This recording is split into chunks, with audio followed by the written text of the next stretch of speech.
champion from Northern Ireland, Rory McIlroy. Mentioned the 18th start in this PGA Championship for Rory McIlroy. Only one time has he failed to earn a Saturday tee time. He and caddy Harry Diamond have the work cut out today. And after the struggles yesterday with the driver, 3-wood for Rory to keep it short of the bunkers here today.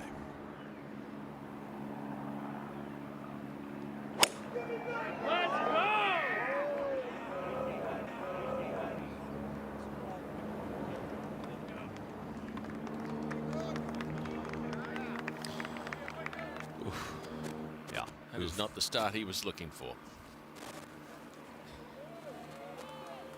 Now on the tee, from Texas, please welcome Jordan Spieth.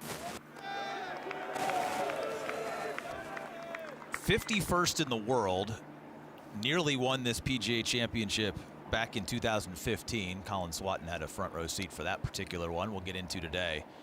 But maybe driving it better than at any point in his career over the last couple of years with this club.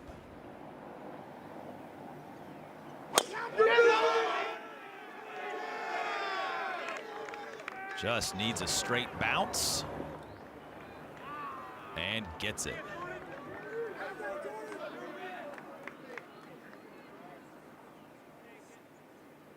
Next on the tee, from Spain, please welcome Jon Rahm.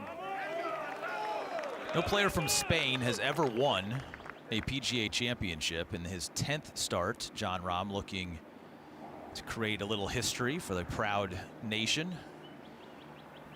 And he, like Rory McIlroy, trying to widen this fairway at the first.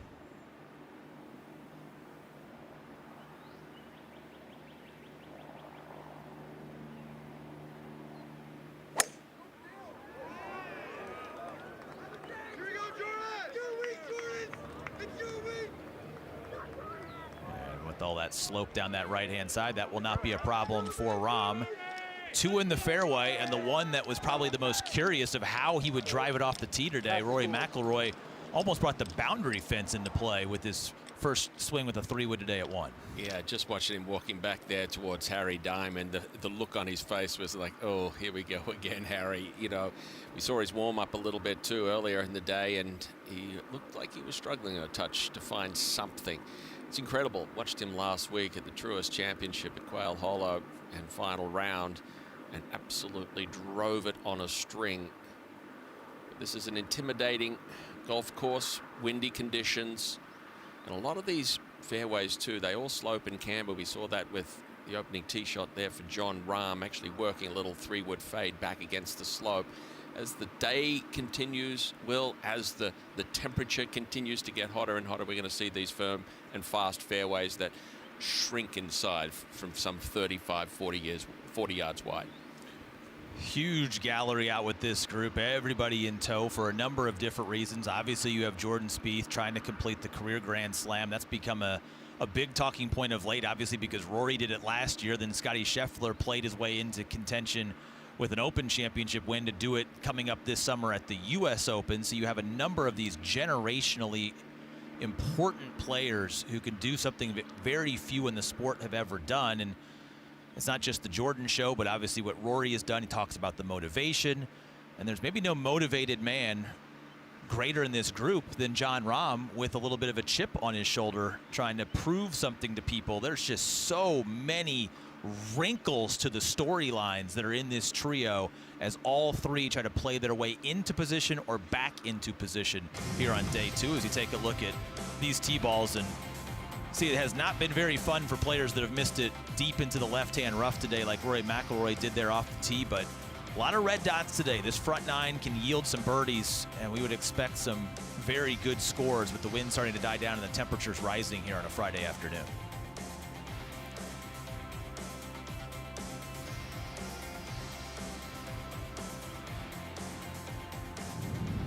I think these first few holes are going to be key and crucial holes for pretty much everyone in our group. It's a little bit more of a gentle handshake here today. Winds not as brisk as they were yesterday. You know, first hole's playing as the 15th easiest hole.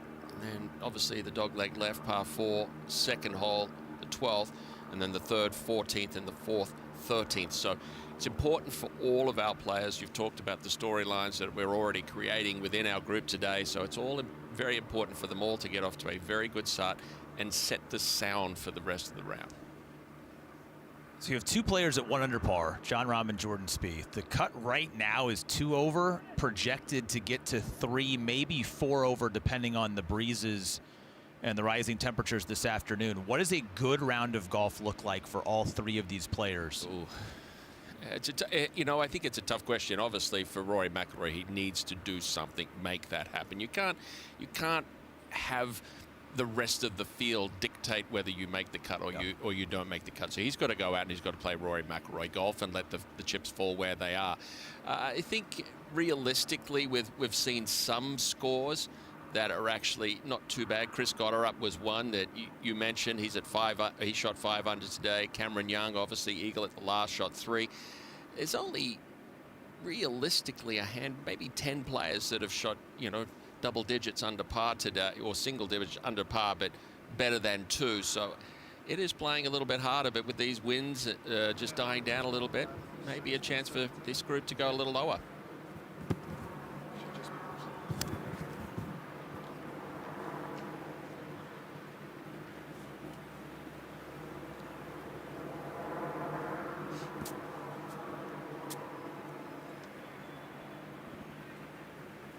Rory looking over. I think it'll be Jon Rahm first from the right-hand side of the fairway before we get a true idea of what the lie is for this group. Steve Scott walking with them, and 2 good tee shots to start with this group, Steve. For sure, with Jon Rahm down here on the right-hand side. Ball above the feet, though, with a wedge. Straight downwind with a back right hole location. Doesn't necessarily fit. You'd love to hit a little bit of a fade off this lie, but a pretty accessible hole location on the top right patio here at 1.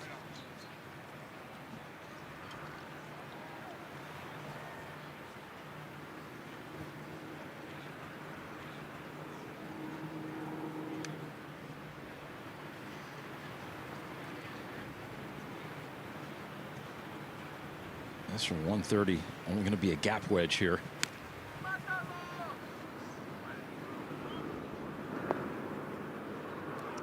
Oh, stop now. That could go all the way to the front of this green.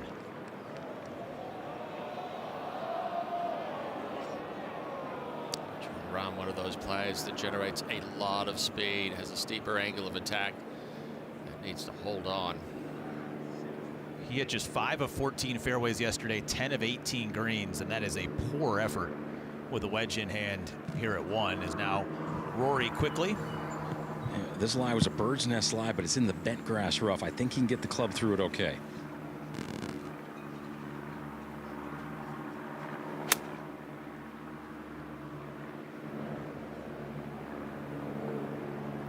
No worry about spin here. Just keep it up over that ridge, and a fine result for Rory to escape yet another missed fairway to start this round.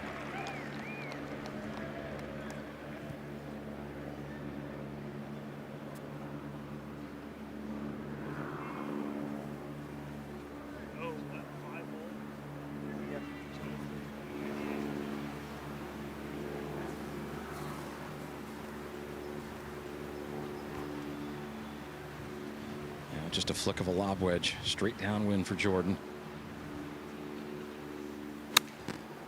Edge of the rough. Had a little effect on that one.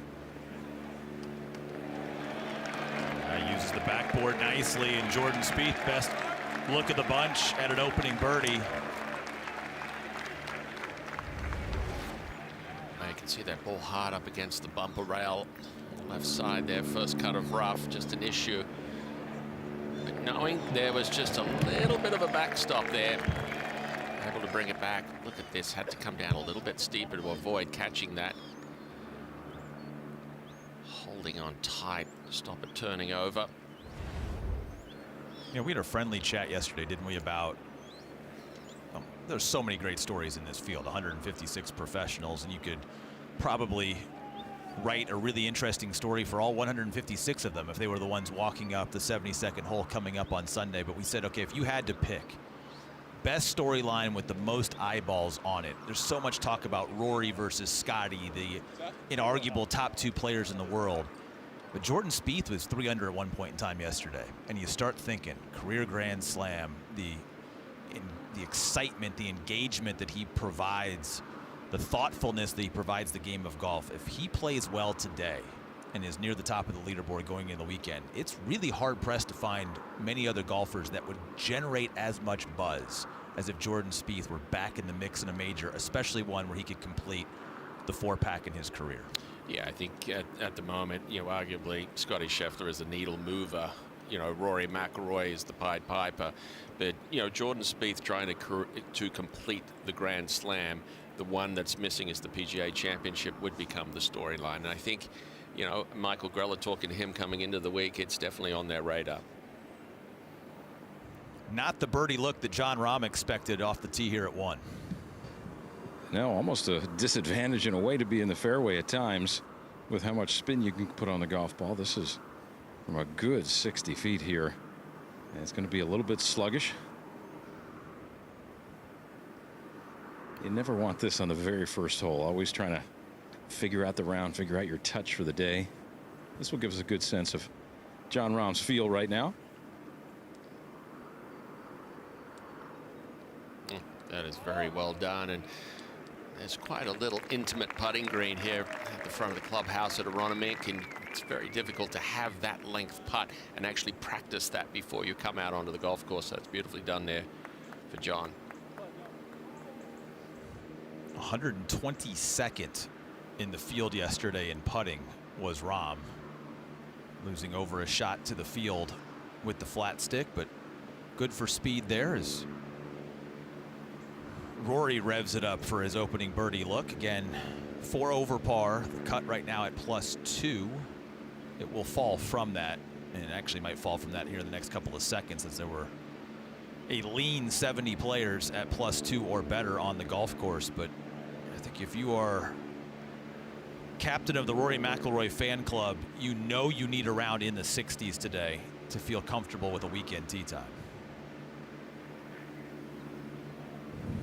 Well, if he gives himself enough putts like this during the course of the day, uphill, little right to left, he's going to make a few of these. Yeah, the issue for Rory McIlroy was the fact that he couldn't capitalize on his proximity. His proximity yesterday was an average 146 yards, but his proximity to the pin was almost 40 feet. That's what happens here when you're trying to play from the rough.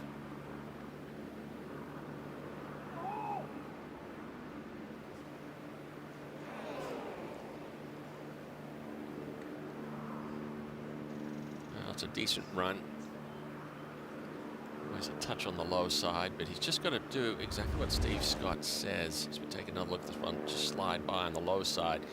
He's got to keep giving himself opportunities from that sort of 15, 20-foot range. See a couple go in. He's one of those guys, like so many of them out here, that draw so much strength from seeing the ball go in the hole. If it's not going in, they almost feel deflated. Now Jordan Spieth, 34th this year on the PGA Tour in putting. It's his best ranking in nearly 5 seasons. It feels like this club is coming back to life as well. Yeah, did a lot of work with Cameron McCormick before the round, and they were dialing this one in right here.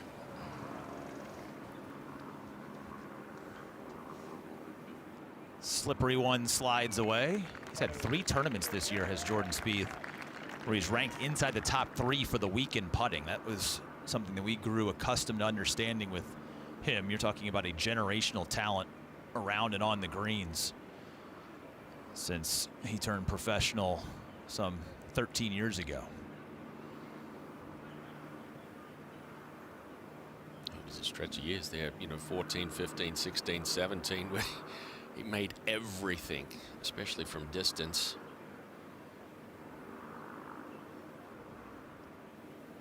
I think Rory gets enough credit for how good he's been for as long as he's been with this club in the second half of his career.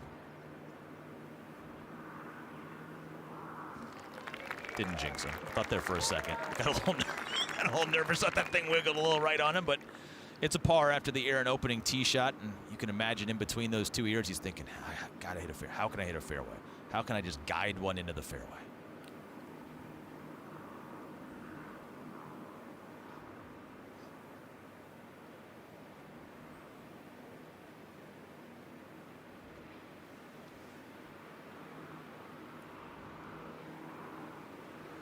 This will be quite the two-putt from the front of the green after hitting an approach shot from 130 yards, spun it all the way back to the front of the green, so from some 75 feet. That is a nice two-putt. Pars all around here at 1 for this featured trio. How important will be the start for these three? 5 of the 7 easiest holes on the golf course right now are on this front 9, which means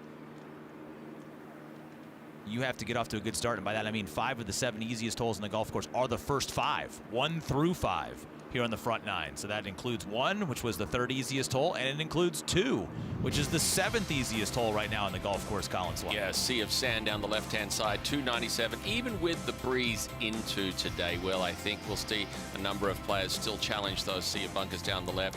In this back pin location, we talked about it when we walked on Tuesday. Would we see a pin location all the way in the back here? Yes, we do.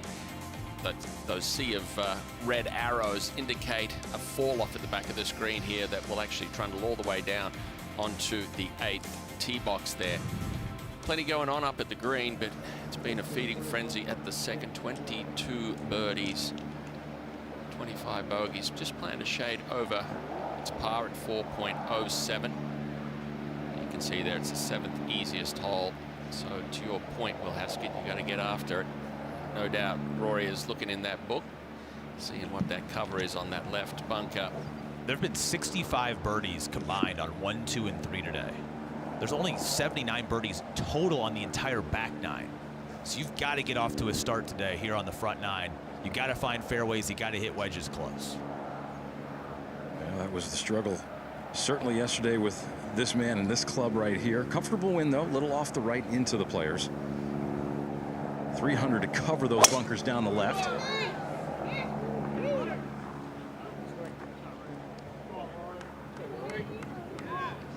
What bunkers. Gorgeous tee shot that may hold on to the right side. Fairway here at the second does camber and tilt from those bunkers. Guard the left side of the fairway all the way towards that right edge. 6 of them, in fact.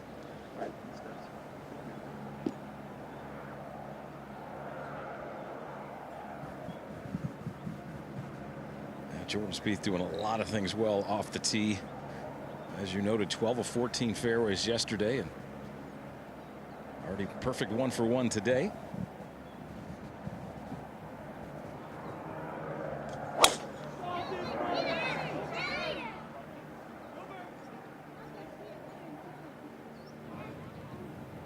Ball did not draw, and now it is drawn what looks to be a cabbage-filled lie. Yeah, the finish tells us everything about this. You know, when you see a player's hand come off that quickly, you know that their club head was late into the impact zone. That's the reason he flared it out towards the right. This tee shot doesn't necessarily fit Jon Rahm's shot shape. Loves to work it from left to right here, and the hole going the opposite way with that fairway sloping right. So he's going to have to challenge that left side, and he is.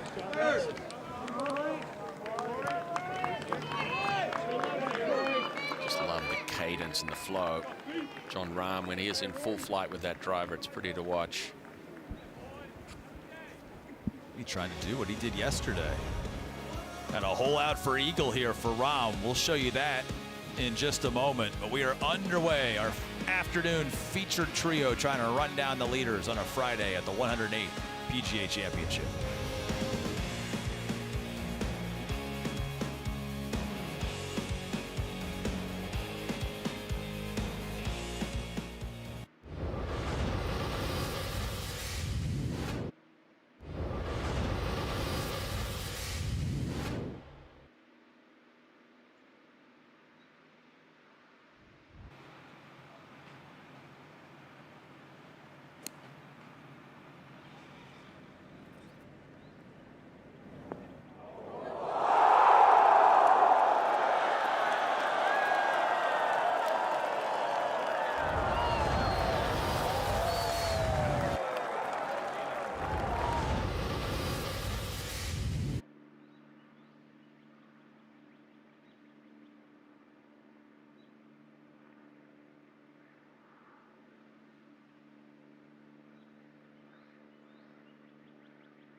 Jordan Spieth, John Rahm, Rory McIlroy. You couldn't draw up a better afternoon feature group here at the 108th PGA Championship.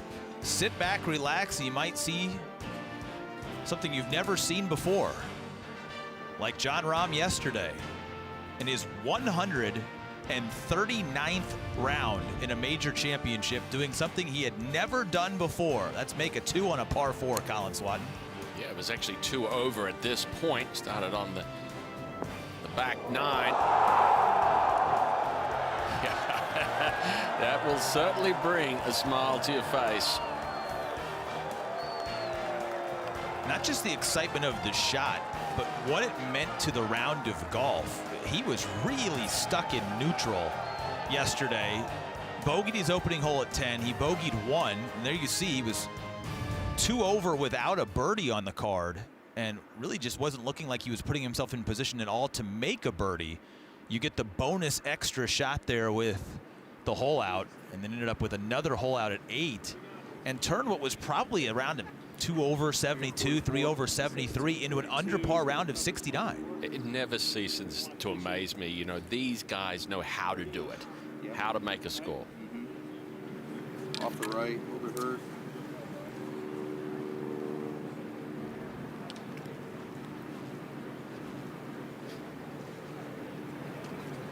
Three outs coming down. And just a couple yards left of it. Yep. It's a little right for how I'll enter. Pitch it at 30. Pitch it at 30. Yes. I'm only playing a jumpy 35. I don't think I need to play it much more than that. Okay, yeah, anything just short's great. Long's not as good, right? Yep, short's great. That is code for don't go long. Short is great. I would agree with Michael Grella. Long, no good here. We'll go all the way down to the 8th tee. This lie was out of an old divot, guys. Easy. Make a There's a putt. little spine there. And it looks like it's going to stay. It was close, Jordan. Let's take a look at it here. Pin all the way in the back. You can see it just over the top of his head there. Look at him there. That left elbow bending, everything. He's doing everything he can possibly do to stop that ball turning over.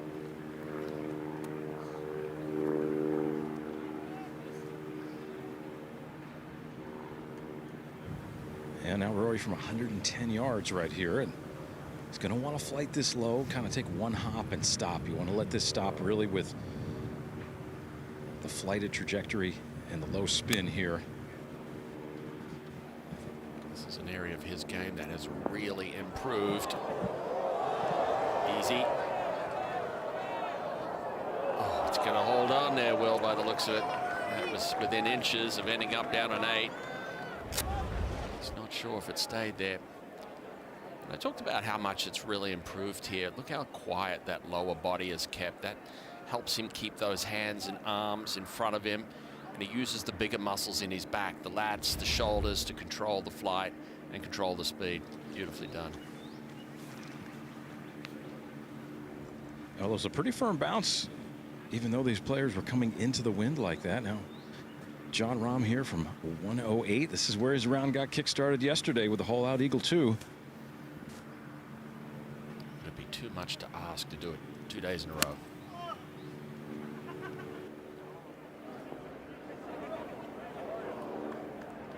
Well, showing the respect to that pin location and all the way in the back. Long range birdie putt. I know it's one shot at a time. You're supposed to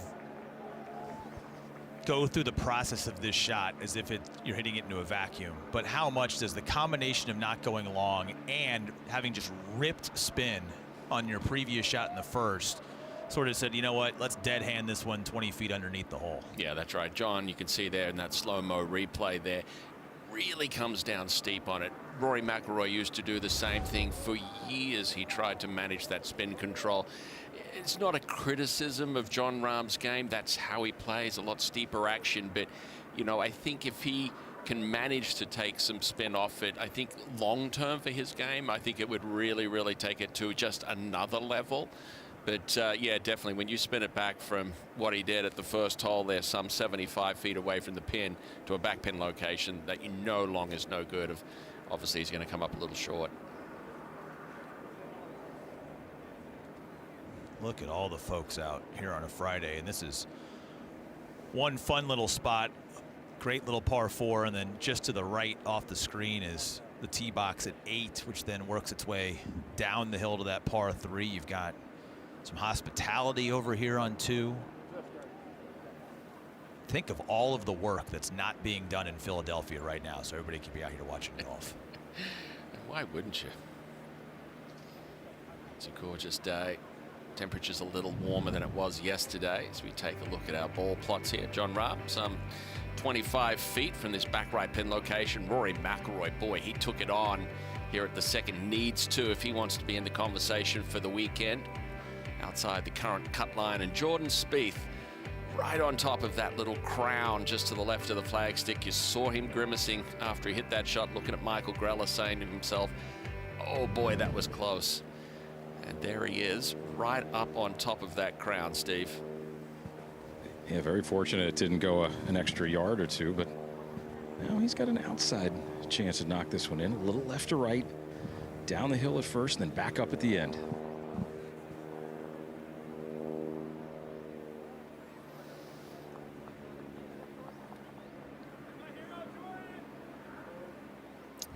Definitely not his best effort. Looking for that to sort of slingshot a little bit more from the back of the green. And he definitely thought that was going to break a little bit more for that. Look at him trying to point it in.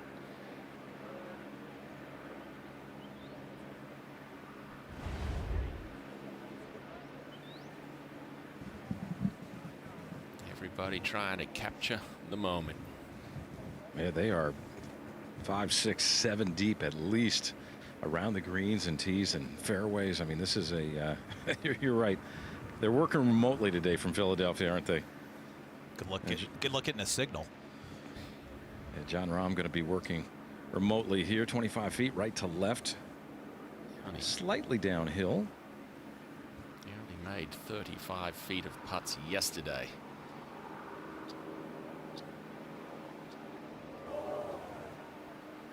Put that in some sort of context for you. Good day at the office on the greens for someone of John's caliber would be in excess of 100 feet. So definitely a day on the greens that really didn't make too much at all. Square footage on these greens, over 8,000 square feet on average. Some of the largest greens that these players will see all year long. So we have had plenty of roars of 20, 30, 40 footers, especially if you can get them to the right sections. Rory McIlroy fortunate to have putter on this one. Yeah, this is a shot where you wouldn't have many people be past this hole at all. This was a foot from going down there on the 8th tee, but now he's got a great look for birdie. Little slider from left to right.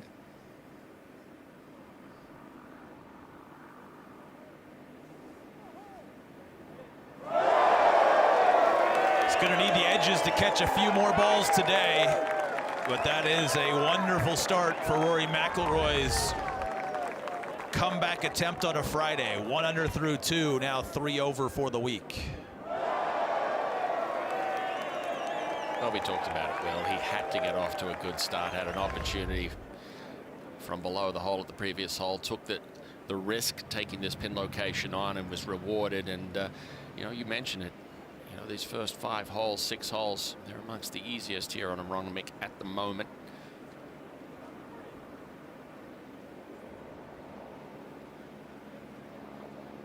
It's a good news, bad news situation for a guy like Rory McIlroy. Bad news, there's still 68 guys between you and the top of the leaderboard right now.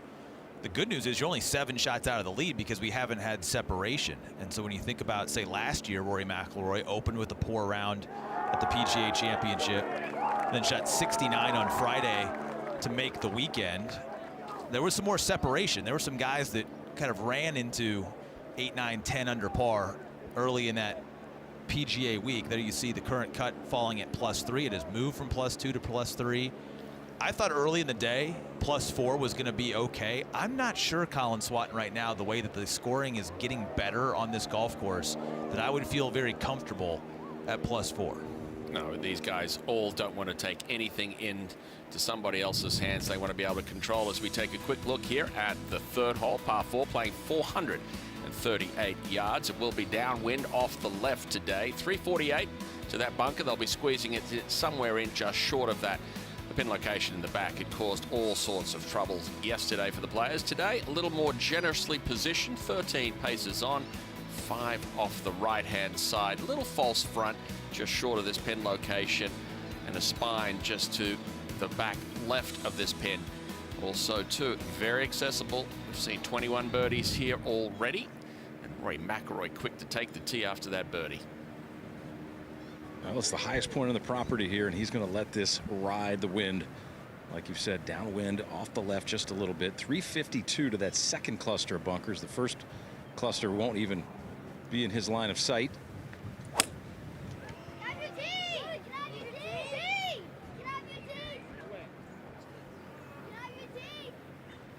Look at that bounce. That rough, it was capped at 3.5 inches. The last cut of rough there was on Wednesday evening. It is going to get juicier and thicker as the day goes on. What a difference a day makes. All hole location here, fellas. Yesterday, 7th hardest hole on the golf course. Today, 3rd easiest. And like we expected when we were walking the property early in the week, you can make birdies on this 3rd hole if they put the flagstick in a friendly position. They have today.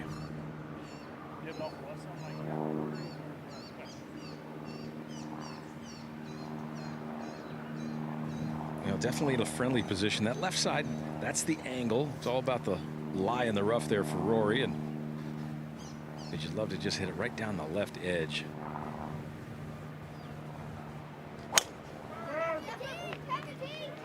Well, he hit it at 335 down the first. Looking for a little 3-finger fade here, and he's tugged it left.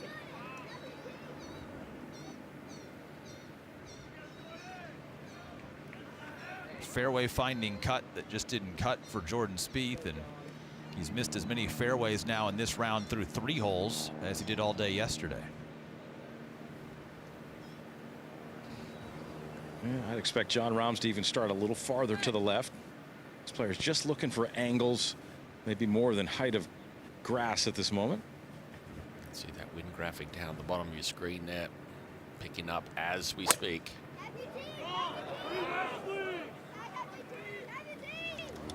And another cut that's not cutting enough. Needs a straight bounce, doesn't get it. And 3 that have nestled in that left-hand rough that has had a little drink and some nice cool nights to get longer, thicker, and lusher. This group weathering it early, including Rory McIlroy on the board with a birdie at 2.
no one's out of it yet after a wild day one.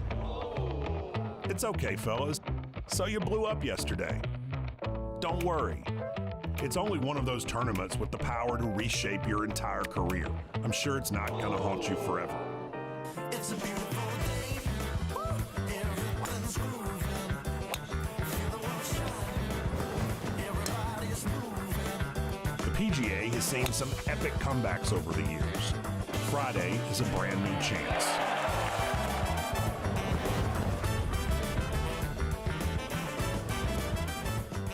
Lead number was just 3 under par when we left the property last night. It's only 4 under par with the afternoon wave now on the golf course. You had to go back to 1977, the last time there were 7 or more players tied for the lead after the first round of a major. That was the 1977 U.S. Open. So, yeah, nobody really out of that tournament yesterday. And a great opportunity to play your way back into control today if you're one of our 3 in this featured group. Unfortunately, even with the good angle here, Colin Swatton, not hitting it in the fairway could pose problems. Yeah, all these guys with that wind off the left-hand side trying to squeeze something down that left, trying to create an angle, but all finding the rough. McIlroy 98 yards, Spieth 110, and Jon Rahm also selecting less than driver 108. There's a little bit of room. You can try and bounce something onto the front edge of this green here if necessary, but all should have the ability to be able to get it within birdie range.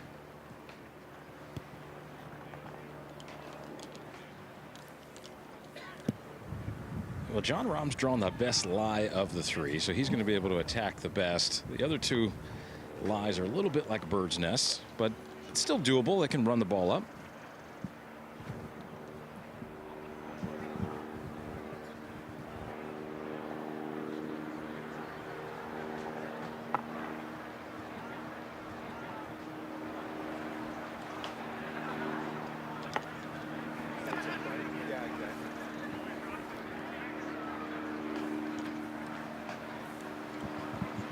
We'll see if Jordan can figure out this distance here. 110 yards to the hole.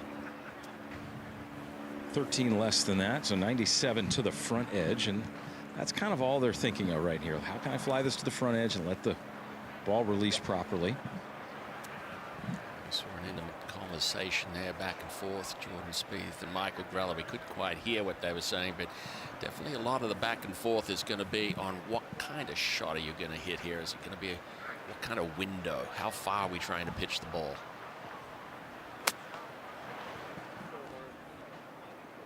Sounded dead. Yeah, that dead sound right out of the top of the club there for Spieth. Sometimes when you get the rough as thick as it is and you go down at it aggressively with a wedge, you can catch it out of the top of the club. Makes that big old click sound that we heard and doesn't quite fly as far.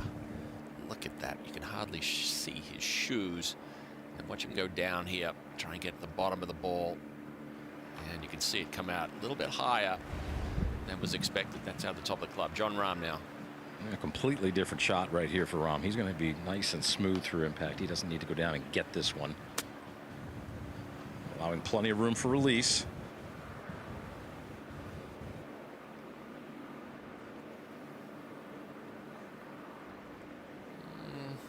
Better contact. You could hear it, but a little tentative. Saw that at the previous hole as well. And 98 yards. This is going to be the most lofted wedge that Rory has. 61 degrees is his lob wedge, and he's seen the blueprint. Just a matter of how it's going to come out of this lie, how fast.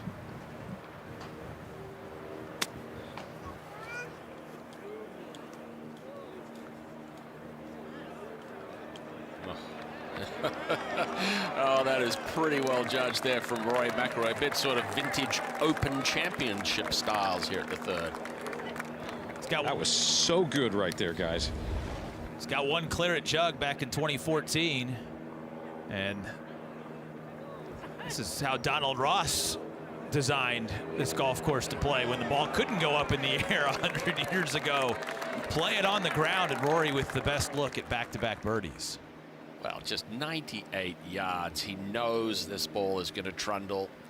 It's not a great lie. Steve Scott told us that. And he landed that some 25 yards short.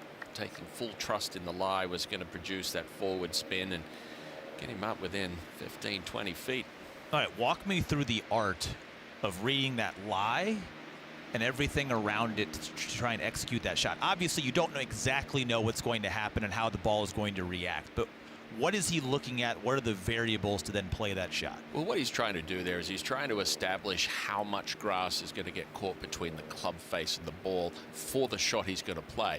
Then it's almost like stacking up marshmallows at the back of the golf ball. So when that club comes down and actually gathers all that grass, it actually acts like a marshmallow, reducing club head speed, but creating more topspin.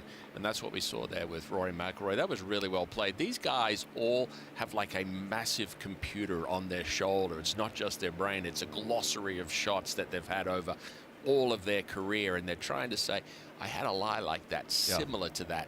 And this is what it did.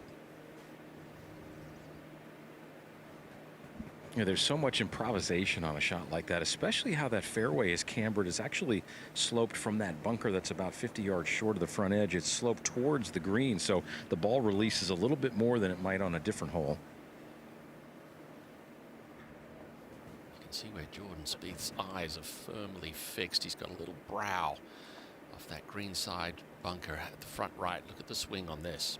Yeah, definitely going to kick this ball left. Go, baby. Oof.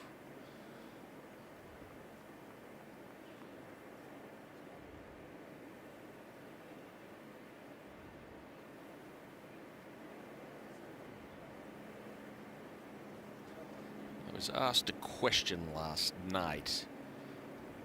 Someone heard a terminology used throughout the broadcast. They said a lot of meat left on that bone. Is it meat left on the bone if it's short or if it's long?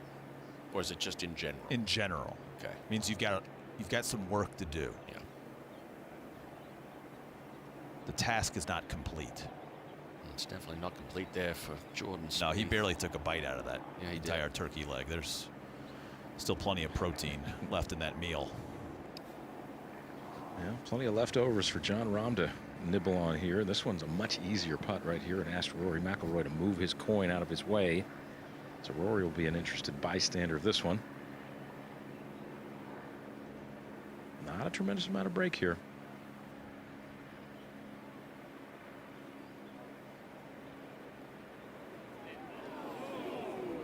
Just lacking a little bit of speed to maintain its line. And he'll go ahead and tap that in, no doubt, and it'll be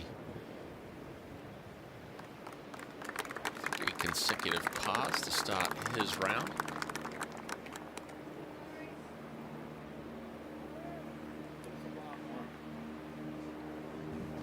Yeah, it's just a little mini break that Rory needs at this moment. How many times do you get the read and you see the guy bury the putt? Player 2 doesn't lose very often.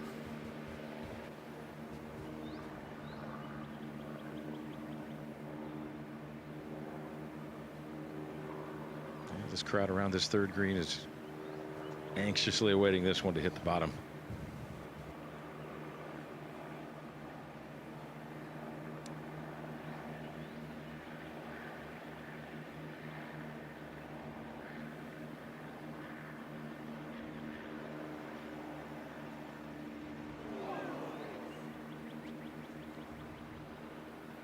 Thought he hit a good putt. May have bobbled a little bit en route to keep that ball from turning to the left, but look, you've hit one fairway in the first 3 holes. You're 1 under through those 3. It's not a bad start for Rory McIlroy, but watch this right in. Yeah, he actually bobbled straight off the putter there. Good eye there, Will. Catch that one just enough to knock that one offline.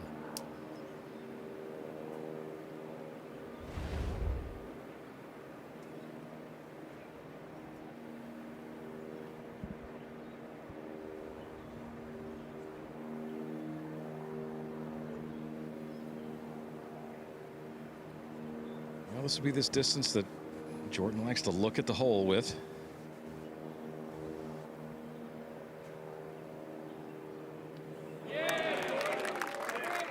That's why it's round. Finds the right side. That would not officially have been a 3-putt. Would have felt like one for Jordan. He had 2 of those 3-putts yesterday for Jordan Spieth, but you always believe in the putter when it's Jordan Spieth, don't you? It'd be hard pressed to actually bet against it.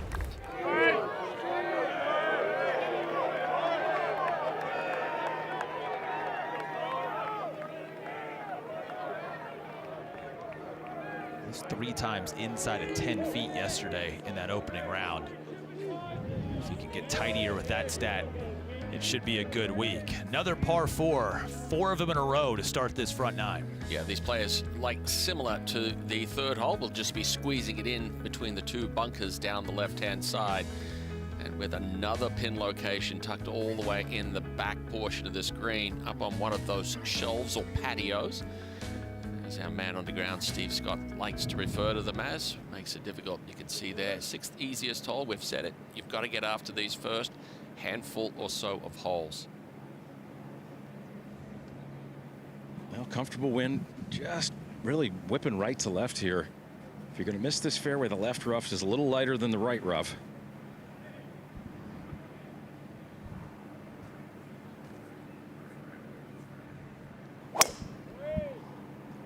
Green light, full send special. Tidy little 186 ball speed there from Rory McIlroy with an extra 30 yards of chase. That thing whizzed right past my head.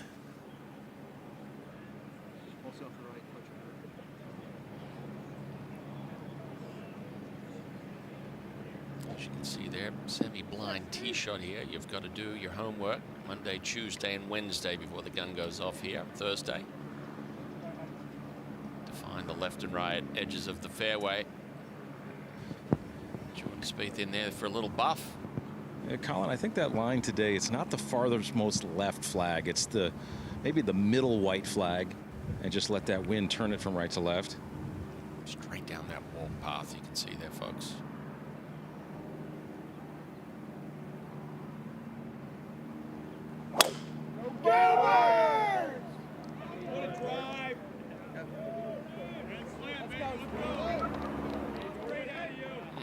Two beauties, Will.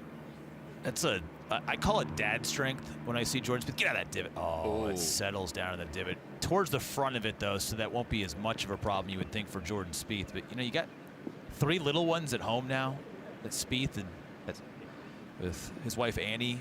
3 kids, by the way, for John Rahm as well. So I call it dad strength. Jordan Spieth hits it way farther than he used to 10 years ago.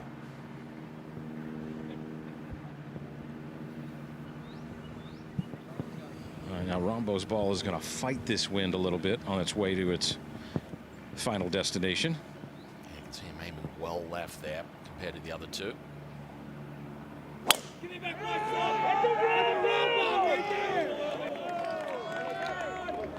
John Rahm wants a piece of Rory McIlroy's long drive here. 186 ball speed as well.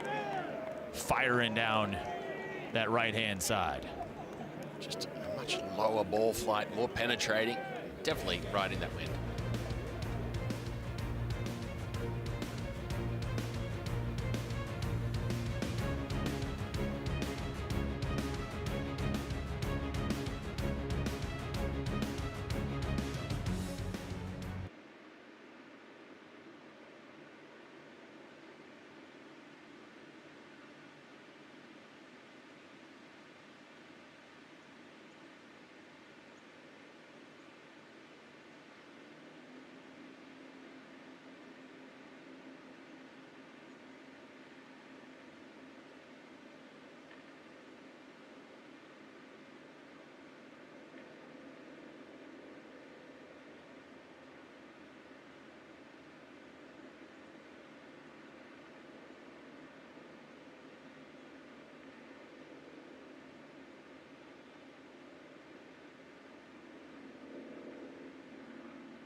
How do you pronounce this and what is it? I have no idea. Is that like a Philadelphia thing? Well, I hit my wood every day, you know what I mean? It's not that though. Is it someone that clears trees? All right, a hint. It is something that you use to hydrate yourself. Excuse me? It's definitely not water. It has to be water. Oh, is it water like water? I don't know what I mean. Wooda. Wooda. Water. Water. Water. Water. Well, I'm trying to keep the ball out of it every day, that's for sure. It's what you wash your 18-inch cheesesteak down with. Water. A nice glass of ice water. Water. Water.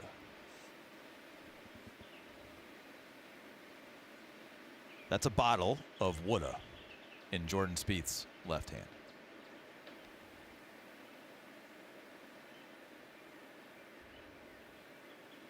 Jordan Spieth, Jon Rahm, Rory McIlroy, our featured group here on a Friday afternoon, the 108th PGA Championship, as all of the various dialects are on display. We've got a little Spanish accent, an Irish accent.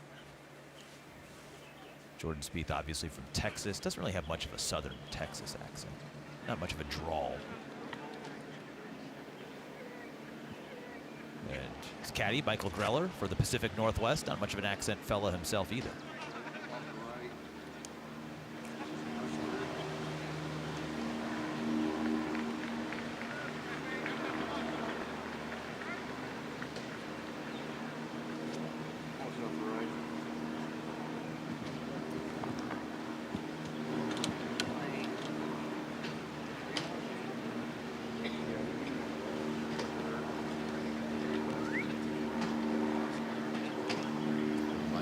Jordan Spieth trying to get a beat on this breeze. Yeah, I like that.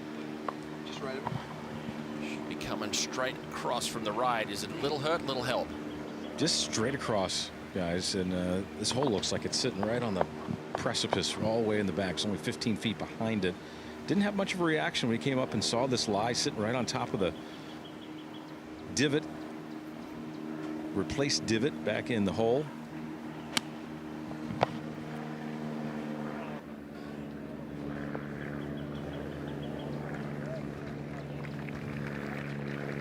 It's not bad from the divot. Also, too, a little fall off behind this pin location to the right-hand side. I think that it's a little too much speed.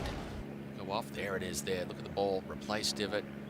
Leans on it a little bit more. Keeps the weight on the left side a little bit more to ensure ball first contact. I don't think we can replace the divot now.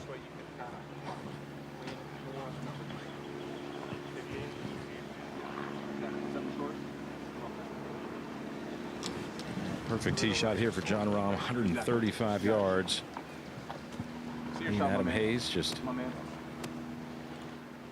trying to figure out, you have to hit the ball the right shot shape when you're into the crosswind like this. If you're cutting it back into, it's going to add yardage. If you're riding it, it's going to subtract yardage. I might expect a little lower flight, being that this hole is in the back.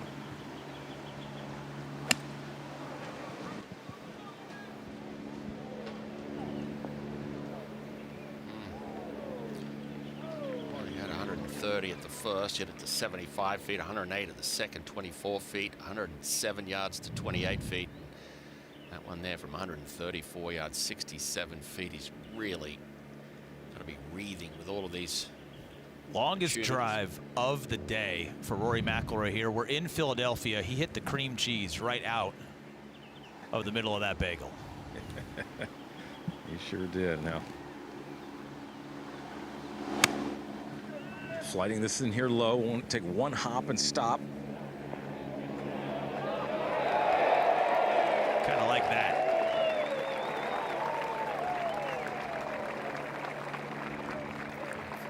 Very much improved aspect of Rory McIlroy's total game is his wedge control. He's worked incredibly hard at it. We saw the sawn off finish there, and as Steve Scott, the big one hop stop. Just absolutely perfect. Look at that plane straight through the hands, a little across the line at the top.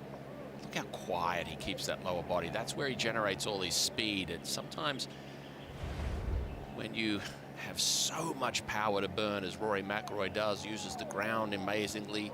A lot of hip action. Look at the quads on him there. It's very hard to dial that back for the finesse shots. We know about the driver woes, and the potential strength. We know about the wedge game, but mention how consistent the putter has been for him over the last decade or so. He's had some good rolls at it today. But the key also here, Colin, is he's had rolls at it. Well, that's the thing. Obviously didn't find many fairways at all yesterday. Was completely out of position. When he was in position, he couldn't capitalize on it like he did there at the second. This one here, beautiful opportunity from a poor lie.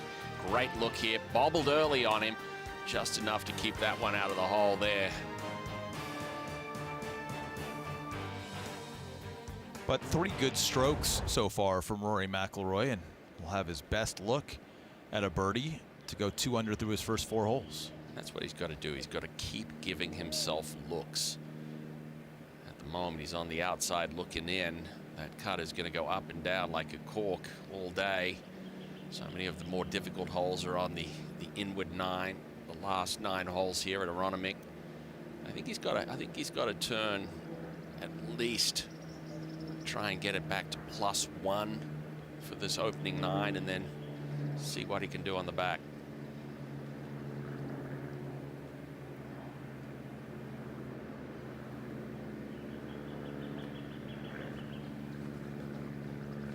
And then Rahm and Spieth playing about 30 feet short of hole high here. This one going to move from his left to right, ever so slightly. Outside chance of scaring the hole here, though.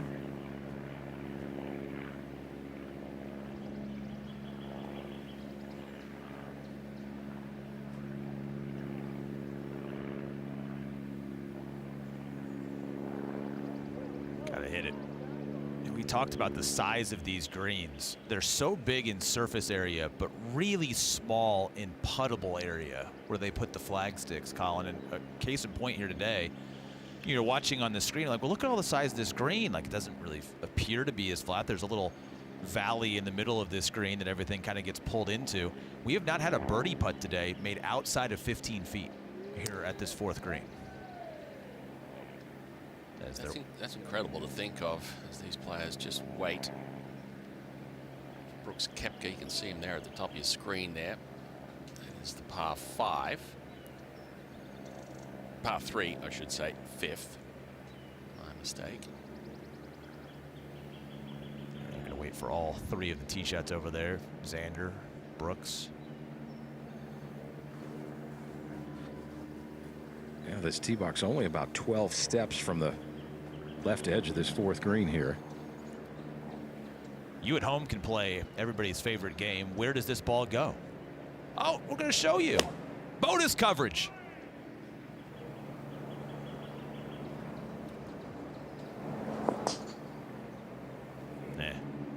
Get back to our group. Oh, we are our group. Our group's better. Nope, got Tyrrell Hatton still to play.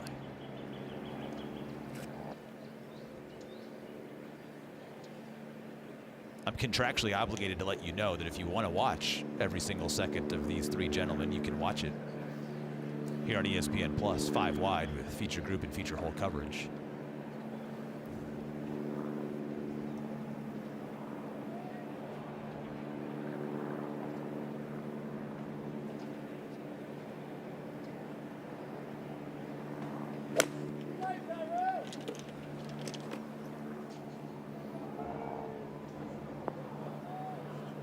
And the best of the bunch. All right, now no distraction from the tee, so Jordan Spieth can go right to work. Well, getting back to the architecture of this green, I mean, you're right there. There's like a big thumbprint kind of right in the middle. There's all these little ledges on the outer edges of this green. This is a great green. I don't think you'll see many hole locations, if any, in the middle of this thumbprint where Jordan is putting up and out of. He's got a little bit more difficult putt that Jon Rahm just had, just because he's got to fight the slope a little bit.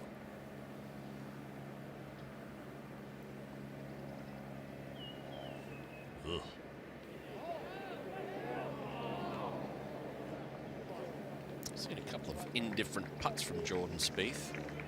Well wide of the mark at the second. Another one here.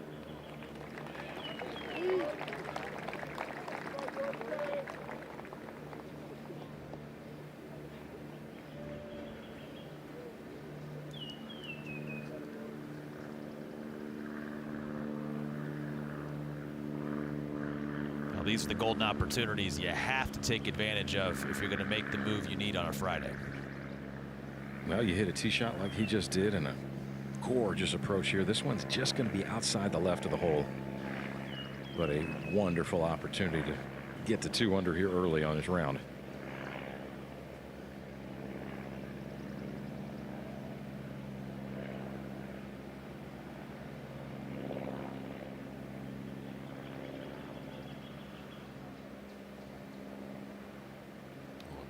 Look from down low.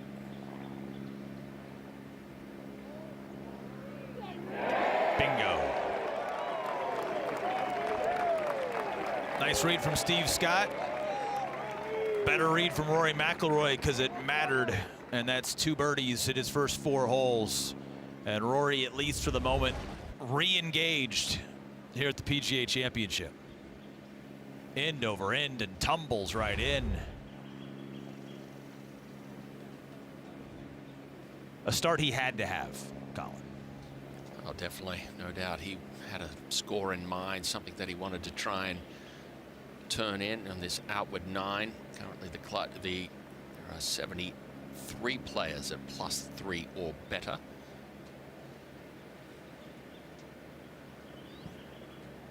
Just a smaller version of what Rory just had.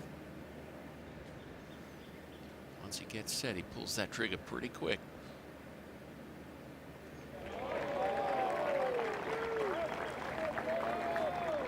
Safely in, and like Jordan Spieth, 4s are wild so far for Jon Rahm. Very quick walk to the tee, and they'll watch the group in front of them putt out. But Rory McIlroy doing what he had to do here early, day 2 of this 108th PGA Championship.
The young South African Aldrich Potgieter making the turn with a 1-shot lead at this 108th PGA Championship. How about Alex Smalley? He's been playing some great golf for a couple of years running.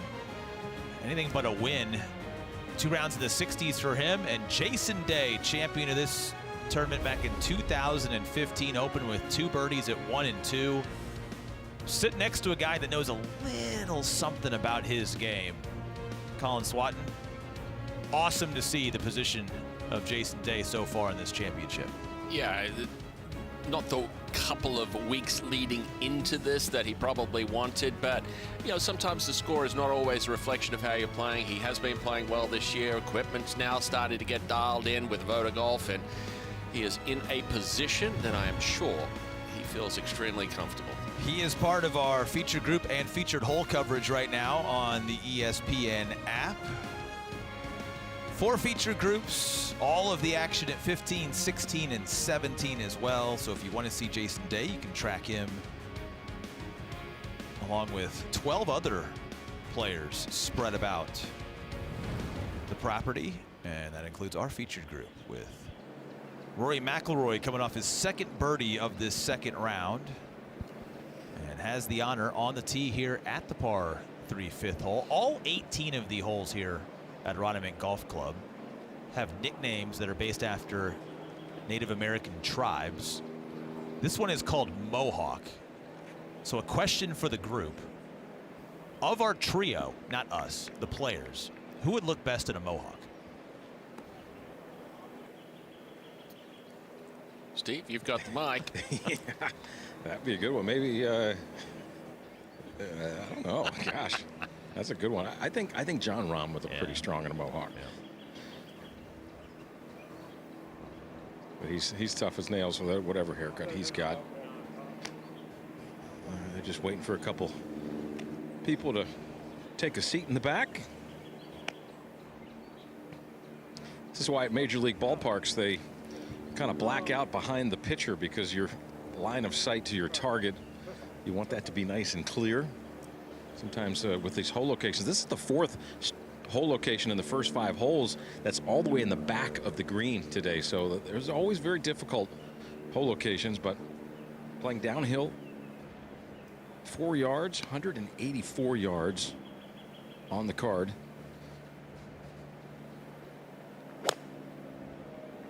Oh my God, go, go, go.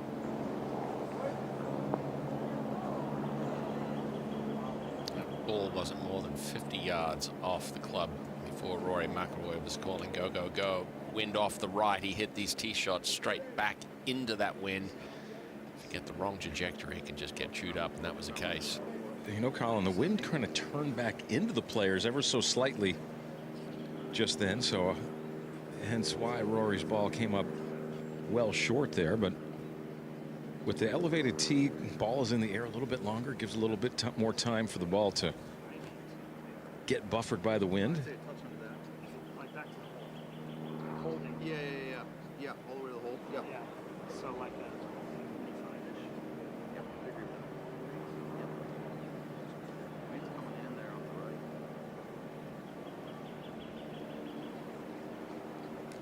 All right, yep. Yeah, Michael Greller just gesturing to Jordan Spieth, pointing at those flags on top of the grandstand at the back of the 4th there, saying it is definitely in, Steve. Yeah, no question about it. Just a matter of what club he has, how he wants to flight the golf ball.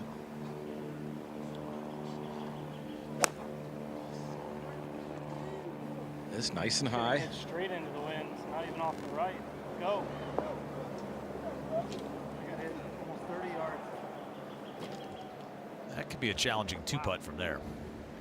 Yeah, there's plenty going on this green complex here at the par 3 5th. The pin is actually located right in the valley. The only thing I don't like one more is because I feel like it just puts you home. Exactly. Yeah. I mean, I saw a couple guys earlier that got, way flew in there a little further than they all kind of released through. So you just gotta see it's coming out of the way. So just a little bit of room there, like something right of that tree, and then that'll finish right on the flag. Okay. See your shot, buddy. It's kind of one of those hole locations you want to think about it as a clock. So 6 o'clock would be directly under the hole. I like this hole if you put it right at about 7 o'clock, just short left of it, kind of putt right up that little trough there.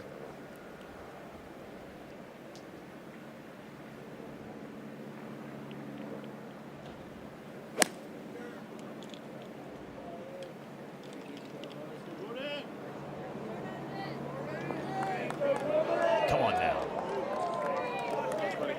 There have been 6 3-putts today on this 5th green, several of them from kind of over where Jordan Spieth's golf ball was. Those will be tricky birdie putts. And after watching those 2 shots, all I can say is I hope that someday in my life to have a skill that I'm as good at as the man or woman who can follow a golf ball from a blimp with a camera. That is impressive. I'm with Steve Scott, by the way. Give John Rahm a mohawk, some ripped acid wash jeans, and a 2 sizes too small t-shirt and put him in an 80s metal band. You've got yourself a character. Aldrich Potgieter could play bass in that band. Thick lad, 1 under, better than Alex Smalley. 65 from Chris Goddard. Colin, do you think we see another 65 today? No, I don't. Had Justin Thomas yesterday, followed up 69 with 69 again today. He's 2 under par for the 2-time PGA champion. There you see Jordan Spieth's position tied for 16th, and just not a ton of separation at the top of this leaderboard, especially when the man who is leading still has to play the difficult back 9 on the golf course. If it's anybody's guess, you see 26 players under par. 4 shots separating the lead and the back end of the top 25. And by my best count yesterday, there was 48 players that actually shot par or better. How about that finish from Chris Goddard up today? 3 birdies in a row at 7, 8, and 9. Man who's won twice this year on the PGA Tour, including maybe the loudest, most distracting potential golf tournament of them all out in Scottsdale. Loves to play and win. It was not intimidated. Northeast guy as well. Remember, played much of his collegiate golf over at Rutgers before finishing up at Oklahoma. And there you see all of those putts coming up where we've had those 3 putts today. And you see those 3 putts over there in the yellow dots. Kyle, why from over here? What's the difficulty here? Is it that speed coming down? What's going to provide the biggest challenge for all 3 of these players? Well, not only is it going to be quick coming off that high point just to the right-hand side there, you can sort of pick it up there through the sort of middle portion of the pin and the edge of the green. And that's what Rory McIlroy is doing right now. He's actually going well out to the left-hand side to try and get a really good sense for the undulation of this green here. That spine runs pretty much right from where he's standing up into the far left-hand side of your TV screen. That's going to be the issue, creating this valley effect in the back of the green here at the 5th. All 3 of these players have some big hooking putts here. This is actually the easiest of the 3 putts. He doesn't have to deal with so much of that spine, but it's definitely going to swing. Aiming well out to the right there. Watch this thing slingshot off here. Early walk, it always tells it. Coin a surfing term. He didn't quite drop in on the wave at the right point. That's going to be some 5 feet there for McIlroy, getting off to a hot start, earning 2 of his first 4, and now it's going to be tested at the par 3 5th.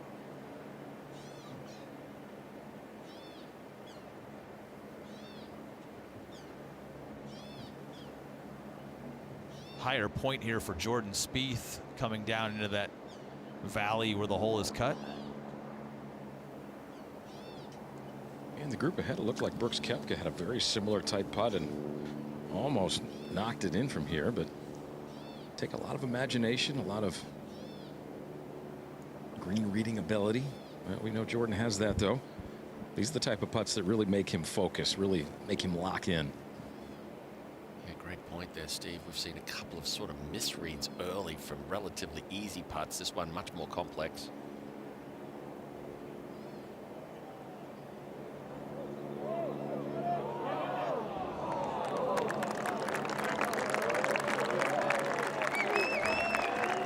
This probably isn't the truest statement, but I'm going to say it anyway. It feels like he's one of the few golfers where the more his brain has to work, the better he gets. Does that make sense? Yeah, definitely. Sometimes having a more complex putt like Steve Scott suggested, he becomes more engaged. It's the same as having a big old open fairway, guys hitting irons. Invariably, you see them miss the fairway with an iron because they're not sort of aim small, miss small, engaged. He might be #1 in strokes gained difficult golf shot. Yeah. You know? Yeah, there's something that we can, you know, talk about. Placing a value on the importance of the putt, the moment in time, and also too the difficulty of it. Similar putt. Well, he was an interested observer for sure.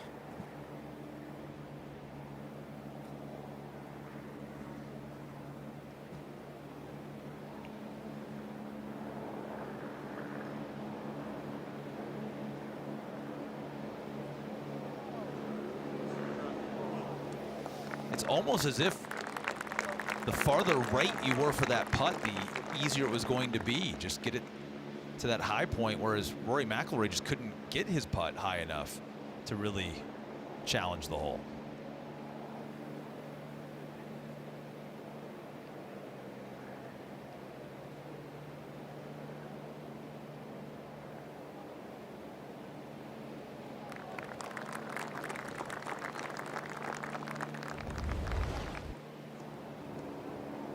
Always love this. Watch the quick walk over. I'm going to see it online just in case I have to putt it again.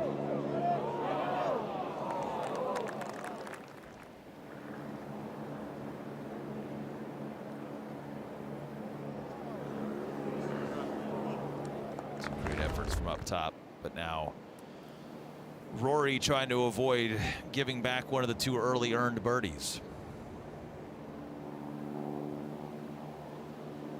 These are always the glue that keep these really good low rounds together. You don't want to lose any momentum on the early stages of things. So far this week, from 3 to 5 feet, it's been absolutely perfect. 6 of 6. This one 4 foot 9 inches. Like you said, a huge momentum saver.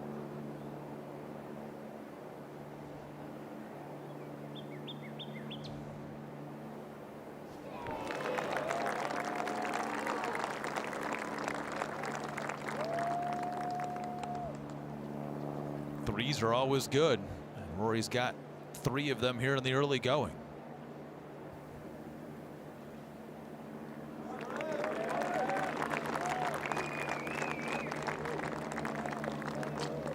Jordan knows a good round today probably would have had 1 or 2 birdies by now in his first 5 holes. Maybe that birdie is waiting for him over at the 6th.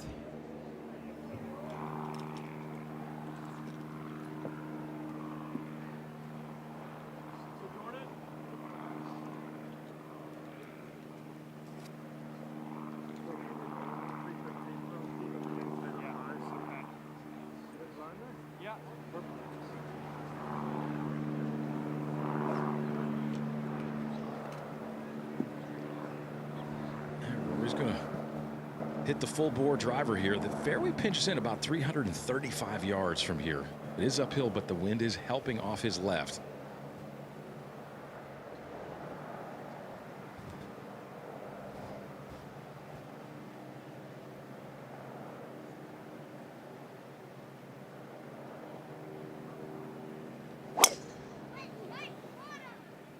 Might need to get down. I think this left ball might be a product of yesterday. Blew it a mile right. Ended up resulting in a bogey. That one gets to the bottom of the bunker. That'll make it so much more manageable.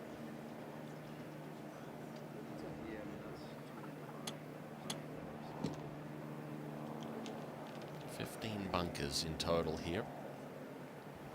The sweeping dog leg to the right.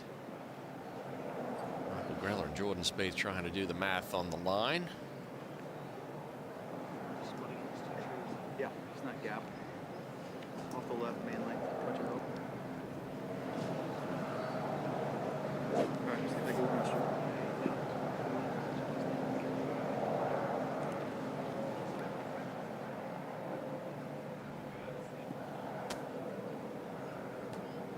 He's going on direct line to the green. It's about 300 yards to cover those bunkers, so I gotta think he's going to be just left of those.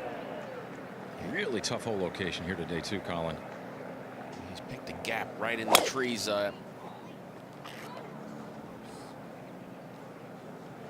Soft. Softer. Look at that first cut of rough here this week. PGA Championship is 18 inches wide. That is the reason that one finds the long grass pretty much fairway, and then it's rough.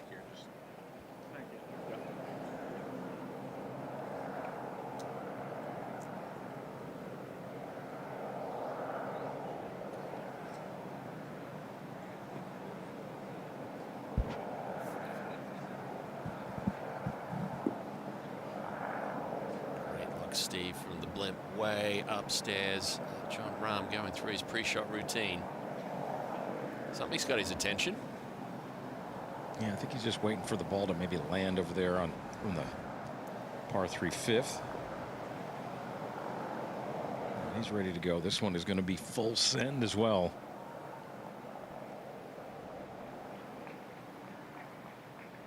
Should suit his eye. Likes to move from left to right.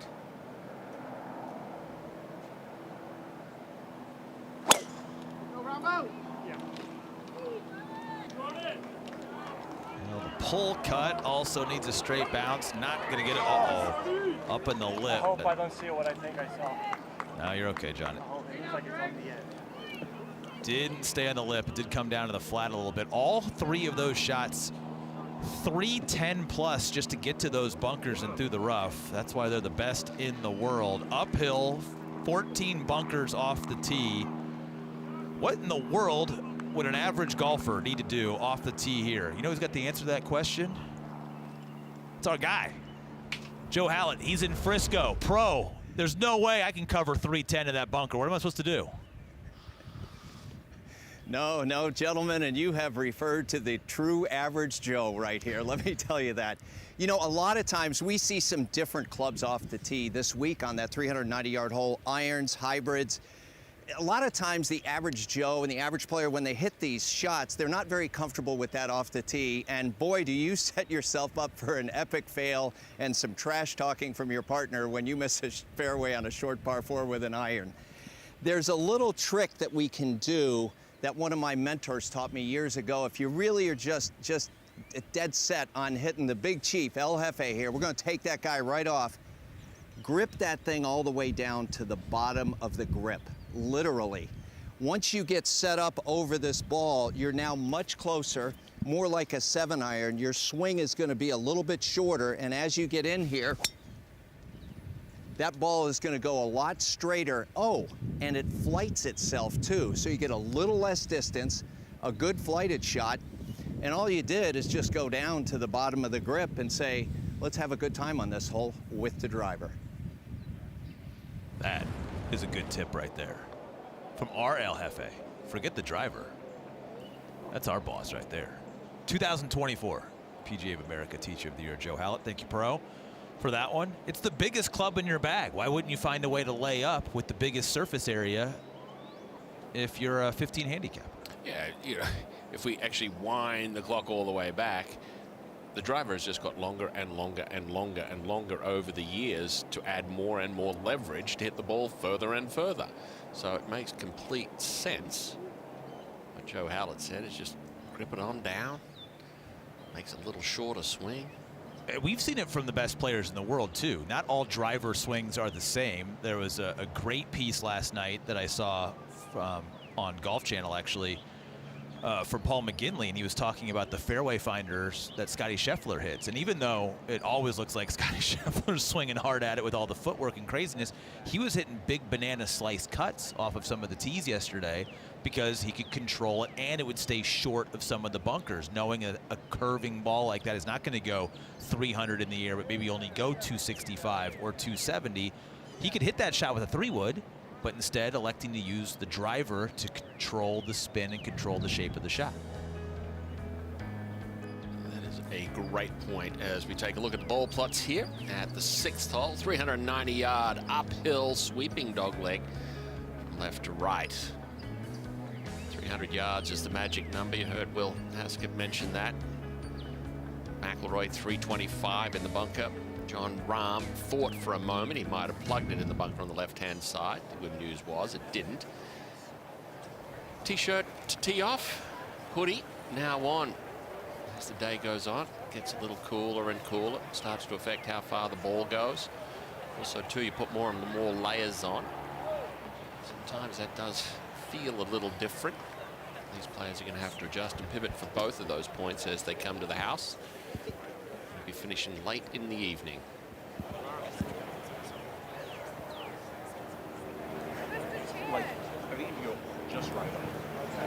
Well, we got a couple of the hardest shots in golf from these fairway bunkers, and Jordan's is no bargain either from the rough. I mean, maybe the hardest hole location on this green, tucked up over this front, false front brow here. I think anything 20 to 30 feet would be a pretty good shot from all of three of these players. The pin yesterday was about 6 paces to the right of where that pin is located on the far left portion of the green. It's almost in another valley between.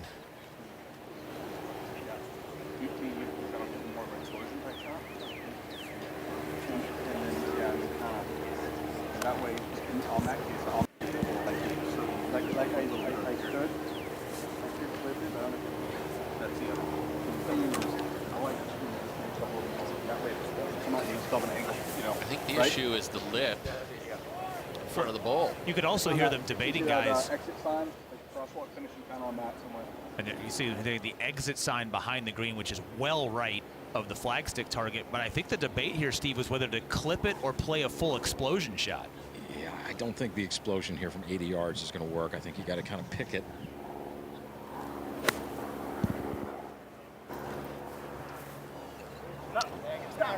That's so good right there to hit that ball hole high. Yeah, you can see that sort of shiny part to the sort of middle of the TV screen, and then that darker green, that is the high point. And take a look at it here. The beautiful thing that John did here is not only manage to keep his head nice and level still in this bunker, but also to fully commit to hitting that shot. As Jordan Spieth plays quickly. This line not too great out of the rough. I'd rather be in the bunker, actually.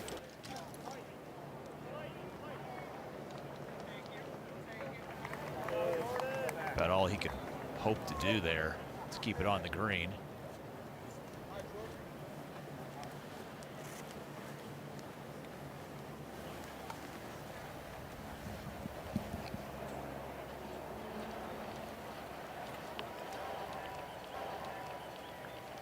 All right, 66 yards here for Rory McIlroy. He would love to do what Jon Rahm did.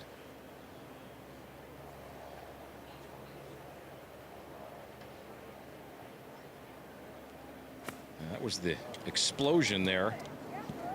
There's a lot of sand caught between the ball and the club face there. You could hear it. Someone's going to get repelled down and off the green there and leave an incredibly difficult putt. This is where it all started going wrong for McIlroy yesterday. 4 straight bogeys to finish his round, starting here at the 6th. Well, and the miss you couldn't have here today, gentlemen. There has not been a single birdie from anybody that has missed left in the fairway here at 6 today. Bunkers, rough, wherever, there is not a single red dot on the spotter board over here. And it goes back to that debate for Jon Rahm. Is it distance? Is it feel? Is it player preference? What goes into deciding what shot to play here? The clipper or hit sand first and sort of chunk something up there with more club?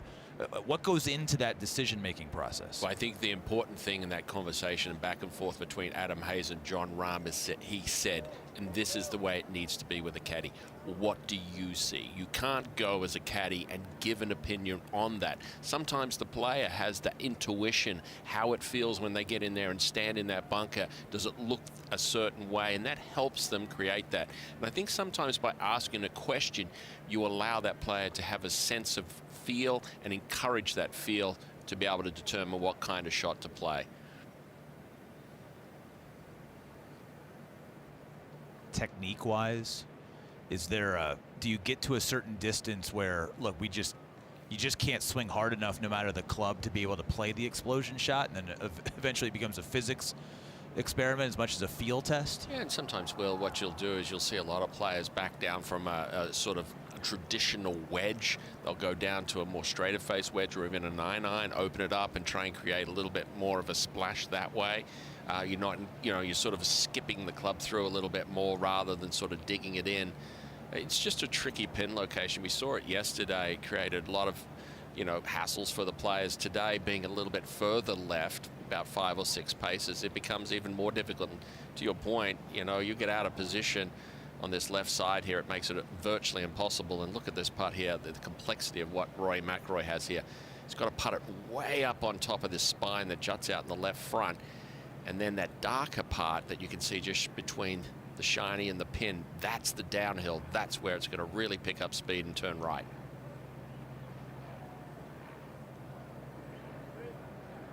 Right.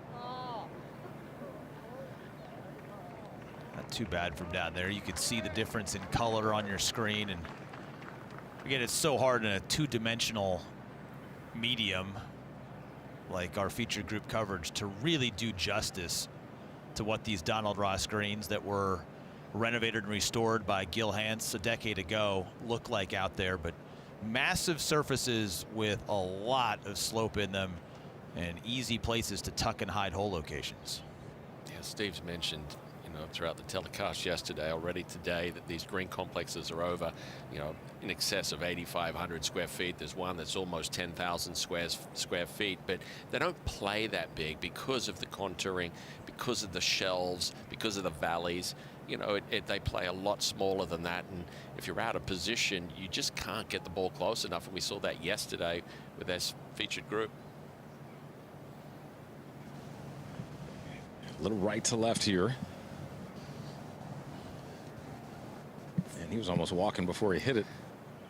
Yeah, Jordan Spieth and Rory McIlroy both giving it the full treatment on their first putts here and left with a lot of work to do.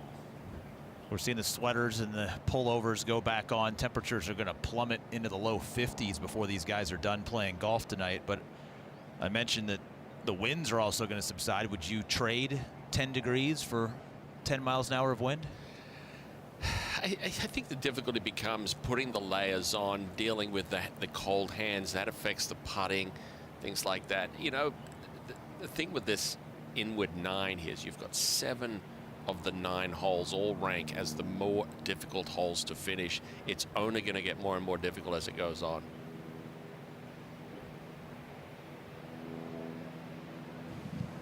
Well, this would be some up and down from that fairway bunker. 4 or 3 here. Not a whole lot of contours to deal with here. This is very makeable. Every player not judging the speed on the release at this hole.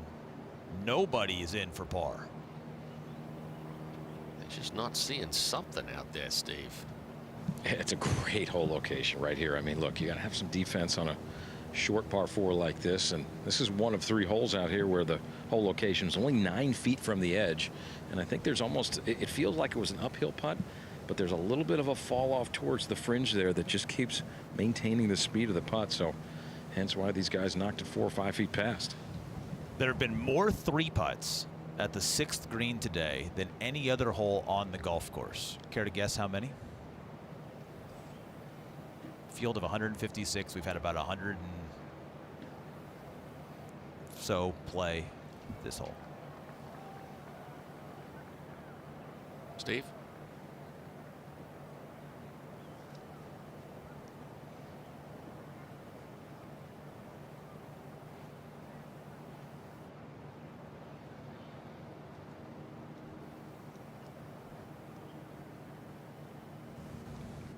How many 3 putts? Gosh, I would probably say, I'd probably say 8 to 10%.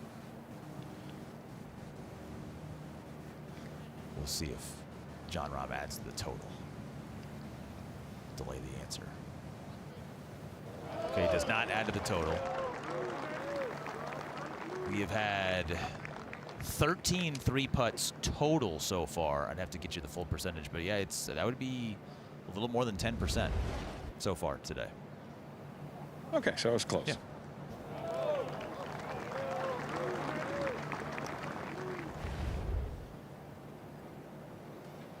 Jordan Spieth, we could see it, had to move his mark out of the way to allow Jon Rahm to go ahead and make that putt for birdie. So he knows pretty much what that putt does, but McIlroy is going to be next. Putting from the front of the green up and over that spine that juts out to this point. Much in it, Steve? Yeah, another one of these testers. I mean, if anything, it feels like it's just a little bit of right of center.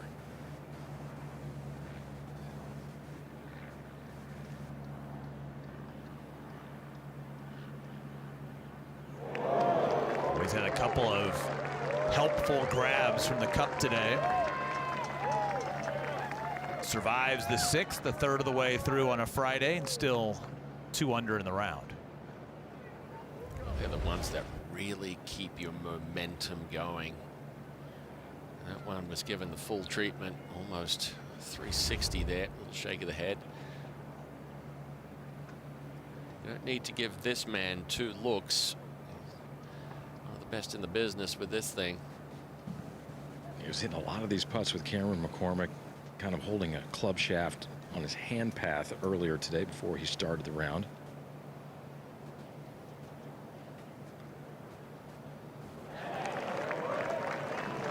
The early peek at the cup from Jordan, and watched the entire way as he saves par 6 of them, and that really the first little piece of stress we've seen on his face. Had to work hard for it here at 6. Yeah, you can see it there in that replay there.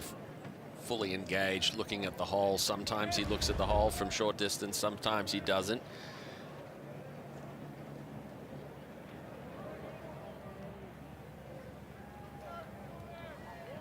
So we will not add to the 3-putt total, and now we get to this downhill 7th look where you just cannot miss right, Colin. Yeah, 438 yesterday. They've shortened it up a touch here today at 422 yards.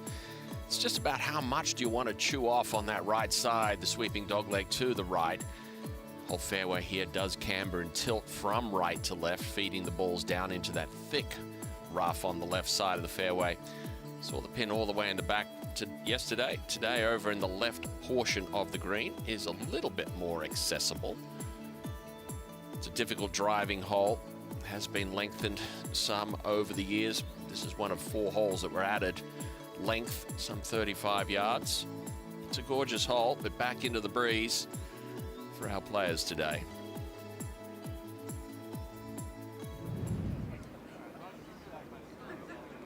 McIlroy got tangled up in a thick fescue. Some high mounding fescue down on the right side, the inward portion of this dogleg. Maybe some firepower today to get over it. Yeah, still pretty good wind into the player's face here. It's kind of up and over these bunkers in the fescue down the right, like you mentioned. Toughest fairway to hit yesterday. 48% of the players found this short grass.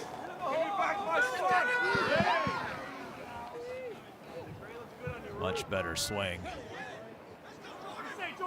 It should be down in the fairway, and it is. Chasing down that left-hand side, now needs to hold.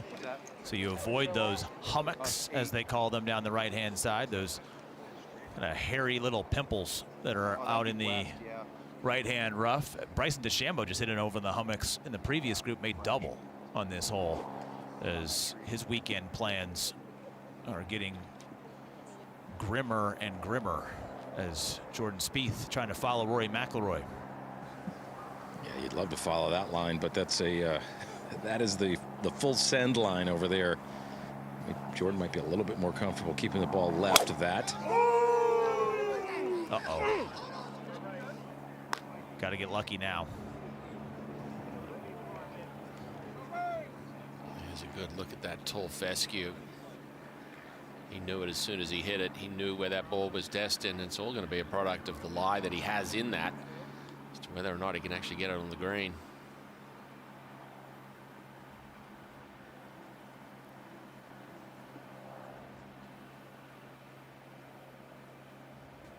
Another left to right hole that Jon Rahm should fit his eye very well with. Watch how much this one peels to the right as it crests the hill.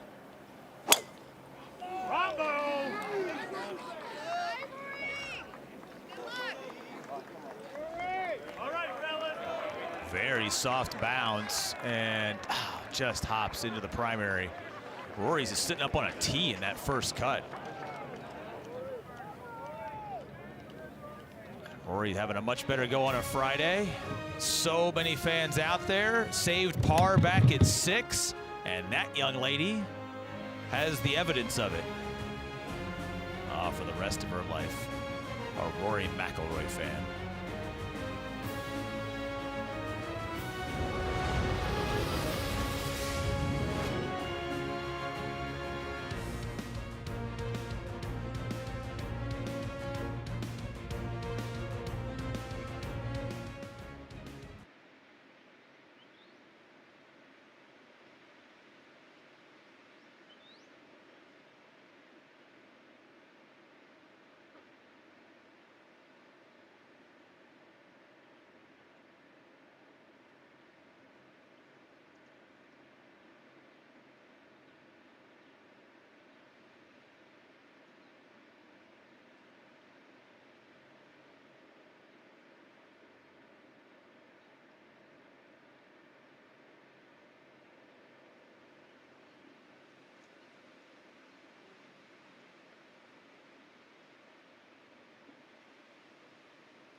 Players are doing math now, Best in the world fall victim to Aronimink.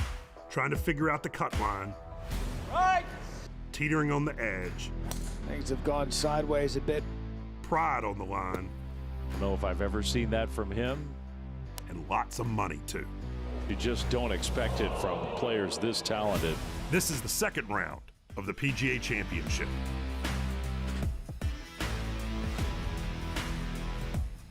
"156 professionals began this week in the field. Top 70 in ties will continue it tomorrow. Current cut +3. Those smarter than me still projecting that it will go to +4. Jordan Spieth not worried about the cut line right now. In fact, the only thing he's worried about is how in the world he's going to get this ball down the hill here at the 7th, Steve Scott. This lie is absolutely horrendous. When he came up and saw it, he put his hands on his hips, and I'm sure he let out a big "Oh, Jordan" on that one, because this lie it's like a burrowing animal just crawling down underneath the ground here. If he can get this out to the fairway and advance it 50 yards, it would be pretty miraculous, I think.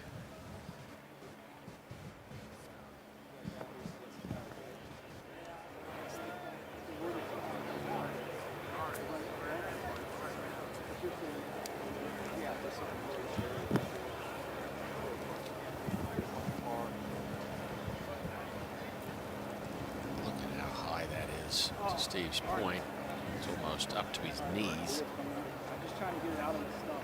It's on the left, just in case. That is priority number one. You must get it out of this thick stuff, big septic. And the grass is matted into him too, Colin, which doesn't help. That was pretty good right there. Now will it hold the fairway? Yeah, it might stay in the fairway. That's going to be okay. Stay right there. You can hear the golf ball hit the face of the club, which I don't think he was expecting or we were expecting. Still rolling. Look at that. And it gets up on top of that grass. That may be a benefit instead of being up against the curb there for Jordan Spieth. Have another listen.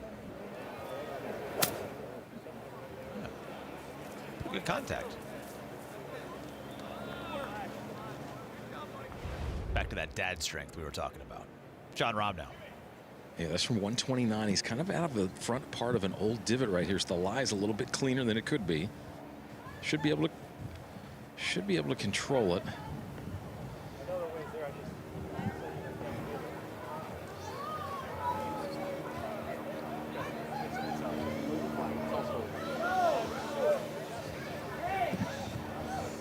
Give him just a second, man. Let your routine over, okay?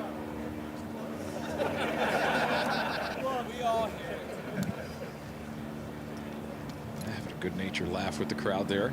Someone was having a really good time over there, Steve. We're all having a good time. This crowd is happy on a Friday afternoon. Pin is 18 feet from the left edge of the green, so he can take relatively good aim at this one with just his gap wedge down the hill into the wind.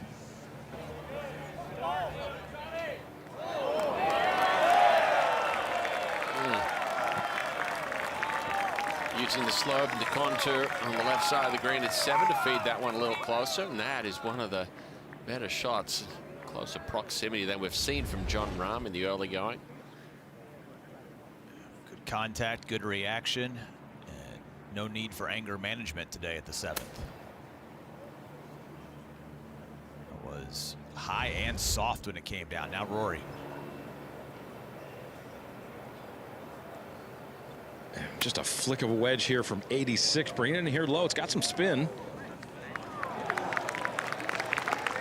Well, we saw the slope off to the left of the green that Jon Rahm used. There's also a spine that sort of cuts through this green. He used on that side. He's pointing out something there to Harry. This is going to be a stupid question, but any of us that play golf like a mortal, you get a lie like that in that first cut, you're like, oh my gosh, it's on a tee. This is going to be so great. For pros, there's a challenge there, right? What was the challenge for Rory McIlroy? Because I think to any 10 handicapper out there, you'd see that lie, but yes, oh, this is so easy. I could hit driver off of this lie. It's sitting up so nicely. Yeah, well, sometimes when it's sitting up that good with a high lofted wedge like that, you can catch it out of the top of the club and it'll actually come out dead. But you know, one of those lies, it's almost, you know, when I was caddying for Jason, you'd sort of get that lie and you'd sort of talk through and sort of say, we'd call it a half-half, where in order and to sort of extrapolate on what that means, it means we're coming in more level with the turf rather than hitting down on it, that you'd, you know, with that sort of a shot that length, you'd be swinging down on it, you know, 5 or 6 degrees. You'd sort of swing through a little bit more like 3, catch it cleaner, lower on the club face and manage your spin.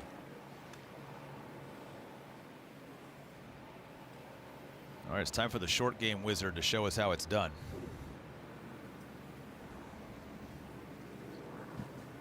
Well, these are where he shines right here. Ball sitting up on top, just like Rory's was.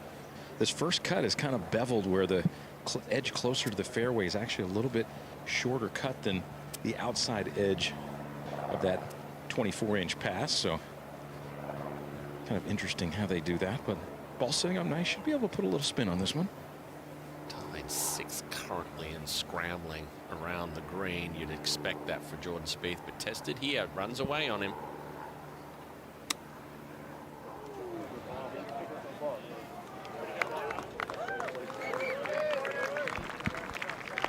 Out of position on the tee shot.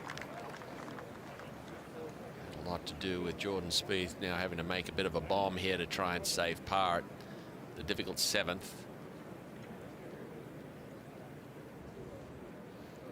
So birdie surveying for Jon Rahm. What a difference a day makes.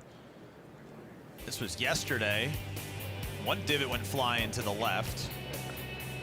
This ball came in, bounced over the green. That was a misjudgment. Rahm wasn't very happy. Took a big swing in frustration. Well, that swing created a divot of grass that buzzed the tower of a volunteer. And everybody may be worried today. Hey, any grass coming our direction? And a good-natured laugh from Jon Rahm, and you know what? He apologized, took full ownership of it, put it behind him, put it behind the volunteer, and delivered a beauty today here at the 7th hole. A pretty good opportunity right here. Just slightly down the hill. Little left to right. These are the type of putts that he likes.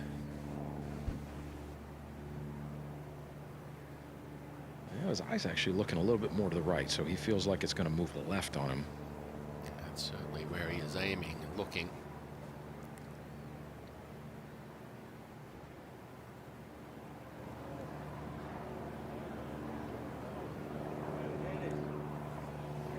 That looked a little uncommitted to me.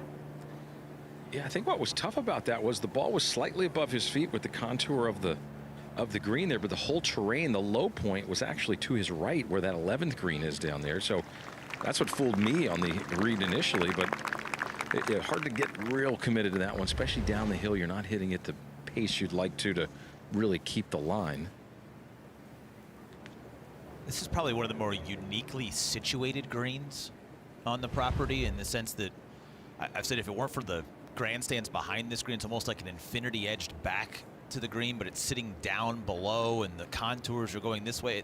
There you can see the back 9 of the property behind where Jordan Spieth is, and that's what Steve was talking about.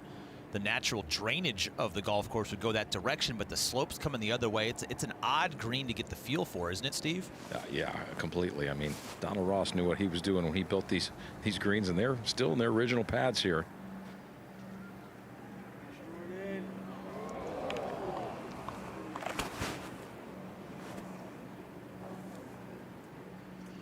Well, it was a bogey as soon as he hit the tee shot, unless he got lucky. And Jordan is back to even par for the week after losing the battle, as most do, over there with the hummocks. Well, as good as his driving was yesterday, today it's been pretty poor. He's hardly hit the short grass off the tee at all. But Rory McIlroy got a perfect look at this putt right here, and I think all he just needs to do is get a little bit more committed to the speed than Jordan did and have a good chance to knock it in. Already with a couple of birdies on the scorecard, pick one up at the 2nd, another one at the 4th. Had to make a couple of good par saves in amongst that to keep the momentum in his favor. Now with an opportunity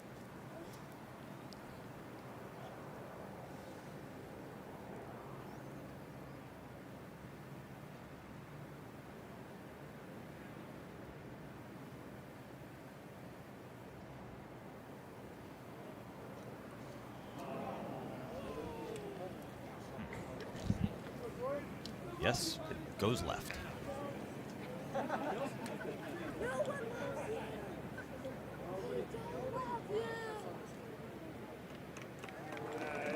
I wanted a little better from that second shot.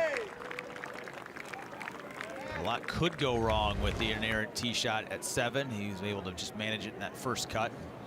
A ho-hum par for Rory.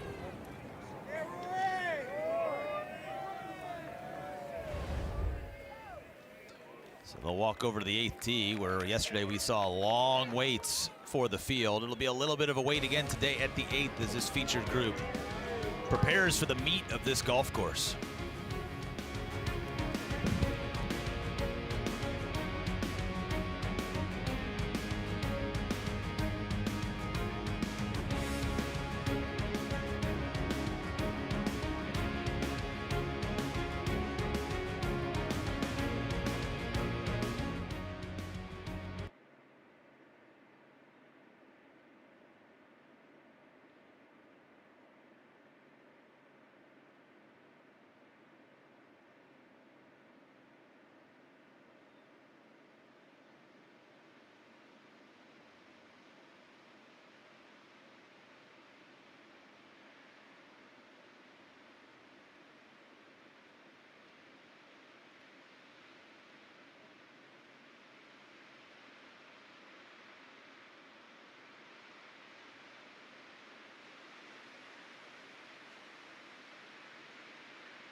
Hello, how are you? What's up, man? How are you?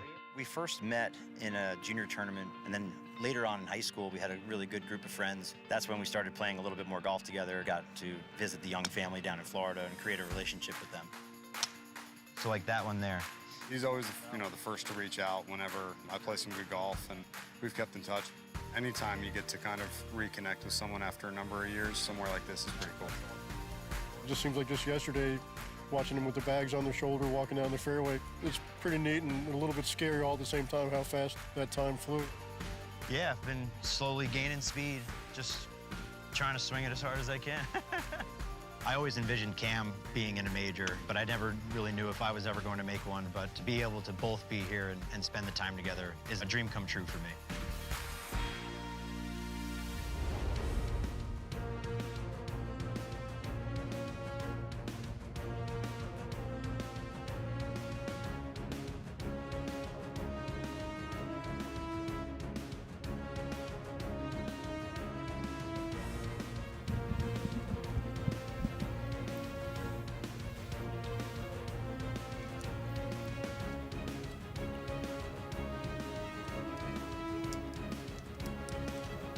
was a cool story yesterday with Cameron Young, part of our featured group coverage in the afternoon, and then earlier this morning, and his friendship with Chris Gabriel, who's on the golf course right now on the wrong side of the cut number. But how about Ben Kern leading the field in birdies for those that had completed 36 holes earlier today to get in with 67. He's going to make the cut. Might be the only member of the Corebridge financial team to make the cut this week. It was emotional afterwards. But those 20 PGA professionals in the field this week, the highlight of their year for those that survived to qualify. And Ben Kern right now in the catbird seat to be low pro this week at the 108th PGA Championship. He had a run of 4 birdies in 5 holes. Pretty good. Yeah, it's impressive to think about. Started on the front side, made triple. Difficulty 8th, like so many did, and reeled off a couple of birdies at 10, 11 to get things started, back on track. But yeah, what a finish. Making 4 in 5 holes to get it back to +1, and at the moment looking good to make the cut. Long wait here on the 8th tee. Yesterday it was one of the hardest par 3s in the last 20 years of this championship. Today, still hard, but we've moved the tees way up because of this hole location right over the top of the bunker. So instead of 240 plus, just 173 today. Yeah, Kerry Haig talked about some teeing grounds that would be using multiple tees. This was one of them here at the 8th. Yesterday we saw it stretched out at 245 yards. Played as the most difficult hole. It actually played to a stroke average of 3.5. Today they've shifted it up some 72 yards. Now put a front pin location. Makes it somewhat easier, but still not easy. Playing as the 4th most difficult hole so far today. Just yielding 6 birdies, and boy, oh boy, Will Haskett, what a gorgeous, gorgeous piece of property. Yesterday at that 3.506, I want to say, official scoring average, it was the 8th hardest par 3 in a single day in the last 2 decades of this championship. That's how hard it was playing yesterday. I was actually surprised there were 7 ones harder than yesterday, but our crack research staff quick on that one. Kiowa had a couple of them. We've been there twice in the last 20 years. But yeah, 3.5, one of the hardest single days on a par 3 in this championship's history. We're still waiting for the group in front, another featured group that features Xander Schauffele for birdie here at the 8th. This one coming completely across the full width of this green, moving to his right. Oh, has he?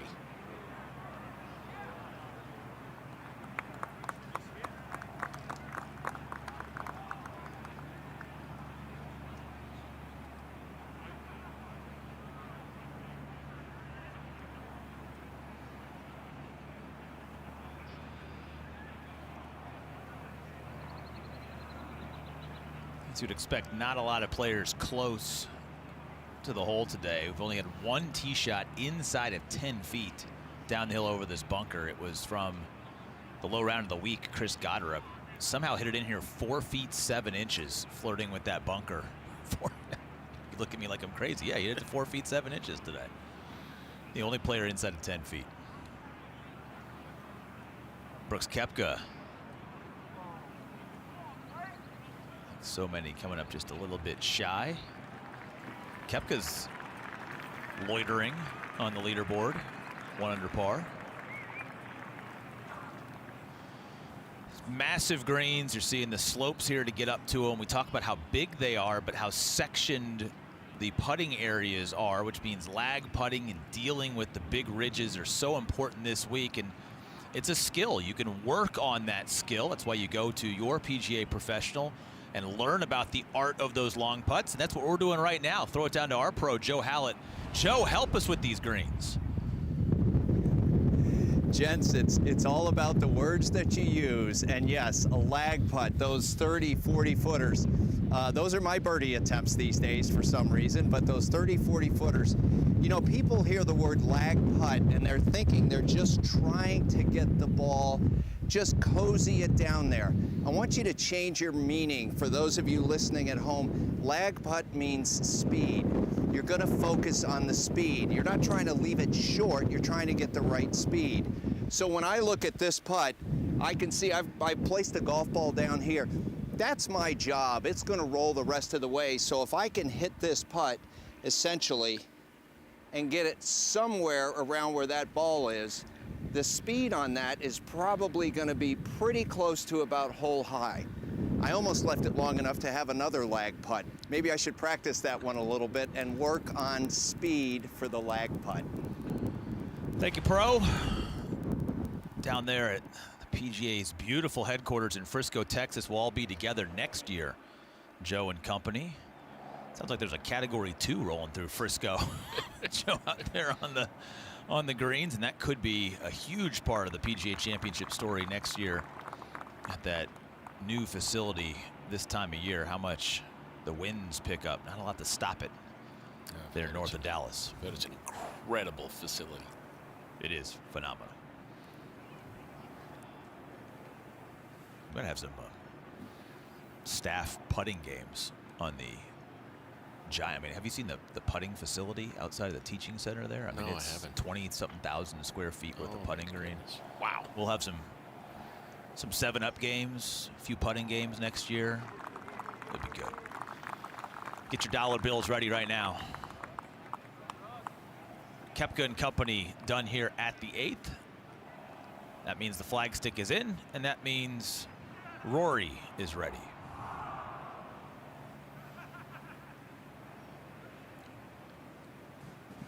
You know, 173 yards, and this wind is not too dissimilar in strength or direction than it was yesterday, but Just wait for Harmon to hit here. Yes.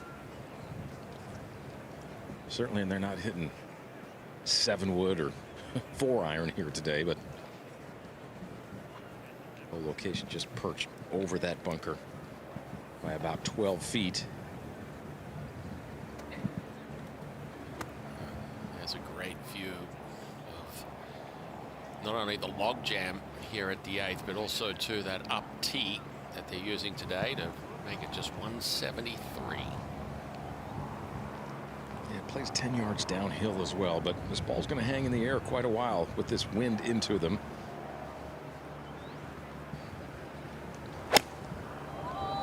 Well, that ball got stood up by the wind right away. Don't plug. Gets on top of the bunker. Bunker? Nope, on top of it, buddy. Oh, stuck it in the groin. And he confirms exactly what Steve Scott said. There you see the elevation shift here at the 8th. And boy, to have a shot into the wind for a ball that's going to be in the air for eternity, this is so hard for the players to judge. Yeah, and it's one of those things too, the more you hit down on it, the more spin you create also, and that affects the window trajectory. Committed to your line, bud. Always thought into the wind like this, Pretty straight wind. you'd club up a little. Take maybe one more, swing it a little easier, take that spin off, Steve. Yeah, if this wind comes from the south, this hole is a completely much easier hole here, but now these players just having to flight the trajectory just right.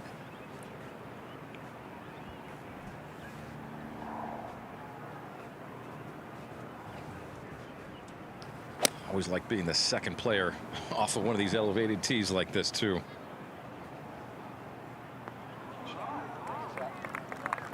That has been the common spot for a good shot today at 8. Take the 25 feet into the heart of the green. We'll see if Rahm can put enough on it as Michael Greller comes over, takes a quick look in the bag to see what Rombo hit there.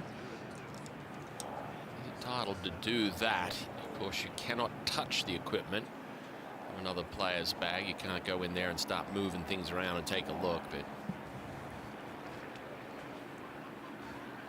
I think there was a song like that one time, guys, wasn't there? You have to sing it for us, Steve.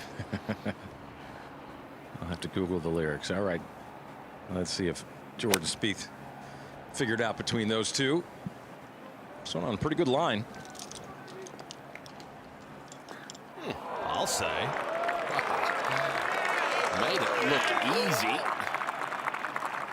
That'll be the second best shot of the day here at the 8th from Jordan Spieth. Let that wind stand it up and then stuck the landing down below. So quick look at a bounce back birdie for Jordan Spieth coming off the drop shot at 7. Oh, I love this view from way upstairs in the blimp. We saw it yesterday with Justin Thomas, today with Jordan Spieth. Second best tee shot here at the 8th. Walking down the hill like he does it every day. He does it most days. He does. He does hit golf balls pretty much every day. I don't know how many of them he hits the 9 feet 5 inches into a 15-mile-an-hour wind downhill after waiting on the tee box for 15 minutes at a major championship, but those are just the details.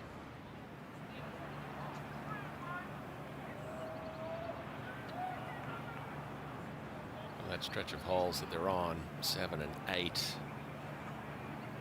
are the only 2 holes on this outward 9 that are difficult, or inside, let's just call it the 9 easier holes. Once they make the turn, after making the journey up 9, it is going to be hang on, because 7 of the 9 holes in that inward 9 rank as more difficult. 7 birdies here today, 7 birdies yesterday at the 8th, and that man had 1 of them. Mentioned he had a hole out for eagle at 2. This was another one of his par breakers. The chip from the valley here at 8.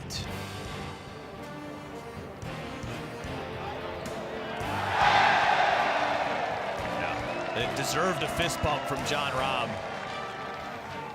Just couldn't make a ton of birdies the old-fashioned way, so he settled for a wedge hole out for eagle and a rare chip in from off the green at 8 yesterday for the deuce. And that's how you chalk up 26 putts on a day.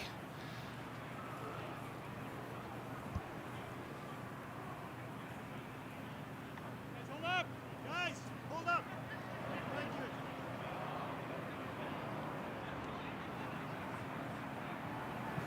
Well, this lie from Rory is pretty good over here, guys. The only thing, when it hits the ground, it's going to kick hard to the right. Just depends how far he flies it.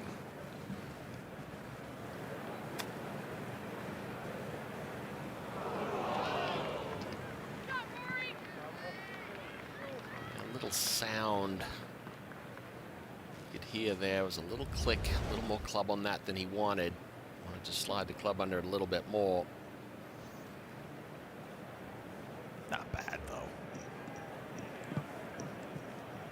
The art of reading the lie is something that you just learn over time. And look, it's a flat-out guess still. You're kind of going in your memory bank and trying to remember, okay, what is this going to do? How much is this grass going to grab the club? And grass didn't quite snag that wedge the way he wanted to, but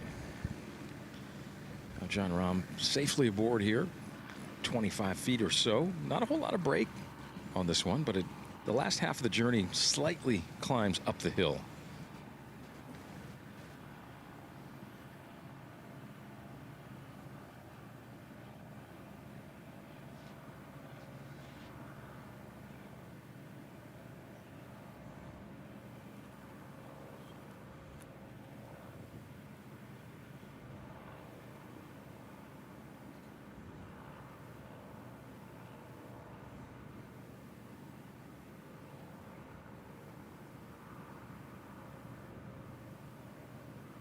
Give it plenty of pace.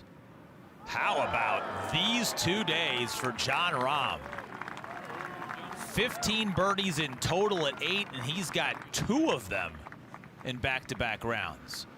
The playoff, by the way, if we have a playoff on Sunday, does not involve this hole, but Jon Rahm might lobby for it just in case it comes to it, because he has dominated the 8th.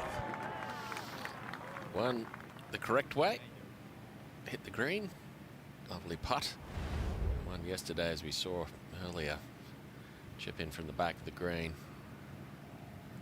Talk about doubling your feet of putts in just one putt.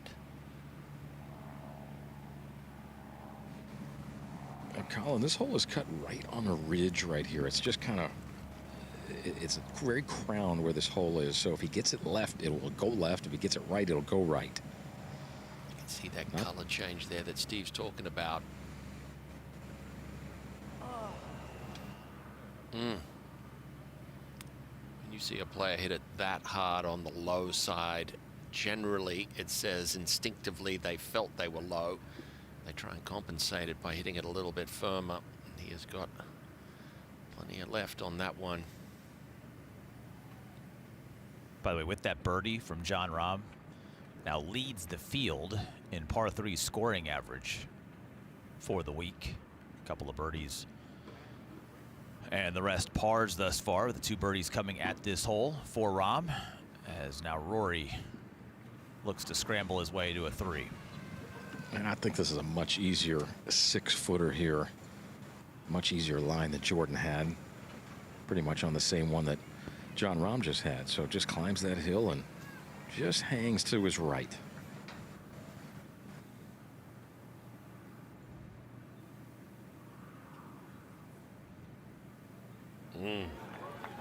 That is a great up and down to save par, especially going into a reachable par 5 in the 9th. We thought he might have a number in mind that he'd want to turn, and I'm sure when he started on the first tee a couple of 2.5 hours ago that he would have been thinking, if I can turn in 3, that would be something special. And he is certainly on track to do that. A little bit of work left for Spieth.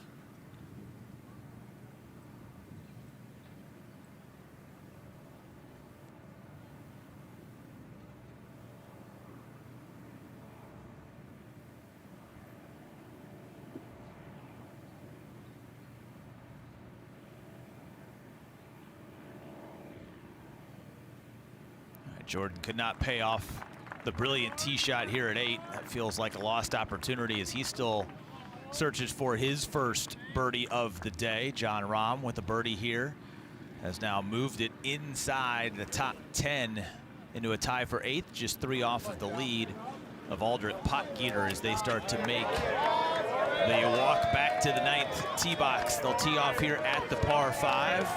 So many people watching this feature group, including our resident PGA professional, Joe Hallett, who's down at the PGA Teaching Center in Frisco. A lot of interesting swings to follow here, Pro. What have you seen that's caught your eye?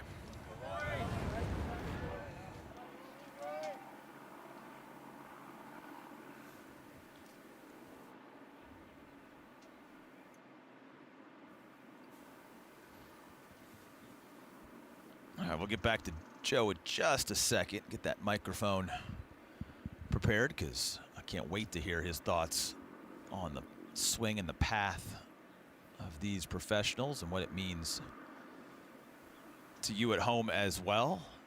It is a long walk back to that 9th tee box. You have to go right past the 17th green and 17th tee to play that 600-yard uphill par 5. Length can be your friend on this golf course. Nobody longer in the game of golf than Aldrich Potgieter, trying to be one of the youngest leaders of any major championship at the midway point.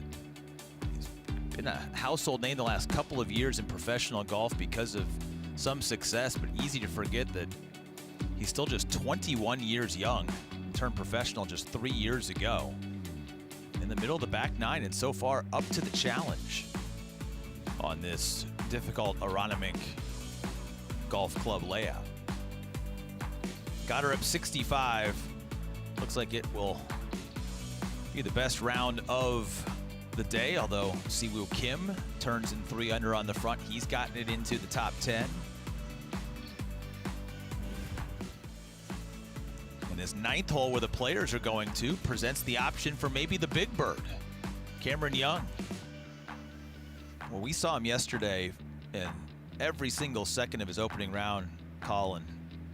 It was okay, wasn't spectacular, and today it was okay, a little bit better, and then boom, 2 big power swings, put him inside at 10 feet on 9. You make the eagle.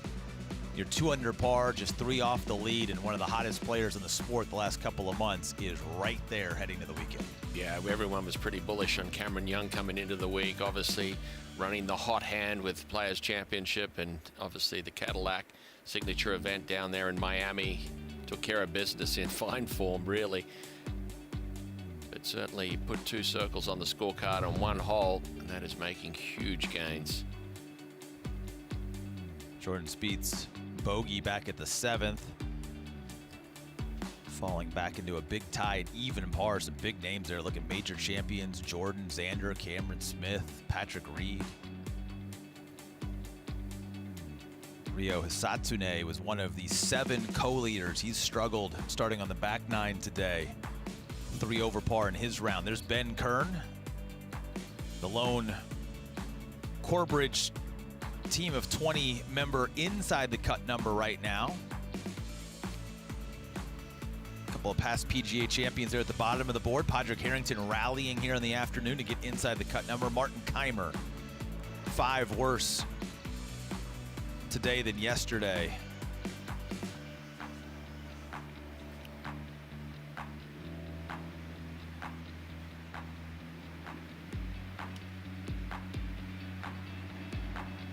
A lot of players, not a lot of wiggle room on the golf course. Cut right now is there at +3, could end up moving to +4 depending on wind and temperatures later today. But you see right now 70 players at +3, so maybe a few moments away from it even sliding down to +4 with the top 70 and ties making it to the weekend here at the season's 2nd major. And still a little weight here on the tee at this uphill. What a walk it is to get home here at 9. Yeah, it actually plays 13 yards uphill once you can try and find the fairway. Front pin location today makes it a touch easier. A little bit more help down with the 2nd shot playing downwind. You can see the false front at the front of the green here, but there has been 3 eagles. 32 birdies made at this hole, so it's the last good opportunity to try and cash your chips in before you start that inward 9. It has played as the easiest hole as you would expect. Most times the par 5s do play as the easiest ones. Don't yawn, Michael. Got 9 more to go. Scoring average right now, you see it for this hole, 4.75. It's one of just 3 holes today that is playing under par. The first hole and then the 2 par 5s. This and coming up at 16 on the back 9. We're actually not that far away from the 16th green. There it is. Right over there to the right of where these players are teeing off from. Structures and stuff up here. So still straight across left to right. But before this group teed off, the scoring average on this golf course for today was about 73.1. It has fallen all the way down to 72.7. It's gotten 0.4 of a shot easier in the time it's taken these guys to play the front 9. So maybe you can hold on late on a Friday.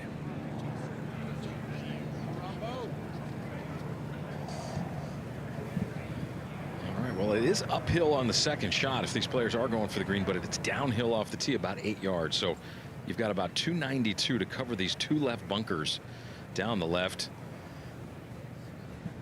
Wind straight across off their left shoulder. Fairway cants from left to right as well. Early tee pickup is always a good sign, and Jon Rahm finds the short grass. He'll be going for it in 2. Yeah, that's down there about 340 off the tee. Yeah, well, there's a little smoke flame coming off that one. Might be too much left on the tee box from this man after he pokes it. Yeah, this is full send right here. This was a stretch that was easy to miss this right if you get any cut spin on it at all.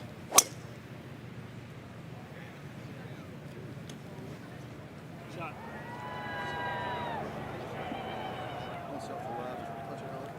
Turned it back against the breeze, but Rahm and McIlroy in good shape. One left in this trio.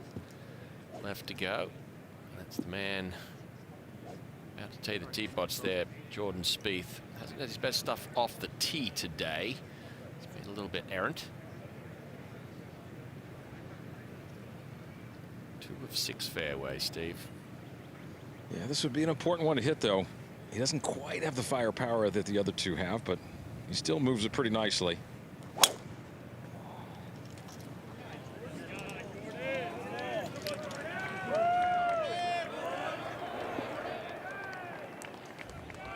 All right, good start for all three in this group, as they'll make their way and see if they've got the power to get it up the hill and to this green. We saw three very different swings. I think we fixed the audio issues. Back to Frisco. Joe Hallett, talk to us about what you've seen from these three players and the swing paths that have you so intrigued.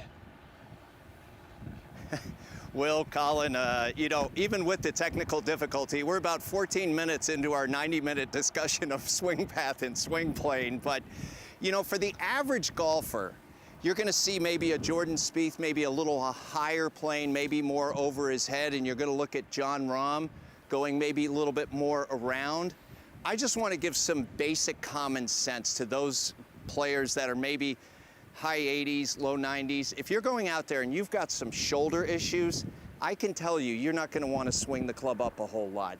If you've got some back issues, I don't think around is necessarily the best plan for you.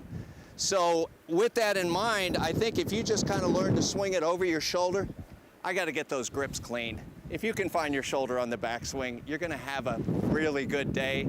Other than that, head one direction or another. There's more than one way to do it. Wow, you do need to get your grips clean. That one slipped out of your hands. But great stuff there, Joe Hallett. I think the scoring average would be about 78 right now if we were playing in Frisco with that wind blowing. All right, so what did you see from what he talked about with these nice slow-mo looks at all three of our players? Well, the good thing is they're all individually different, but they all work. And this is part of the aspect of being an instructor. Joe Hallett, obviously one of the best of the business, but, you know, all different. Look at Jon Rahm, bowed left wrist, club way behind him. It's all about matchups, and you're going to hear that word a lot. It's being able to match up something to do with something else. Rory McIlroy probably right in the middle of those two. Gets it a little bit more across the line, drops it way inside, swings up on it with the big stick, and that's the reason he hits it so far, for being fairly, you know, smaller in stature. You know, it's instruction. It's funny. It always evolves. Everyone's got an opinion on how to do it, but it's about being able to get the most from somebody. You know, everyone's got a DNA, a thumbprint, you know, but it's more of saying what makes it predictable. That's what you want. You want to have predictability in what you do. If it's a left to right shape, a right to left shape, all these guys, and this is the beautiful thing about this product, is you watch these guys throughout the whole day. You can see how much Jon Rahm is aiming left, curving the ball. Rory McIlroy aiming right, curving the ball in the opposite direction. Everybody always turns up on the practice tee, and they say the same thing, Will, I want to hit it straight. None of these guys hit it straight. They're all moving it in a predictable direction, and that's how you manage your game.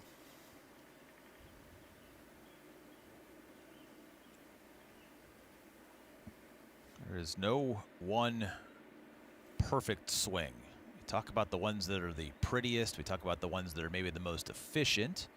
And those are all good subjective conversations, but I think you and anybody that coaches, whether it's the world's best or somebody that's picking up the game for the first time, is you're working within the framework of what the athlete or what the person can do to try and get the best out of it. Seeing them finishing up on 9 green, the group in front of our feature group. Koepka just missing.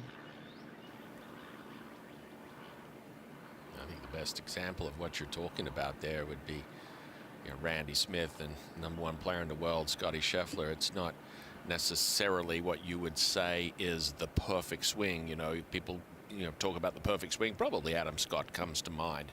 You know, it looks pretty. It just looks like it should be on the cover of Golf Digest or something like that, you know, week in, week out.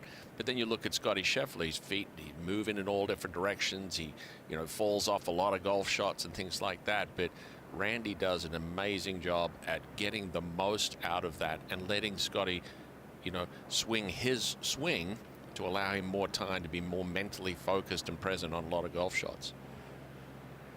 Tyrrell Hatton was in a greenside bunker up near the green here up the hill, played to here 10 feet for birdie for a man that's fighting to make the cut, and he's going to have to play flawless golf on the back nine.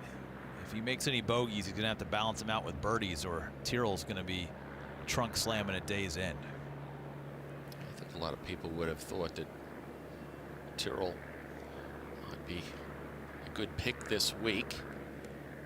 Usually shows up in big events. Just a grinder out there on the golf course. Never afraid to show his emotion. But gritty. And now our PGA champion from 2 years ago, Xander Schauffele. It was a putt a little bit longer than this one on the 72nd green.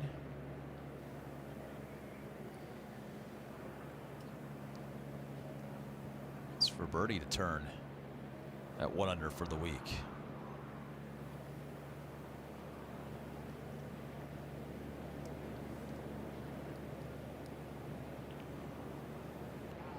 Xander is sneaky, kind of rolling underneath the radar right now in golf because of his injury last year. Maybe not the same form from 2024, but I don't think anybody would be surprised to see Xander win another major, maybe even this season.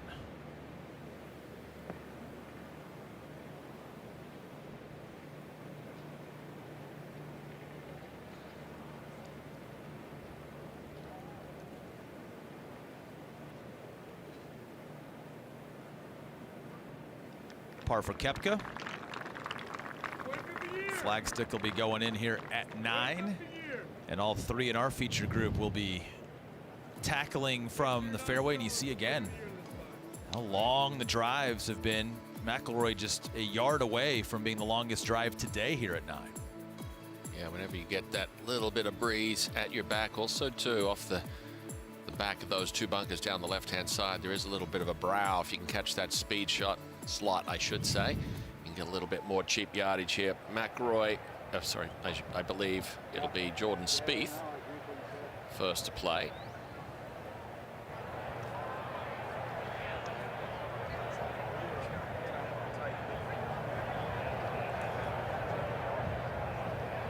He's got 256 all the way up to the cup, 246 to the front edge. Does play 13 yards up the hill, so it's going to be a pretty good poke, but wind pretty much the same direction it was off the tee, helping from the left, maybe a little bit more cross. You can definitely run the ball up there. Leaking right.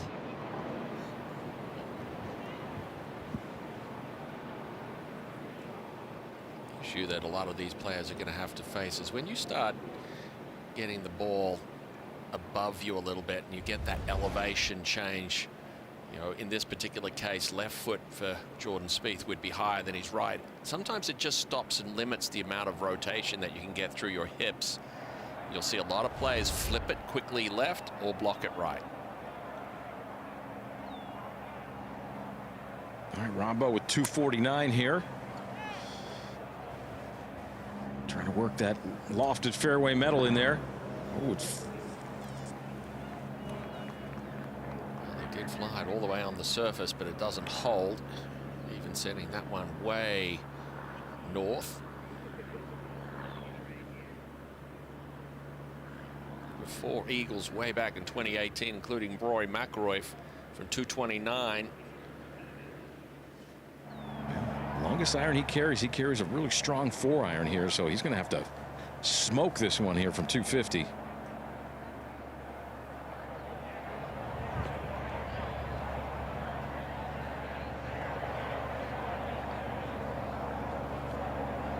Sure, right now, Roy might have just backed off a touch. It could have been just a little bit of lull in the breeze. He knows he needs just that little bit of help. You can see it down in the bottom left of your screen there, bouncing around 10 miles an hour off the left. Colin, I think he's going to have to hammer this thing. With the up, it's playing 264 yards.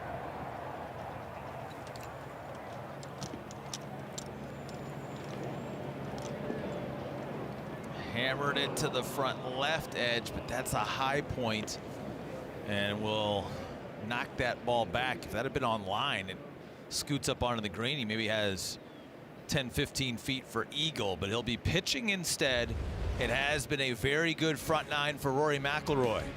Trying to get it up and down for one more birdie as he plays his way back into championship contention here on a Friday at Aronimink.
All three in our feature group looking to take advantage of the lone par 5 in this front nine. Jon Rahm coming off a birdie at 8. It's just 3 shots off of the lead, putting himself in one of his best positions in a major in the last couple of seasons. He's just over the back of the green here at 9. Jordan Spieth with some green to work with, looking to bounce back under par yet again. And Rory McIlroy, the best mover of the 3 of them. Jon Rahm playing off the good vibes of his close yesterday. Birdie at 8 yesterday, and then finishing things off in style yesterday at the 9th. This was how Jon Rahm finished his first round of work.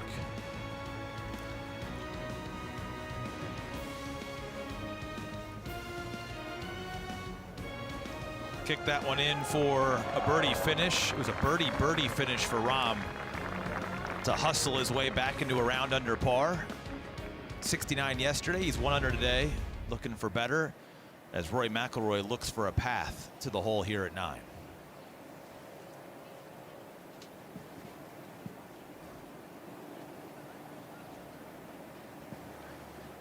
That'll be Jordan Spieth instead, chipping from the rough. Hits that downslope and kind of resigned maybe to that leave there, Colin. Yeah, it's about as good as Jordan Spieth could do from over in the right side there at 9. You talked about the big slope.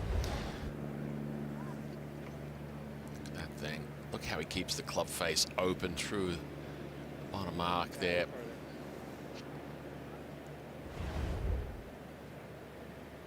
This is the complexity of what McIlroy has to deal with here. You saw his second shot, some 250 yards. Catch the left side and kick all the way back down. It looks like Jon Rahm's going to play here, guys, and he's got a iffy lie, kind of where the players walk off the back of the green here, but I think he can get enough club on this ball. Shouldn't be a whole lot down there. Just let gravity take it down to the hole. Yeah, I think this might turn out okay.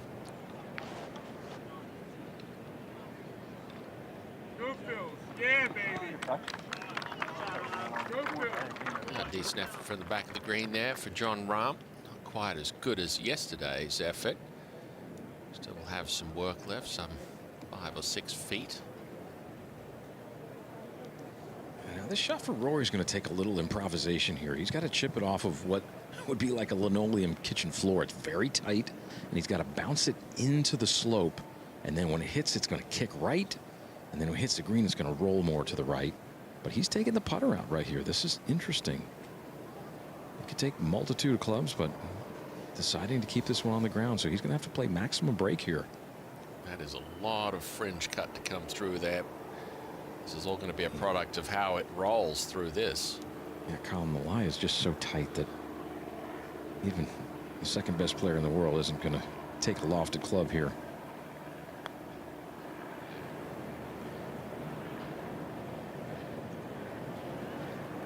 Rolled through a little too good there for Rory. A tough break on the second shot. Almost finding the surface. It only needed to be a couple yards to the right, and it would have done that and left a fairly close putt for eagle. But now all three players left a little bit of work left. Look at this one aiming well out. There's that little crown at the front. You can see that hand came out very early. That right hand of McIlroy. That was the pump the brakes. Minimizes the damage, right, by using putter of what could go wrong, sculling it, fatting it, things of that nature. But if he had, what shot maybe maximizes the potential to get it closest? That was definitely a lofted club, trying to pitch it into that crown and kill it, and then just get the second bounce, third bounce on top and let it trickle down. It is a little bit more complex, but it gives you your best option to get it close. You know, you can see the reaction with McIlroy. He knows he wants to make birdie here. This is probably his last good opportunity for all of these players. Slippery one down here for Jordan. About 9 feet.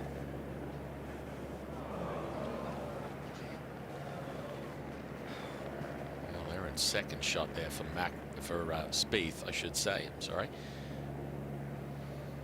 Not the same magic as yesterday. Yesterday felt like a round of golf where he could have scored a little bit better. Today is just a round of golf where there just really haven't been many opportunities to score. But back-to-back holes, though, with 9-footers, neither one of them go down. And so we're still in search of our first birdie today. And Jordan's got to be a little careful going to the more difficult back nine. Yeah, it was a similar round yesterday to McIlroy. McIlroy couldn't get it in the fairway, couldn't get it close enough to take advantage, and that's been the situation for Jordan. Just 3 of 7 fairways through his opening 9 holes is not good enough to get it close, especially on a more gettable 9 holes.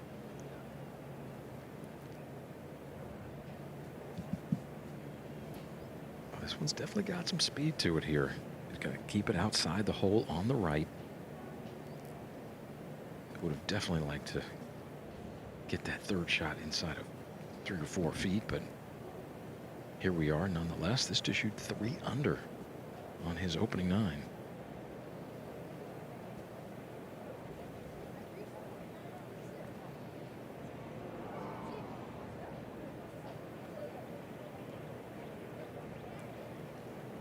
Just over borrowed. Still a better pass at it on Friday than Thursday.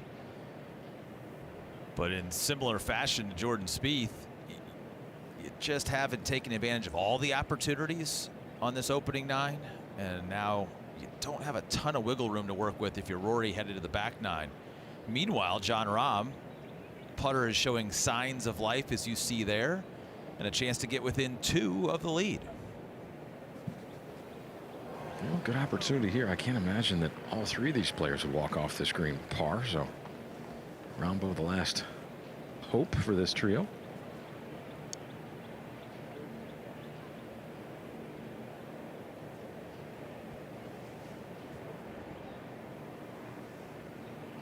Also moving to his left.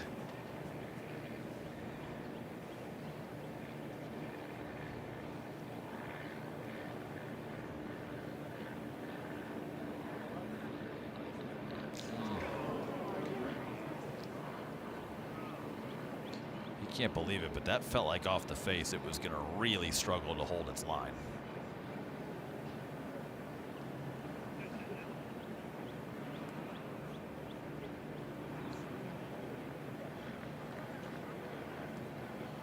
Yeah, and I'm with Steve on that one, Colin. I mean, 3 guys in the fairway here, 3 world-class major championship winning talents. All three of them with plenty of pop, and nobody's going to put a 4 on the board here.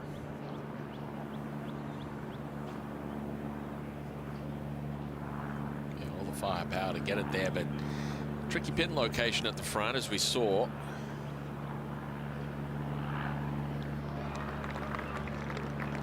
You can tell by that expression that's a disappointing par at the 9th for McIlroy, especially with just iron in hand.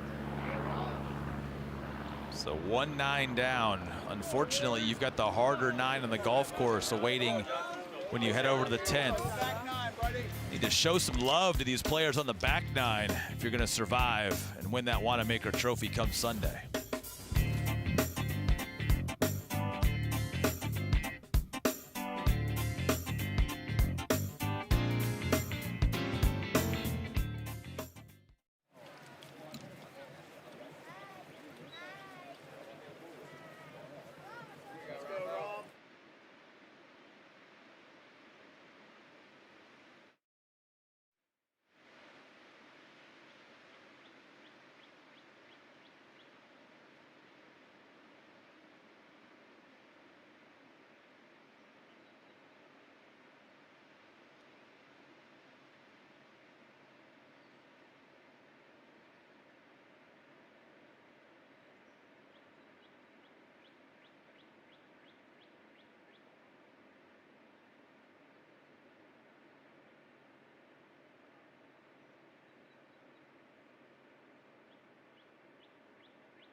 After over 60 years, the PGA Championship will make a historic return to the Dallas-Fort Worth area in 2027. Join us next May at the home of the PGA of America in Frisco as we welcome the strongest field in golf back to Texas.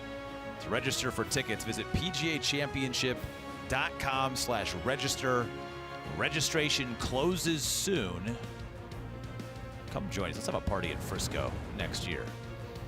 Who will be the reigning PGA champion when we gather for the 109th playing of this tournament? Could it be now 21-year-old Aldrich Potgieter? 5 under par. He is bogey-free today after being one of those players, one of the 7 co-leaders.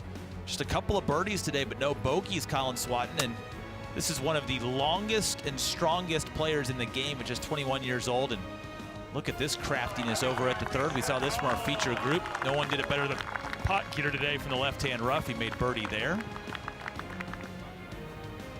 Then greenside in the bunker at the 9th and 2. Pretty nice touch here. Almost went in for the bird. It was 2 under, that got him the lead, and then a couple of good par saves on the back, including here. Almost drove it out of bounds at the short 13th. Had a blind second shot, missed the green, chipped to there, and you need some of those holes this week if you're going to be near the top of the leaderboard. That's exactly what he has done. He's not driving it very accurately, but finding a way to hit greens and just keeping the ball in front of him. He's 2 holes away from perhaps posting a number that could hold up for the lead heading to the weekend. Well, you said it best, known for his length off the tee. Not one of the best short games in the world, but definitely the short game has been showing some prowess with that highlight reel there for Potgieter.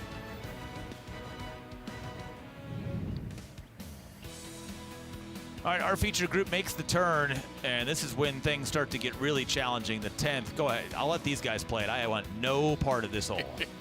Look at those arrows going across from right to left. That's denoting the wind direction here from the northwest.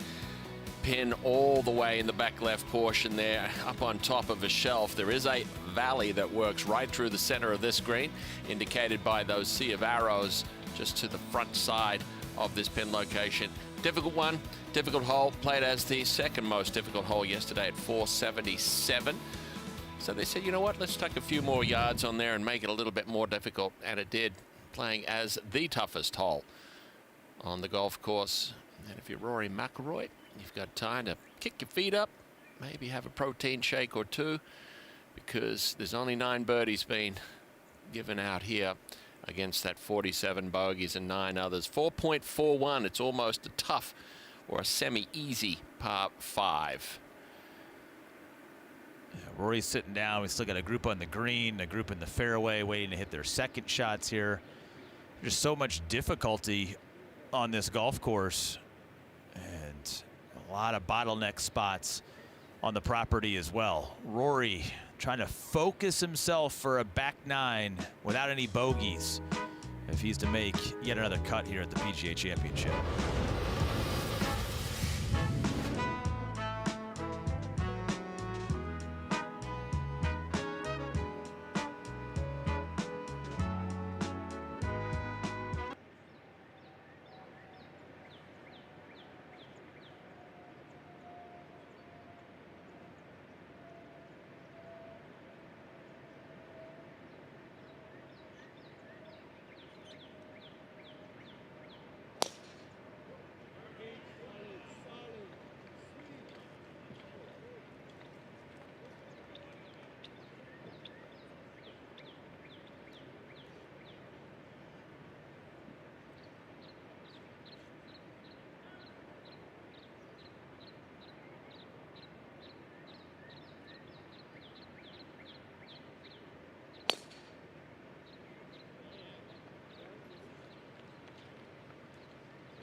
They're just getting dinner ready for us. We'll be there in a couple of hours. That's right off the 18th hole.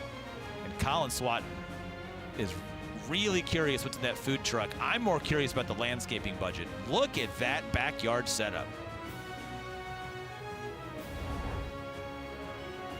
You could afford that place if you happen to win this tournament coming up on Sunday. If you're going to win, you better be good with the putter. How about this? At one point in time today, the 3-putt percentage rate was over 7%. It's right now down to 6.1. To put that into perspective, PGA Tour professionals every week 3-putt about 2.6% of the time. It means of all the greens they hit, 3 putts or more, 2.6% of the time. We've nearly tripled that today, as you see would be one of the hardest putting rounds in the last 20 years at a PGA Championship. These greens, I mean, somewhere Donald Ross is just cackling with laughter. Look at that one there. 5 holes with more 3 putts than birdies. That's incredible. That's unreal. And look at them out. 10, 11, 12, all 14, in the back 9. 15. Our featured group, it's got it all in front of them. All right, friendly wager for our crew tonight. We'll see if Steve gets in on this when we're finally hitting golf shots again.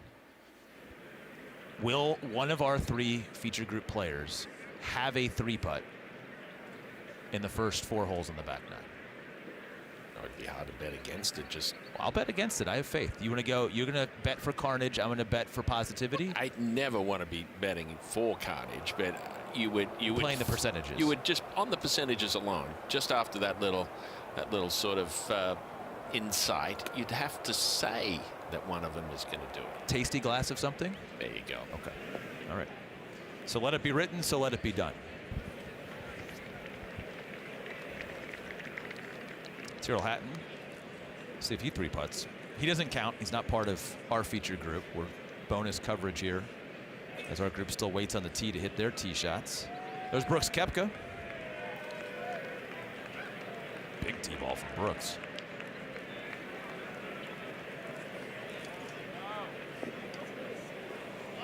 Oh, there's just that soft side to the left side at 10. That's down in that valley that's created between the back right portion of the 8th green and the left side of 10. That member is not part of this group. That's walking up 9.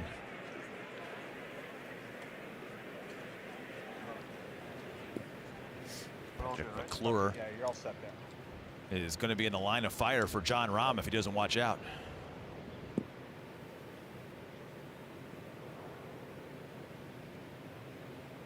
Such a difficult driving hole. Plays downhill some 5 yards, wind off the right. A couple of bunkers down the right side, you can see.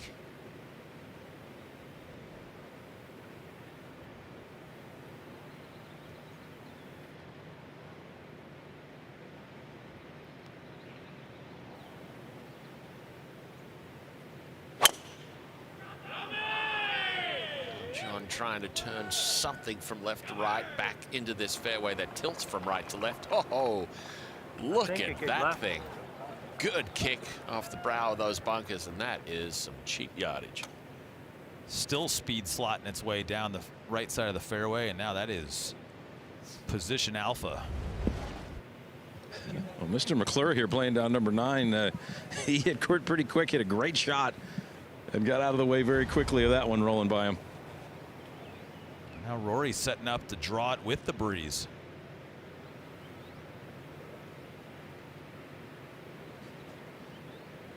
Anything left to center here can fall down into the rough.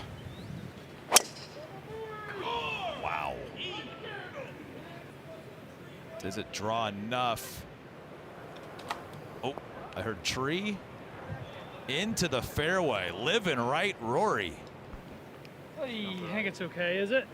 Yeah, it is, Rory. It's perfect. Still going. That's going to roll another 40 yards or so. Wow. He was aiming a mile right on that tee box. And to your point, look at that thing still going. They're running about 8 on the stem. They're running the way Pete Donald Ross originally designed these greens 100 years ago.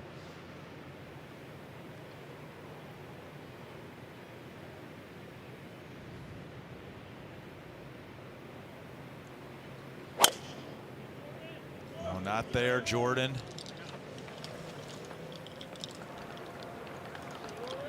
Oh, Jordan. That's been the common miss today for Jordan. A late miss leaves the club face a mile open, and there's a couple of bunkers down there and a big old tree between him and the hole, I believe. Those bunkers have been a real problem today. We'll tell you why on the other side.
Well, just eyeballing it, but that seems like it'll hold about 17,213 Miller High Lifes.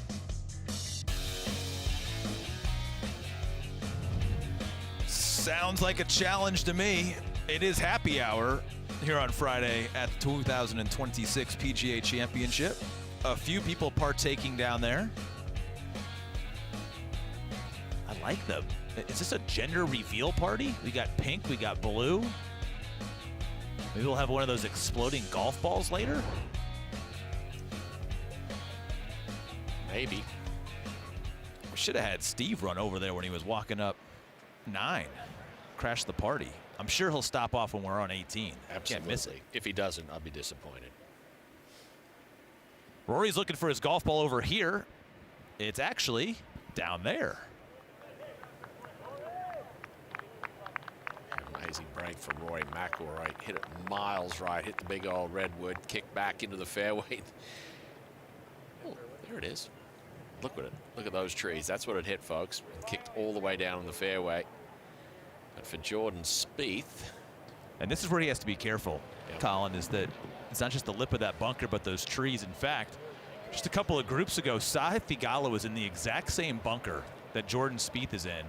Tried to hit a layup with the wind, hit that tree right there in front of him, ricocheted all the way across the fairway into the penalty area that is yellow lined all the way down to that pond, and had to play again from the bunker. Made 7 here at the 10th. So have to be careful if you're Jordan Spieth right now.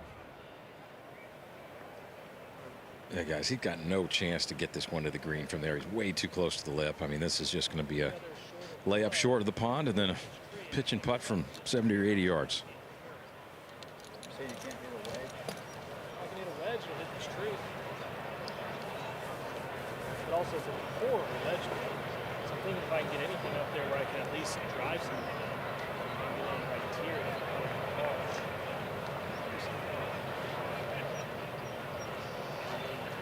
To the drop zone. Just there's certainly an option. It's just so I can't hit this. The rise to me.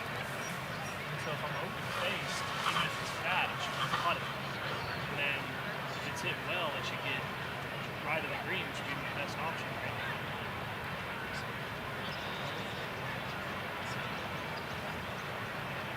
Yeah, I was just 60 thinking. what front? Like 66 front, 65?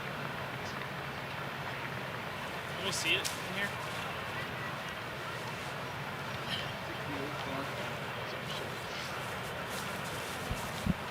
I was seeing just a wedge at the drop zone thing, and I don't think it's that bad of a wedge shot. I think we're out of position. Yeah, 68 front adjusted, 65 adjusted. Makes it like, what is it to that drop? Here, can I just see the shooter? Yeah, I have it. Already adjusted. Yeah, before he adjusted. Well, rangefinders, of course, are allowed to be in play this week. Of course, you can't have the slope activated. I think the issue here is. I just think. Yeah, I'm with you. I mean, I just think that's the smartest shot. If it was teed up, I'd hit. This is fine. So you're trying to hit the southpaw? 120. Yeah. So I think Michael Grella is the winner of that discussion. Now just trying to pitch something out there, some 120. Yeah, I think it's the only sensible play here, guys.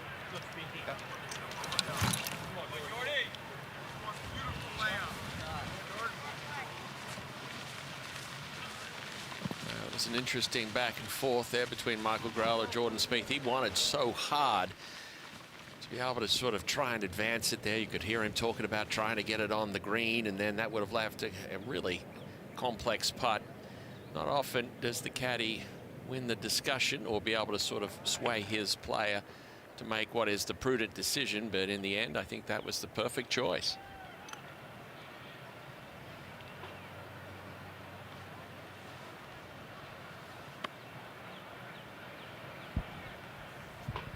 He's officially laid up. Green still occupied up in the distance. Bender Schauffele had to make about an 8-footer for bogey up on the green, while Brooks Koepka missed, but He's also waiting. It's not just the difficulty of this golf course why we're having these long rounds and these long waits, but these players want to be so respectful of the other action that's going on. There could be somebody with a 20-foot birdie putt on 8 green, which is about 50 feet from where Brooks is kneeling here, and don't want to make your putt, and that sheer distracts somebody who's hitting. They've got a lot of tee boxes and greens that are close to one another, and so you're kind of holding in position on many spots around this property.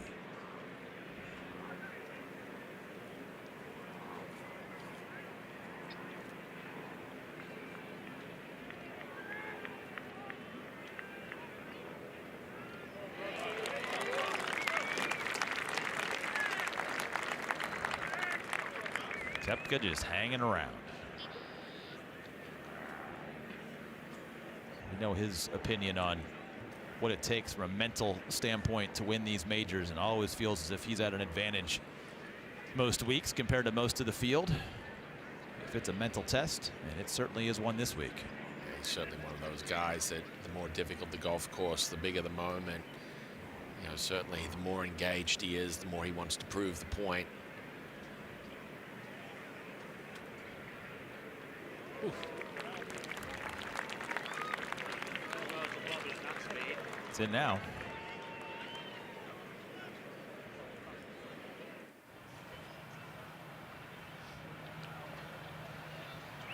All right, you have to take advantage if you're Rory McIlroy of that bounce. I'm not saying you make birdie here, but at least deliver a good strike after getting the good fortune.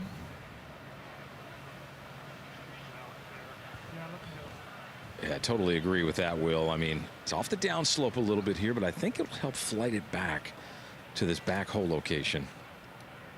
This is a tough pin to get to, Steve. Right up on top of one of those patios that you say.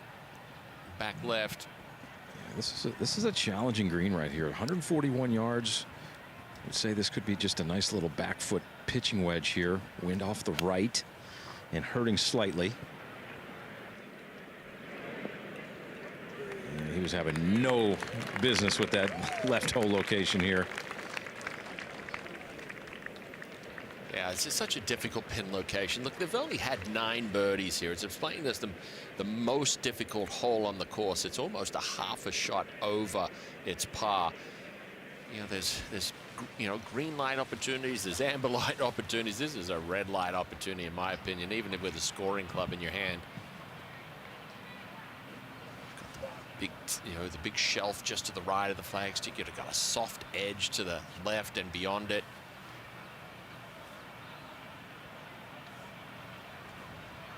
Well, if you're going to attack, this would be the one to attack. The wind is kind of starting to die right now.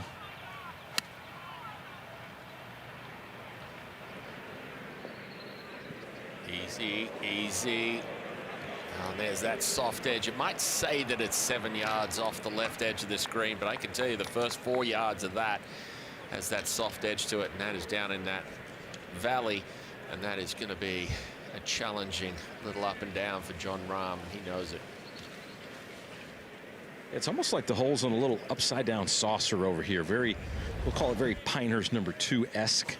Everything falls off from around it. So if you're not spot on inside of 10 or 12 feet, you're going to have a tough time holding that ball near the cup. That reaction there from Jon Rahm says it all. He's like, oh, I can't believe I did that. A little bit like the top of a VW back there in that back left portion, Steve. Little turtle.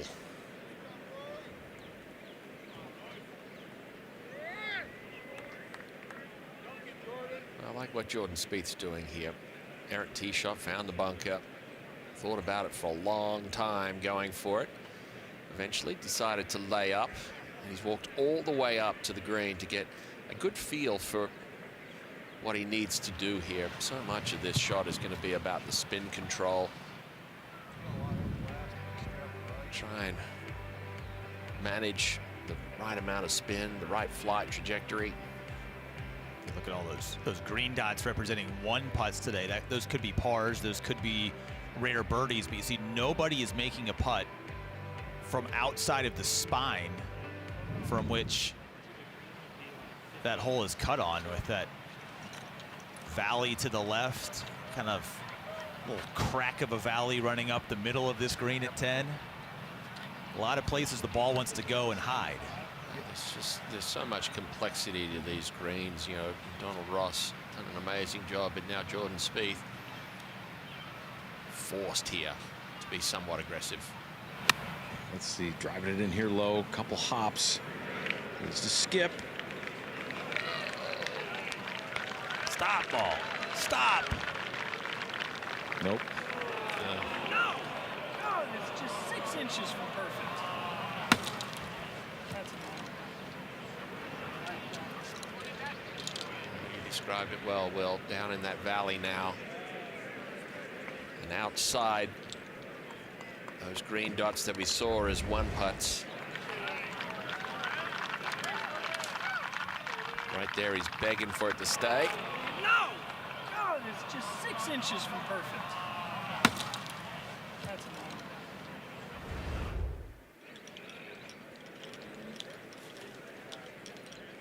There is so much emotion in this group. There's so much emotion in this game. Anybody that says they don't play with emotion is lying. Some are just better at channeling it or controlling it. There's a lot of fire in this group as well, but I will say about all of these players, you and I have been around them a lot out there on the golf course. They're so good at being demonstrative with their emotion in that moment, and then watch where the laser focus goes on the next shot. You really don't see it carry over very often. No, it's exactly right. You know, sometimes, you know, I would say I would rather somebody get it out of their system. The difficulty, and to your point, you can't allow it affect the next shot. You know, that's how you compound things. Tiger Woods did it better than anybody. You know, one thing that I try and explain to my students is, if you are going to let something out, some sort of emotion, aggression that we saw there just a little bit there with Jordan Spieth, as soon as that club goes back in the bag and touches the bottom of it, that's when you let it go. All right, Rombo going here with the putter. This ball you could get at this ball left of the hole. This could go 6 feet right of the hole. He's kind of running that ridge all the way to the cup.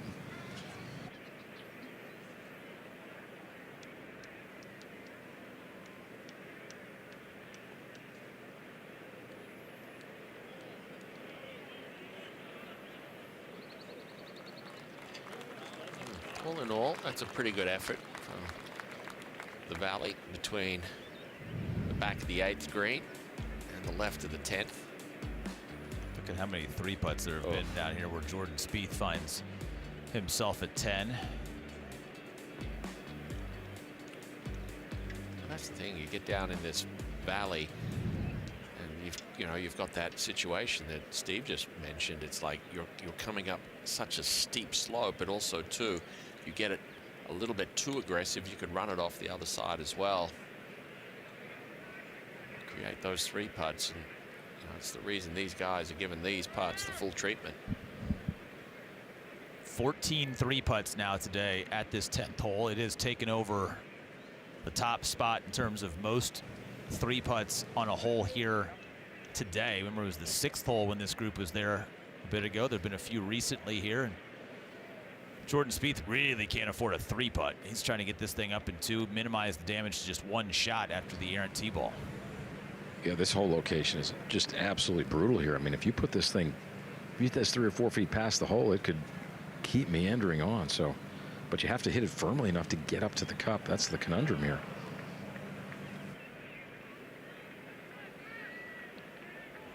How about in? I like what Jordan Spieth did there. He had Michael Greller actually tend the flagstick, and sometimes as the light starts to get a little low, the day gets a little long, you've got a tricky putt, you can use your caddy as a bit of a beacon, as a sense of depth perception. But that is going to be a bogey forced by that errant tee shot. Really struggled off the tee today, Jordan. 3 fairways out of his 8.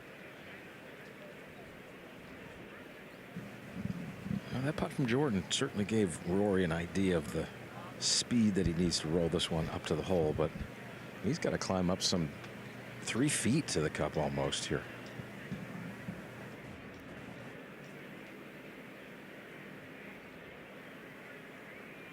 Right about there, it's starting to crest at the top of that tier. Nicely done. How would you break down that putt? The 2 tiers and it flattens out, or are you trying to hit it to a spot, or where's the feel? How would you teach somebody how to handle a putt that has that much elevation in it, and it's inconsistent elevation because obviously it gets to a top point? I'm always trying to find the highest point, the last point of where it's going to break, and you're trying to send the ball out like a beacon to try and track that last point where it's going to be at the high point before it turns that indicator on, in that case to the left for McIlroy. Rahm chose putter from the valley to the left of the green here, managed to get it up to here, but this is to remain at 2 under. Not a whole lot of break here. Pretty straight.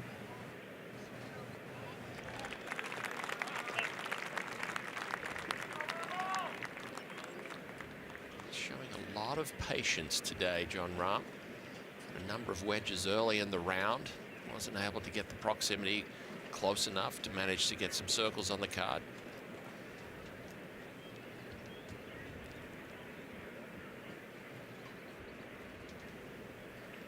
Now McIlroy just to tidy up. Nicely done. That'll be a par 4 at the difficult 10th to remain 2 under on his round, +2 total. Well, this is this back 9 that is going to really challenge every bit of your emotional fortitude. Look at just this one hole alone. Oh, I missed the green. Oh, I missed the green too. Oh, I thought I hit a good shot down. Gosh, dang it, Jordan. This game will make you go crazy. On to 11 we go. Hang on, Will. How many bunkers are on this hole? 20. That's incredible. Think 20 bunkers on this hole alone. It's pretty much a straightaway tee shot. You've got to fit it between the bunkers on the left, bunkers on the right. If you can manage to do that, it's going to be an uphill second shot here of some 9 yards to a front pin location. When we walked this hole on Tuesday, we were struggling to find pin locations, but they have found one down on the front right-hand portion there. Look at all of those arrows, folks. Front left, back right, drop-offs everywhere. It is the 4th toughest hole on the golf course, straight after the difficult 10th, and it's only yielded 7 birdies. And wind at the players' backs here. This part of the golf course, there's a lot of stuff going on. A lot of greens and tees around this area right here.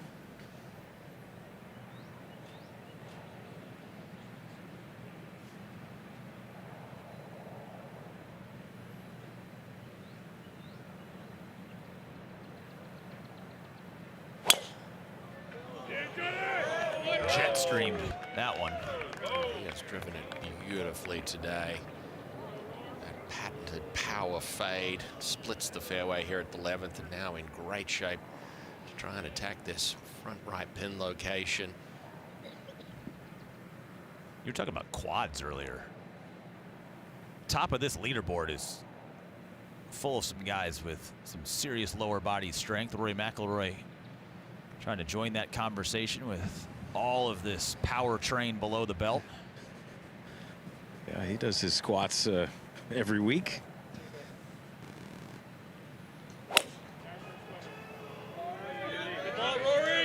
And just dialing back there with a fairway medal. Good choice. That's his new 3-wood he's put in the bag as of the last couple weeks as well. Jordan needs to put a good pass on this driver.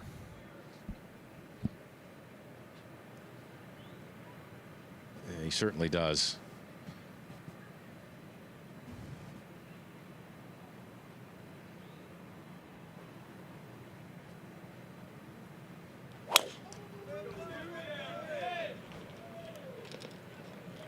Still another block to the right. Needs some help. And we'll get it. Wow. Ooh, that is a good break with a front right pin location. False front at the front of the green here at the 11th.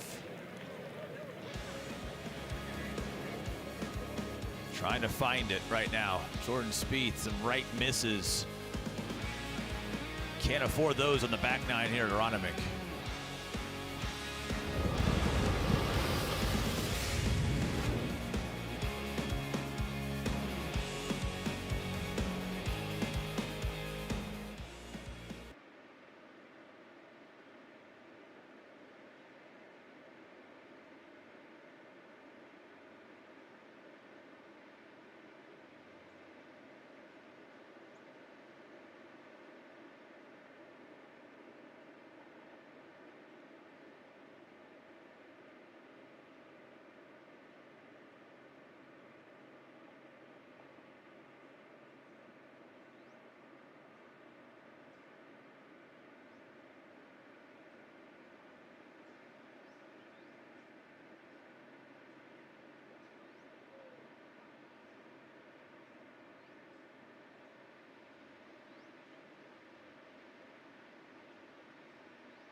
Yeah, the Liberty Bell's a big deal.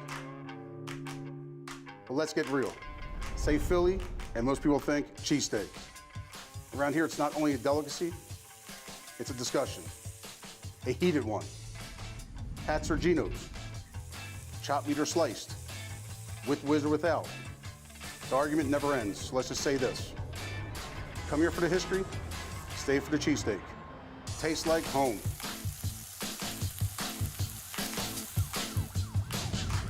To cheese whiz or to not cheese whiz? That, Colin Swatton, is the question.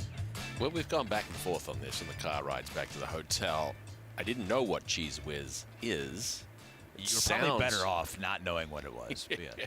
Yeah, Steve Scott said, I might want to go without the cheese fizz, but I am not going to leave Philly without a cheese. How big you thinking? You know what? 6-inch, 12-inch, 18-inch? Hello.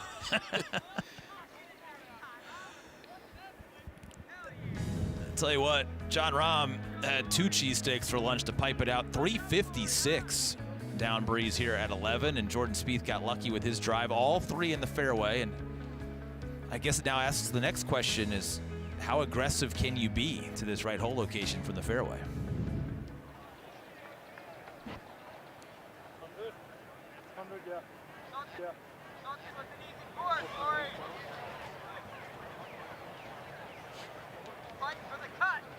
Guys!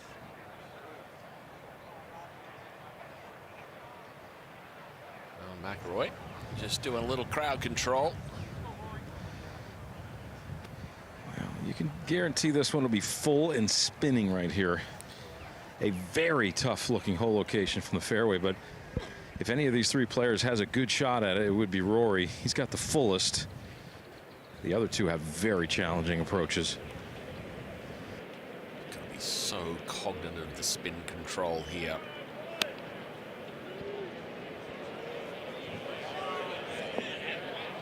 Come on. Here we go. Uh-oh. Ooh. Oh, I cannot believe that. And he is not going to believe that.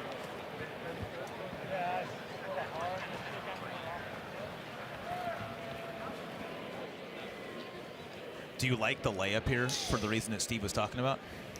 With 3-wood for Rory compared to driver for the other 2? Absolutely. I'm going to give my wife a quick little shout out here. Sometimes she says I'm too close to the green.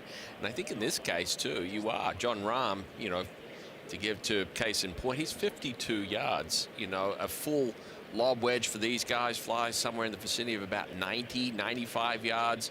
And then when you start taking too much off it, you don't create enough spin, and then you're going to be in a situation that we just saw Rory McIlroy. You hit it to the back of the green, now you're left with an electric putt down the hill. All right, here you go, guys. You ready for this? John Rahm just hit the longest tee shot of the day here at 11. Jordan Spieth hit the 4th longest tee shot of the day here at 11. The other two in between them, Rico Hoey and Pearson Cootie, each had little 60-yard shots. Both of them made bogey. Case in point. Yeah, I believe it. I mean, look, this shot for Jordan Spieth right here, I mean, it's like the face of that approach between the edge of the bunker and the front edge of the green is so steep right here. Oh, he's going to bump it into it. Look at this. Look at this. Look at this. Stay. How fun is that? Wow. Golf shot, folks. What a golf shot. The imagination in that man's head is one of one. Let's take a look at this here. Watch this one, folks. Look where this ball pitches. I can tell you, I've walked this golf course. The slope at the front of this green is amazing. John Rahm. Something similar, perhaps, Steve? Yeah, he doesn't have quite the face, but this is going to kick more to the right. I mean, I think that's the only way to get it close here. That was such a great shot. Now he's going to go airborne. And that's really good, too. Two amazing shots from two guys completely out of position. To the man to my left, Will Haskett, to his point, could have easily got out of position, ended up with bogeys, as has been the case. But let's take another look at this one here from Jordan Spieth. Drives it in low, pitches it into the front, second hop on top, and now left with probably the easiest putt on the golf course below the hole. I mean, how do you even forget the execution part of it, to think it up and then do it? Wow, unbelievable. So much could have gone wrong with that shot. You know, we were there on Tuesday, you know, and there was a number of players that were dropping balls on the front portion of that. They were rolling off that green down into the bunker. If that second bounce had not have been on top, you know, Jordan Spieth would have been in a situation where he's not putting for a birdie from below the hole. Incredible stuff. I got a quick Jordan Spieth story for you. So back, I heard Cameron McCormick speak a few years ago, and he talked about the first time that Jordan came to him with a, for a lesson when he was a teenager. And Cameron put some golf balls around the short game area, and he had to get the balls up and down. There was a certain stipulation, but the very last hole, Jordan had to make the shot, and Cameron put it in like a most impossible spot. He said, "You can't do this." And so Jordan got up there and he holed the shot, and he said, "Don't tell me what I can't do." Oh, that is such a great story. Rory McIlroy, you cannot make this putt. Don't look at me. I didn't say it. I'm in a booth. I didn't back him off.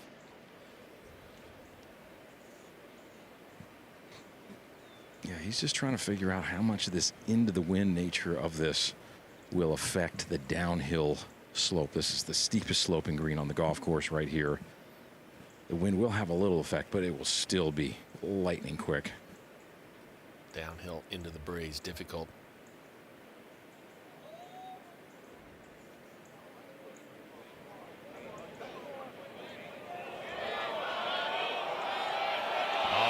Willed it into existence, didn't I? Well, you had to. You put him off. You backed off it. I did. Well, I was just trying to employ some Cameron McCormick reverse psychology. Oh, what a good putt that was for speed down the hill.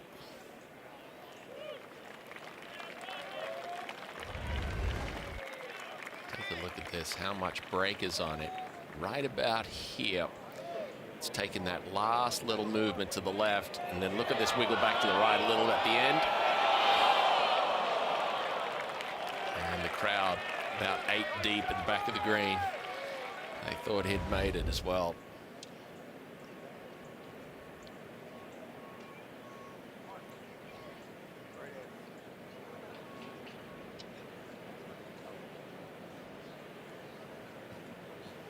I'm sure Rahm learned a little bit from that one right there.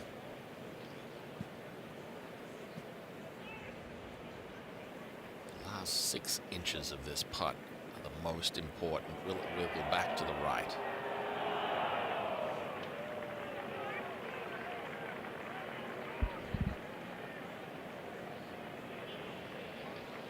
Yes. Oh, we're breaking trends out here. Full send off the tee for Jon Rahm. And the longest drive of the day here at 11 yields a birdie, and he's suddenly inside the top 3. Yeah, I've been so impressed, not only with that putt there for Jon Rahm, but also too just the poise that he has shown through this round. A lot of opportunities with wedges early, wasn't able to get it close enough in proximity to pay it off, but he has remained patient. When he's had to make a putt to save par, he's been able to do it. We're also witnessing 2 of only 5 players on the golf course that are bogey-free in this group. Rory McIlroy and Jon Rahm. Obviously a lot of back 9 to go. We have not had a bogey-free round today. We've had one all week. Patrick Reed yesterday. Incredible patience. And now Jordan Spieth to pay off probably the coolest shot we've seen all week. All right, this has got to go in, doesn't it? This would just be right up Jordan's alley.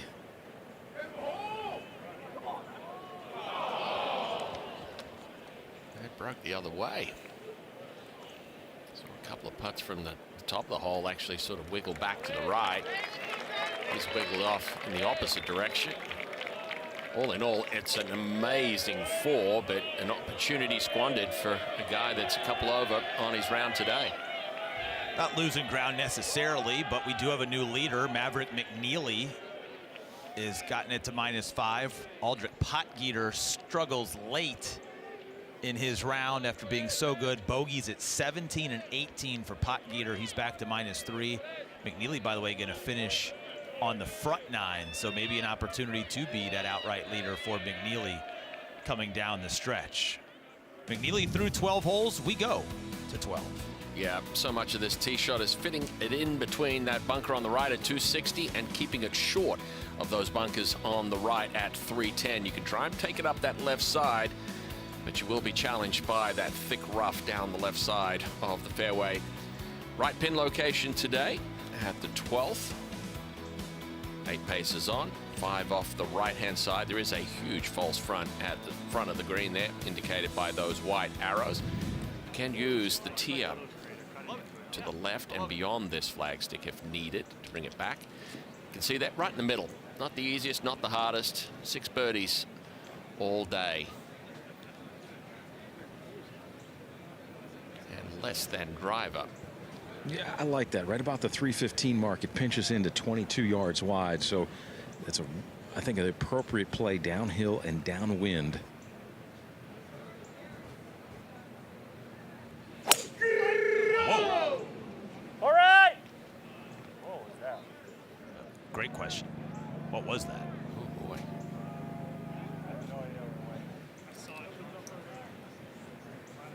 It's one of the quickest backswings transitions that I've ever seen. Look at this one. He's coming down mile late.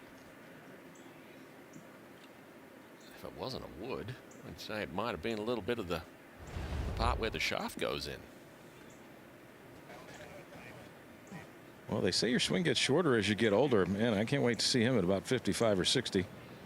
Took his kids to see the Shankopotamus. You'd love to hit it down the left side here to give yourself the angle on the approach.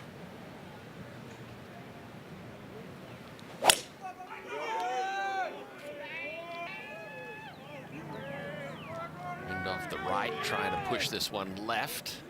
And that is perfect. Exactly as Steve said, get it down that left side, hopefully avoiding that divot.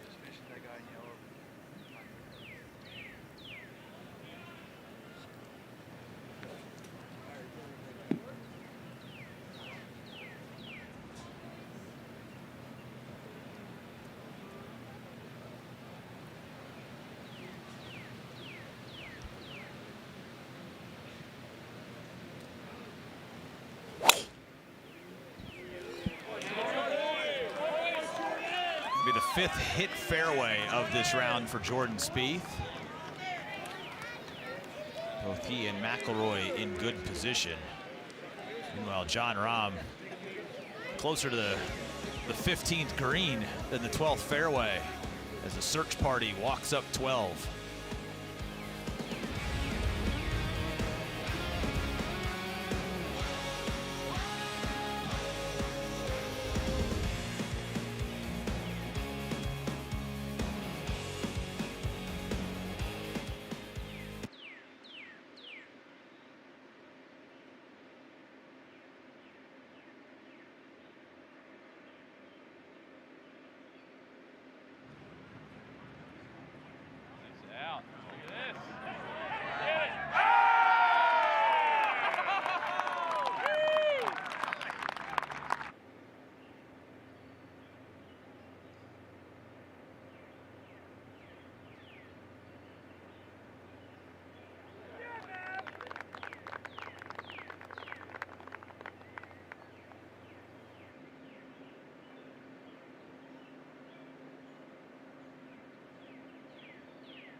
New leader here late on a Friday at the 108th PGA Championship is Maverick McNeely. 4 under par today. Trying to maybe match that Chris Gotterup 65, which is the round of the day, round of the week to this point. In his 6th PGA Championship appearance. Never a top 20 finish for Maverick McNeely. World-class putter, good short game, getting better and better every year. This was him for Eagle. A bonus pickup there at 16. Again, started on the back nine. That eagle coming off his lone bogey of the round. Went out in 2 under on the back nine and then turned and is not messing around on the front column. Oh, look at this one. Downhill, moving to his right. I'm inside 20 feet, keeping the pedal down.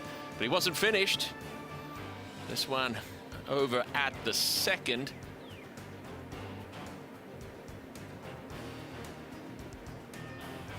Three birdies, an eagle, and 1 bogey in a 4 under par round, and still has those potential for some birdies coming in for one of the best putters in the game of golf since he turned professional.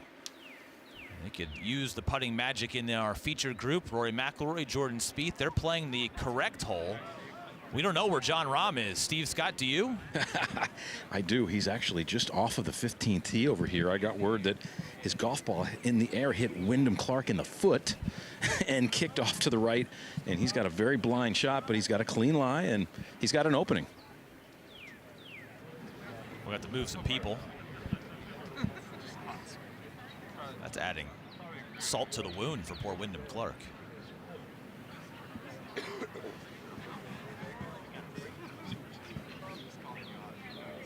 Yeah, this might take a minute to move all the gallery up over here, but it's going to be worth it. He's going to have about 190 or 200 yards though for his second shot. There is a great visual of exactly where Jon Rahm is. 15th green, 16 tee down below it. Nice little walkway.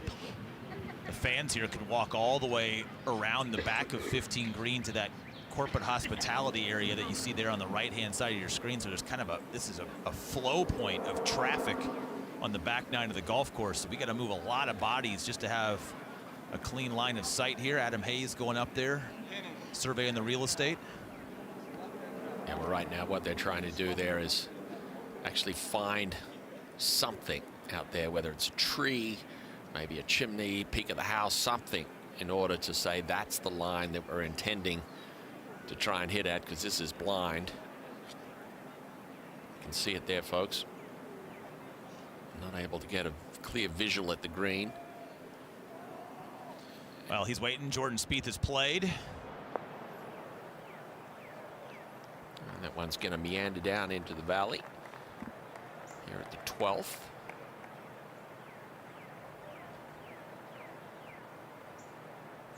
I thought today could be the move, right?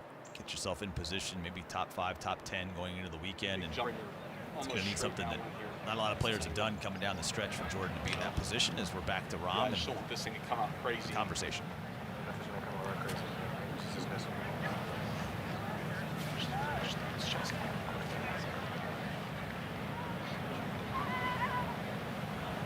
Yeah, so I mean, if we're good, it's basically just talking 200, you know, to the trees back here. So I'm just saying, like, I just want to make sure we have enough to get it there and you have a little bit of an angle. Yeah, it's gonna roll out. Yeah.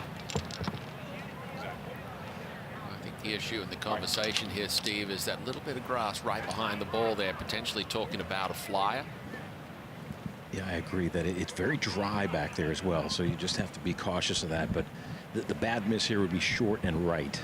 He'll have no room to work with if he hits it in that bunker. Sit down. Sit down. This is well left of the green here. This has got to take a bite. Heads up, heads up, heads up.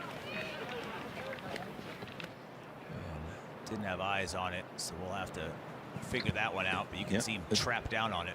It's in the left chipping area, guys. It's okay.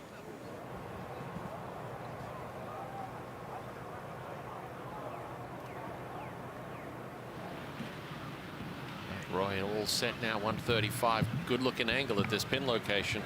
This is a beautiful tee shot. This is right where this fairway pinches in. It's only 22 yards wide, and now he's just trying to figure out the wind and see how much he can attack this pin here. You think there's any chance you could use that little bit of a slope beyond the pin and to the right? Yeah, he could, but that would be very aggressive. I would think this ball might be a flagstick left of the hole, if anything. Maybe a little hold cut against this right to left and helping breeze.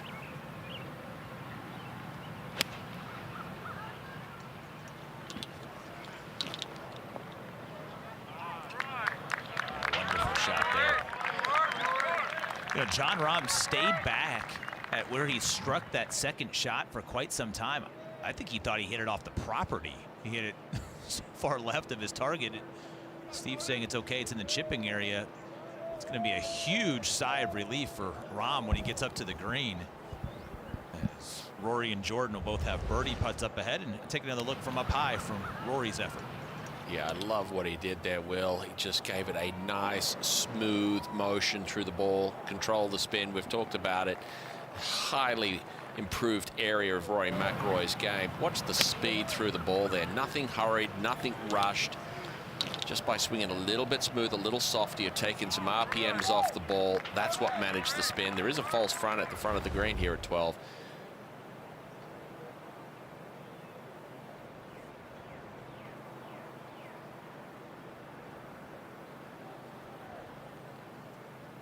So Rory trying to get another insurance stroke on the board. Jordan Spieth still looking for some birdie magic today, and Jon Rahm, who is bogey free, 2 off that Maverick McNeely lead, and thrilled to have an official third shot here at this 12th hole as he steps it off. I took a look at it, guys. It's actually one of these pitch shots. It's not too difficult right here. There's a little bit of a dip in the green right where John is walking right now. So if he flies it short, it'll kick a little forward. If he hits it a little far, it'll hit into the upslope. I think this is very doable to get this ball up and down. Yeah, I think he's far enough or deep enough into the green. And you can see him there now. What he's trying to do is okay, if I can land it here, if I can pitch it on the right trajectory off the club, land it where I need it to be, I can get this one to kick forward. A great view there, Steve, from beyond or behind Jon Rahm at exactly what you're talking about. Looks incredibly manageable with not a lot of movement from left to right. Yeah, plus it's back into the wind a little bit too, which makes it even a little bit easier. So I think he can get this ball within 5 or 6 feet without too much of an issue. looks well back in his stance, trying to drive something lower here.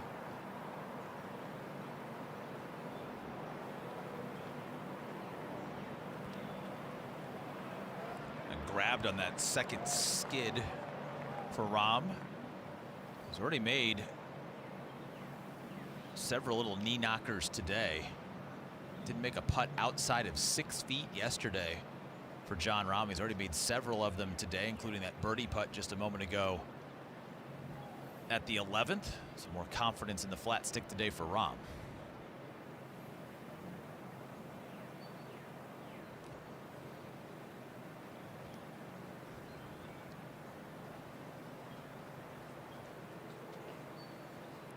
Nearing 6 o'clock here northwest of Philadelphia. Sunset's a little after 8. It's been a pretty heavy cloud deck much of this afternoon. We're not worried about visibility yet, but I would imagine reading these greens going to get trickier over the next hour or so, Steve. Yeah, as it gets darker, I mean, it's tougher to pick up the micro breaks in these greens, but so I guess the time is now, isn't it?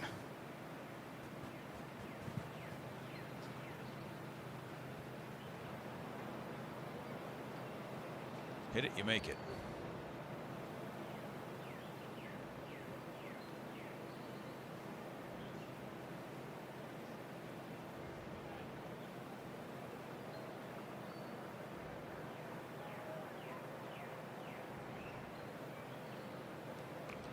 There's not a lot to build on today for Jordan. A frustrating day for that man off the tee. He's keeping it together. Had some difficult holes lie ahead of him.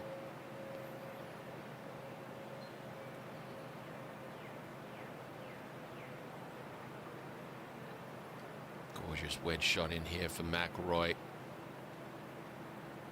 Can't say it enough, Steve, how much his wedge game has improved. That off-speed shot, it's almost taken his game that's already incredibly high to another level.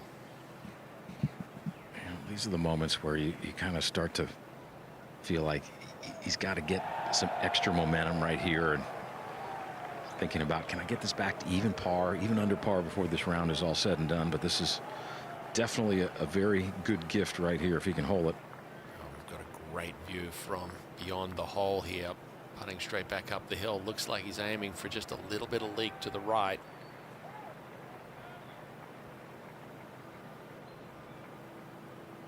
Bam.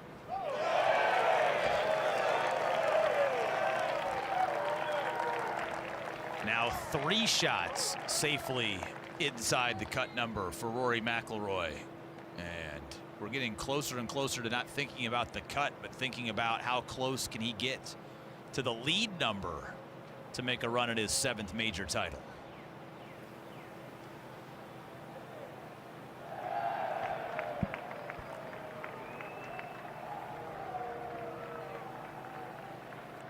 We'll see the putter improvement today. Another one outside 5 feet to test Rahm to avoid his first bogey of the round. There would be some circuitous par if this could go in.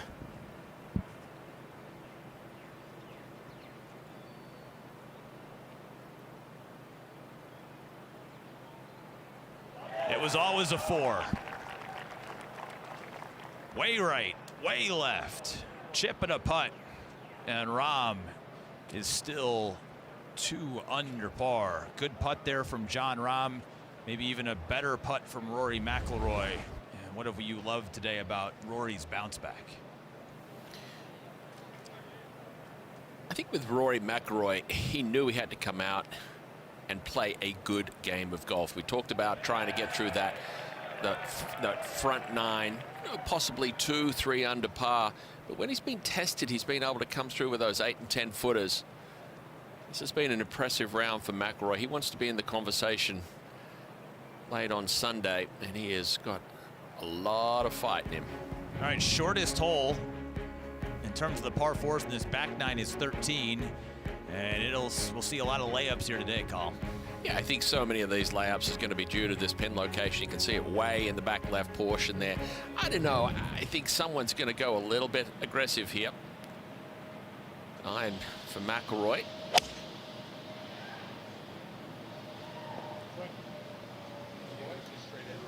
I love these short holes. You know, it creates a variety of options off the tee. McIlroy with a 9. I think with that pin location in the back, you know, if you wanted to push it down there, it wouldn't be a bad option. It's about 70-30 looking at the scatter chart. Players that have elected to lay back short of the cluster of bunkers down the left, and 30% that have pressed it beyond it. More birdies, though, from golfers who have pushed the ball past the collection of bunkers today than those that have laid back behind them. Yeah, and I think because of that pin location where it is up on that top shelf, puts a lot of pressure on your wedge game. Talking of pressure, yeah, 2 of probably Jon Rahm's worst tee shots. Last 2 holes, well right with a metal wood at the previous one, and again well right here with an iron.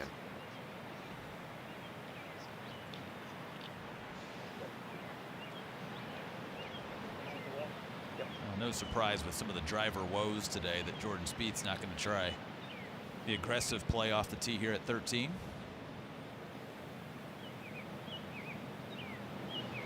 So difficult when you're given a fairway, what we call a cheap fairway. You've got to take advantage of it. And he certainly has. All right, a couple of weak misses to the right, quick right. Last 2 tee shots from Jon Rahm here, Carl. Yeah, and if anything, Jon Rahm does have the occasion where he gets extremely short on the backswing. Transition is rushed and hurried, and that results in a right tee shot.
Buckle up.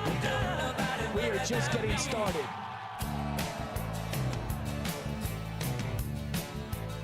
Where is that gopher? There's a golfer. Sounds a lot like gopher. One of the best to ever do it.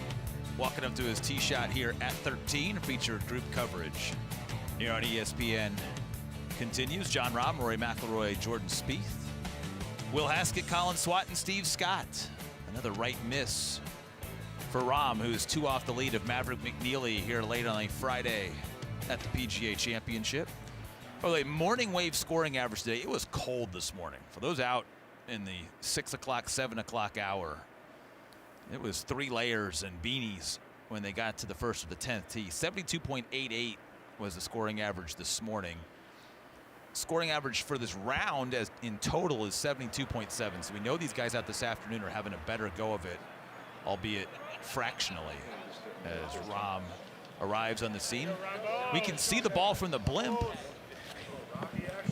Yeah, you could see the ball from on top of it. It's not a great lie, though. It's pretty thick, and you've got a really tough hole location here. So he's going to be able to take no aim at that one at all. This is going to be a center of the green salvo here for Jon Rahm.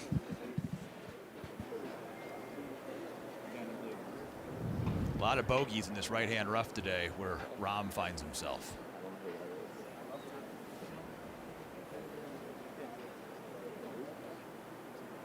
When you stand back in the fairway, this hole doesn't even look like it's on the green. It's so far around this corner to the left. All three of these players have difficult shots if they want to be very aggressive with it.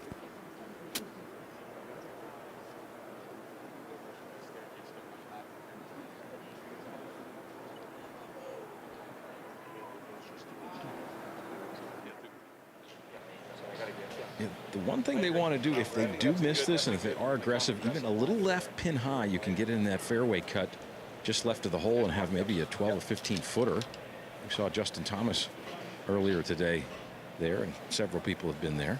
You can make birdie from there.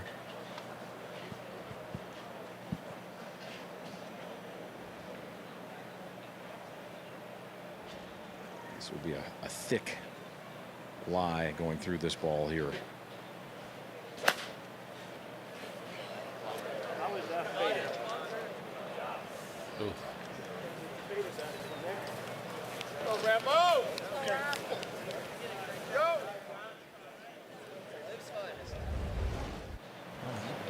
Bemoaned.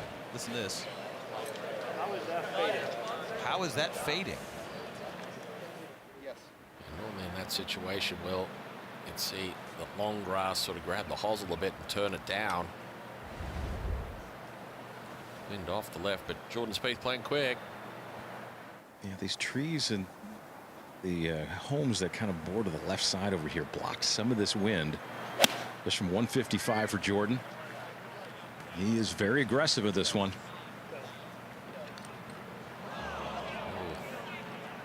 Just got dusted right here. Feel that?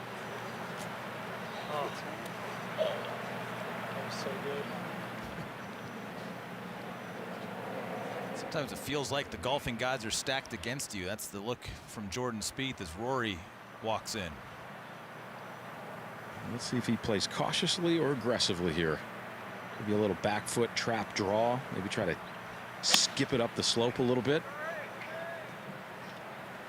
This one's high.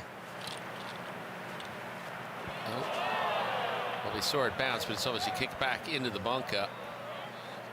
And he might have also got hit by that wall of wind. They can't feel down in the fairway, but they can certainly there up above the tree line. Well, there are some folks that are going to have a really good view of those bunker shots coming up. That is not a ticketed spot up there. That is a private lot that borders this 13th hole and 14th hole. They're all waving at Steve Scott right now. Steve might actually leave and go join them here for a party in a second, but they built their own scaffolding so they could get a free peek of the golf, and apparently they've invited all their friends. Go on, Steve. Yeah, I'm trying to find a avenue to get there. It's a small house back there, Steve. I'm sure they've got room for you in this palatial estate that we've got a blimp eye view of right now. I've jumped a few chain link fences in my life. That's pretty cool. That is actually pretty cool. All of you could have bought a ticket. Shame on you. No, have a good time. Enjoy your day. They might be closer to the whole location than yes, the rest of the people are over here for this one. That's exactly right. Well, Jon Rahm taking a good look at this one. This is a lengthy bunker shot. This is the front right trap here at 13, pin location all the way in the back left portion. Some 25 paces on. You can do the math, 75, 80 feet. And depending on the lie is the type of shot that you're driven to try and hit. Steve, did you get a peek at it? Yeah, this is a brutal bunker shot here with that lip right in front of him and all the distance to carry. 38 yards all the way back to this hole, and it's up on top of the shelf as well. This would be pretty sporty to get this one in a good look for a par. Just a touch on the upslope and a super clean lie. I'm sure he's going to try and throw this one the majority of the way.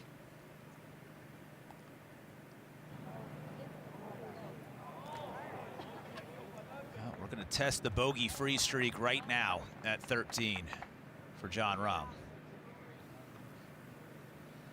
We got, what, Ben Franklin and, is that Paul Revere? Who we got outside the rope lines over there? They're texting, though, so I'm guessing those aren't the real founding fathers. And we've got some traffic concerns getting into the bunker here between Rory and Jordan.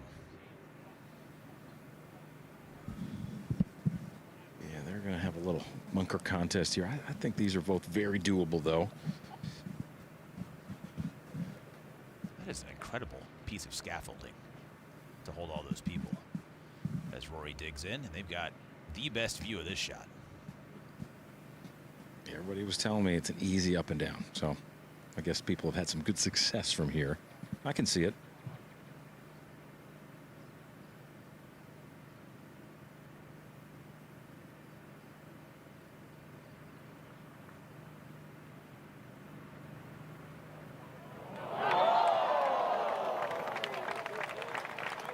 Well, I would say that is good success within a couple of feet for Rory McIlroy.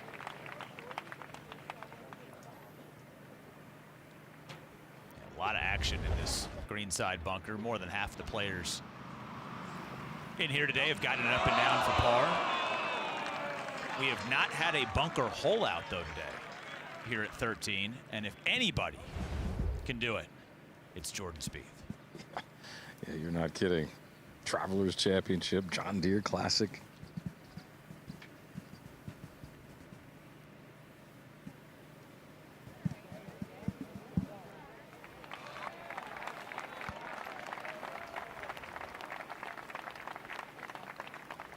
So much of these bunker shots are dictated by the lie. You can see the ball of McIlroy was a little deeper into the bunker, a touch more on the upslope, made it a little bit more manageable. That one, a little bit more on the flatter portion to the bottom of the bunker.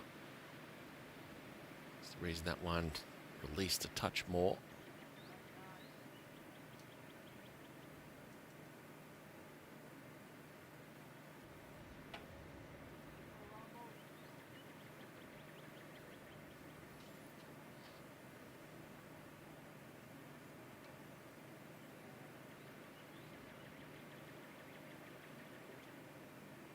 Just inside 21 feet for Jon Rahm.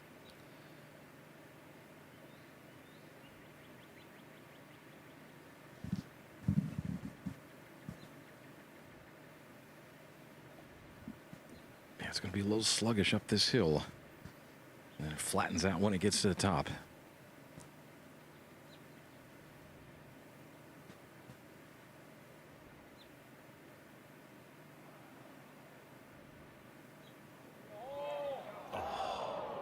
Good effort. But his first bogey of the day will drop him 4 shots now off the lead of Maverick McNeely, who's gotten it to 6 under par, lower than any man has gotten so far this week. And now there are just 3 players remaining on a Friday who are bogey free. Steven Yeager, who's playing his last hole of the day. Max McGreevy, who's actually fighting to make the cut in the midst of a bogey free round. And Rory McIlroy, who still has to tap in here at 13 to stay bogey free.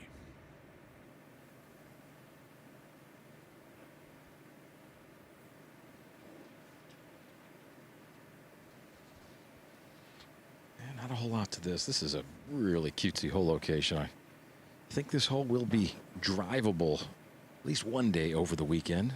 They've got some up tees they can use.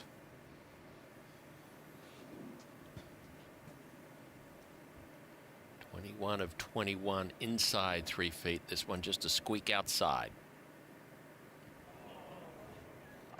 You said it. I didn't say it. You did.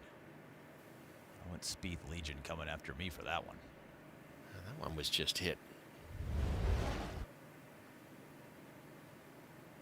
That was just, I thought, just a lot quicker cadence to that putting stroke. That was hit with a lot of authority. Almost the same distance coming back.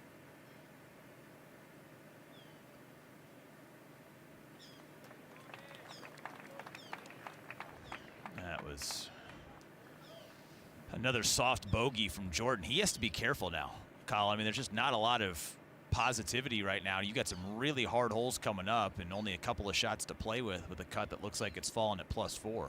Yeah, so much of that was just driven by maybe that thought process. You know, I've got to try and fire it a little bit because there's some tough holes coming up pretty quickly here at 14 and 15.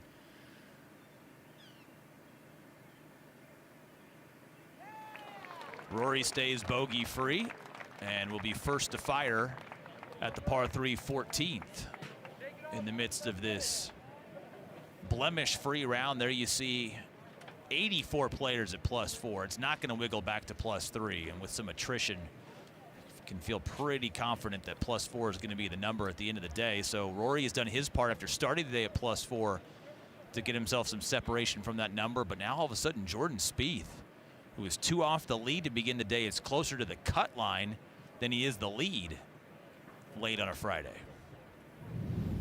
As take a look at the hole location from yesterday to today here at 14. I didn't think they could find a harder hole location here at 14 than yesterday's back left. They tried. They certainly did. That in location in round 1 all the way in the back left portion there created so much difficulty. Another one right up on top of the shelf. This one here over in the far right hand side though, that one is going to be interesting. There is a little bit of room, a little bit of wiggle room to the left of that pin where you can use that slope to try and keep it on the green. Played as actually the 3rd most difficult yesterday to a scoring average of 3.37 at 220 yards, 215 today. And you can see there playing to a scoring average of 3.38. And that is the reason it's the 2nd most difficult hole on the golf course. When we walked it Tuesday, we thought to ourselves, wow, what a beast. 12 5s and a 6 here today. There really isn't a penalty area to speak of as Brooks Koepka's clean up. There's also been 13 3-putts today here at 14. Yeah, so many of those 3-putts are driven by just being able to get the proximity to the pin. You know, when you tuck that pin there at 13, I should say at 14, all the way in the back right portion there, makes it so difficult to take a dead aim as we watch Brooks just tidy up, and then suddenly you've left yourself 30, 40 feet. That could result in a 3-putt bogey, as was the case there for a bogey for Koepka. Look at that, 3 in a row, 12, 13, and 14, and you've still got 15 to come.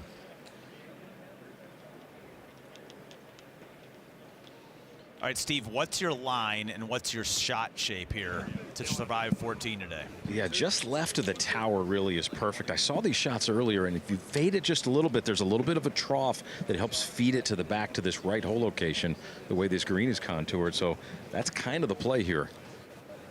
And you can see the wind chart just down in the bottom left portion there, blowing straight into just a smidge out of the left. You can almost use that breeze if you wanted to, Steve, as a bit of a break for these balls. Try and send it a little bit high, get it to land soft. I agree with that. The wind is definitely lessened over the course of the day right now. The flags up on the grandstand are not blowing as hard as they were earlier, and certainly not as hard as they were yesterday. So I think we're starting to feel a little bit more ease of this golf course at the moment as far as wind goes. But you're right. I think the wind really fits this shot nicely, and if you hit the right shot, you can get this within 12 feet. Taking dead aim at that camera tower that you were talking about.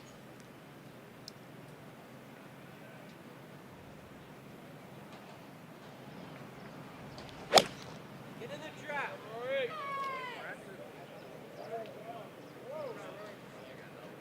Oh, come on. Come on.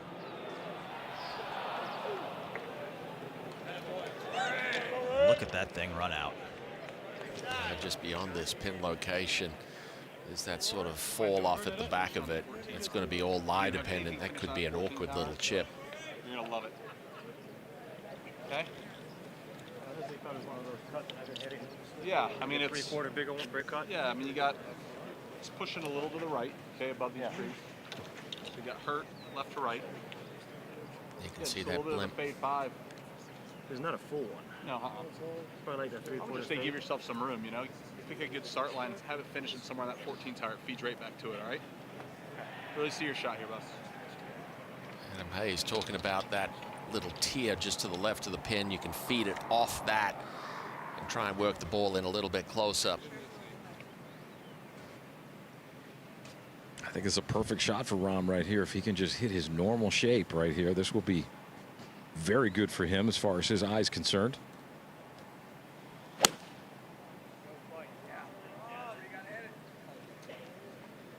No way. Oh, the distance was so perfect. That wind into nothing. Nothing at all. We were banking on the wind to blow it right, but we were getting that wind graphic that it was more straight into the players, and that little 3/4 cut 5 just never rode the breeze. If you look at these flags right now, they're laying fairly limp up here on the left side, so there's not that much wind going on right now. Yeah, there's a great look at it there. That huge build out on the left side there. Those flags are laying limp at the moment. And this is as quiet as we've seen the wind the whole championship so far.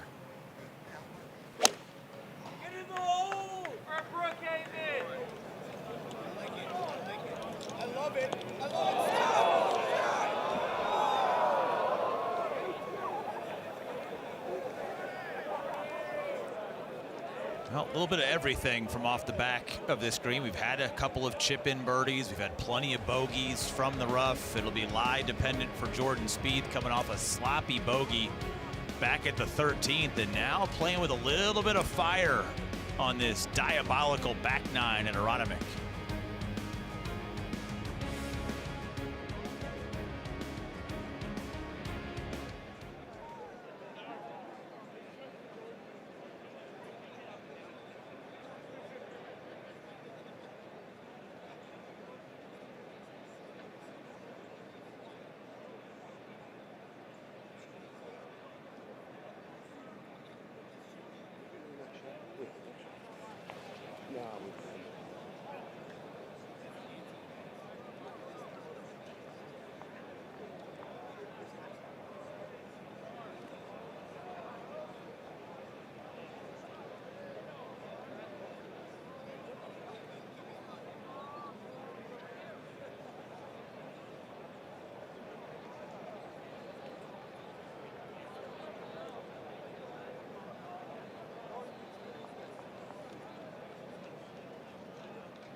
What a difference a day makes for Rory McIlroy. He's already hit 2 more fairways today than all day yesterday. That's allowed him to pepper these greens, and one of a very small handful of bogey-free rounds so far, Collins White. Yeah, but he's done what he needed to do, is to get off to a hot start, but also too yesterday 1 of 6 in scrambling. Today 2 of 2, but he's going to be tested this at the 2nd hole for his birdie. We talked about that fast start. Brilliant there. Hit a delicious little wedge into the green at 4. Putter has been pure for Rory. It's amazing how these world's best, 6-time major champion, looked disinterested and lost on the range at times, getting prepared for this round of golf. But he has been really sharp today in all aspects of his game. This one is definitely going to be a tricky one. This is the back of the green here at the par 3, 14th. This is the walk-off area where all the players, the caddies. But we see a lot of golf balls seems to be sitting up, Steve. Yeah, the lie is pretty good, guys. It's pretty good. It's very doable. He's just on a little bit of an upslope here. I don't think there's any problem getting this within 3 or 4 feet. Go, Jameson! Nice lead. And that is within 3 or 4 feet.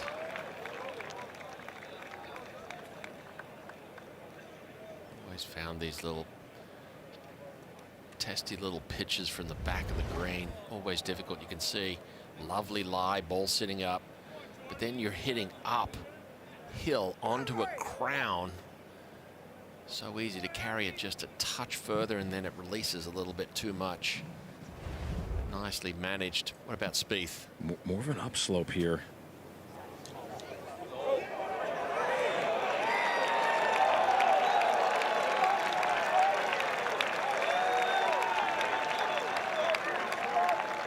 Lovely from Jordan. Just can't string bogeys together. Can't afford really any more bogeys.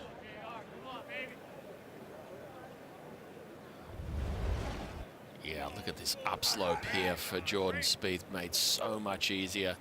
The upslope is actually creating more loft than the wedge that he has. It was playing like about an 80.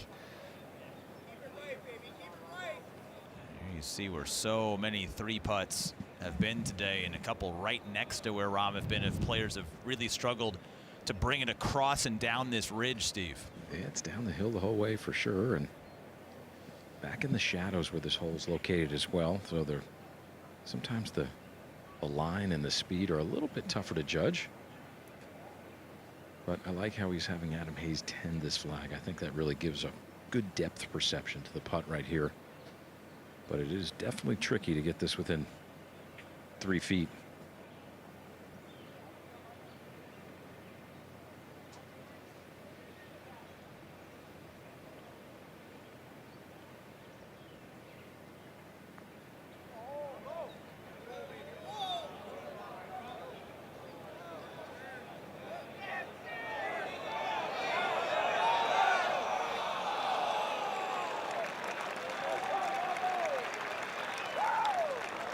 Without a 3-putt yesterday, and so far today without a 3-putt.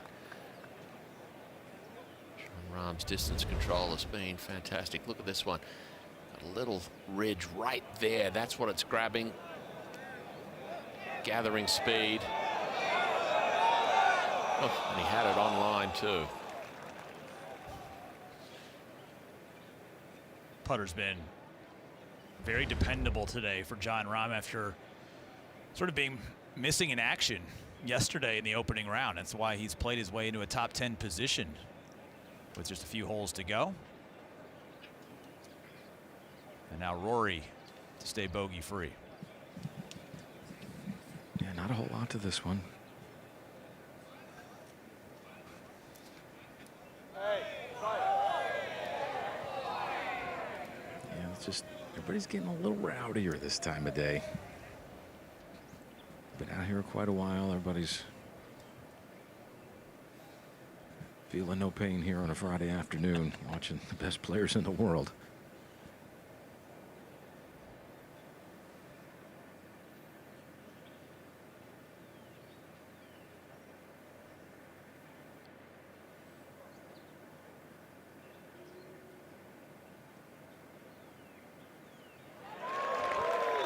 Intimate settings on the back nine here at Aronimink, and Rory able to regroup.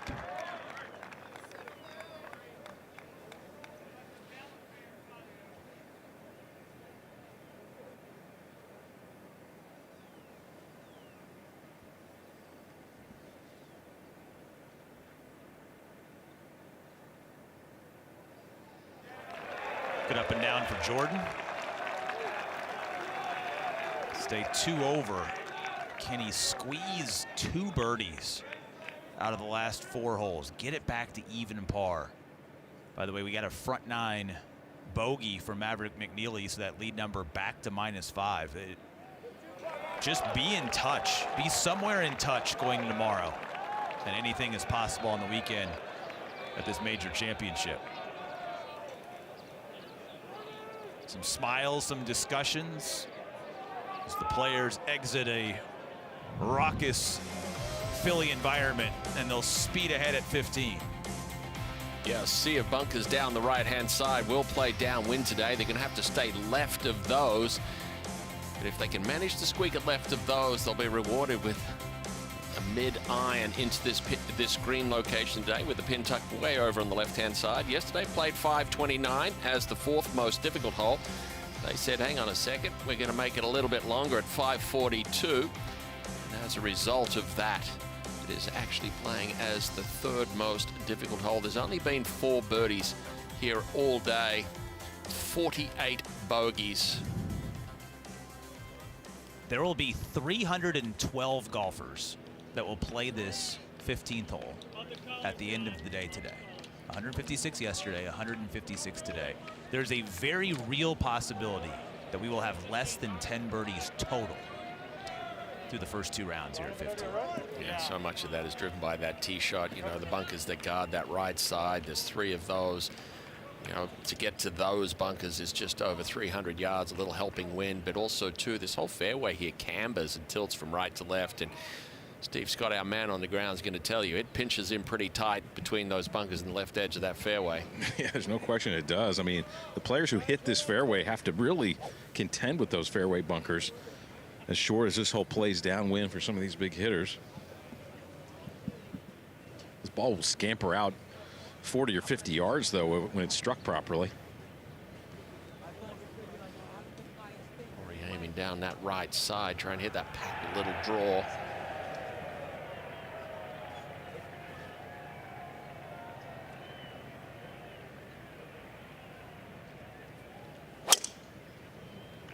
Like that. Is it drawing enough? Just over the bunkers. I don't know if you saw a bounce.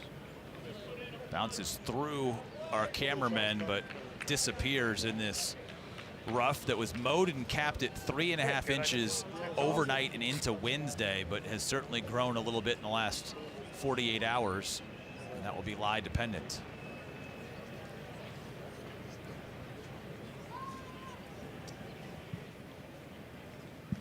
How about this? This par 4 15th is 542 yards. Is 4 yards longer than the par 5 16th they're going to play here in a moment.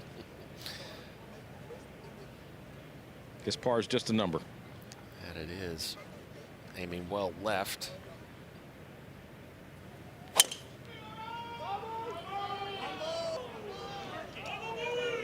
Hugging that left side. It's got to hang in there. Stay on the fairway, please. Don't think it listened to you, John. A par is just a number, and time is just a construct, we learned yesterday. Yeah, we certainly did. Yep, that's right. You can be late and on time, all at the same time. Jordan Spieth needs a birdie. Better late than never here at 15.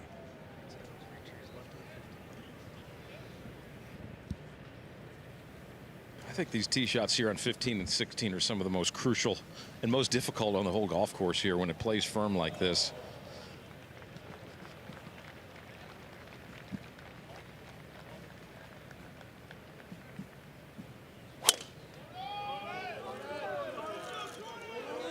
Working it back against the slope, the camber of this fairway. She's a beaut, Clark. That is right down the left-hand side of the fairway. And the best of the bunch for Jordan Spieth. And fine now. It'll be a tough little angle, that left hole location, but boy, could he use a birdie or two coming in. Maverick McNeely leads by 1 late on a Friday at the 108th PGA Championship.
PGA Junior League is bringing friends, families, and communities together through golf, all with expert PGA and LPGA coaching. Find a team near you at PGAJuniorLeague.com.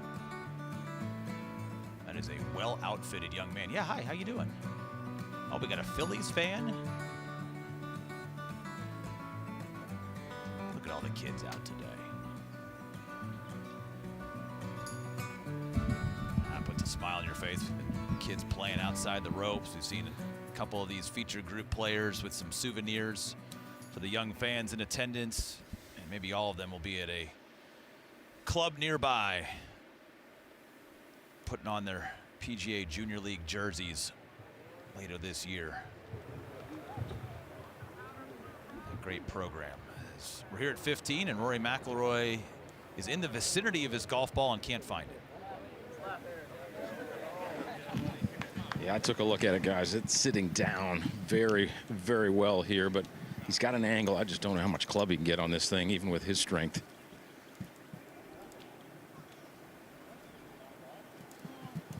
From 207 yards as well.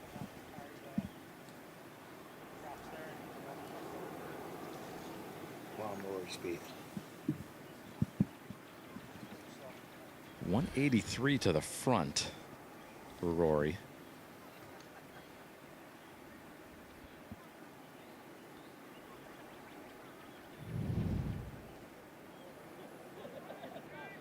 See all three of these players well above the field average today, even with that wind at the back of the players dying down a little bit. The longest drive of the day, you see that dot way above to the left of Spieth's marker, Chris Gotterup. A simple little 391 off the tee today for the low man for the week, with that 65 to vault up the leaderboard. 391. I mean, I'm ready if you want to. Rory might go, Jay. Okay. Rory's always ready. Ready golf, McIlroy. Yeah, this is going to take all of his strength right here. Maybe try to just kind of back foot a 7-iron here and just hammer it as hard as he can. Well, there's an opening at the front of the screen. You can funnel it on there.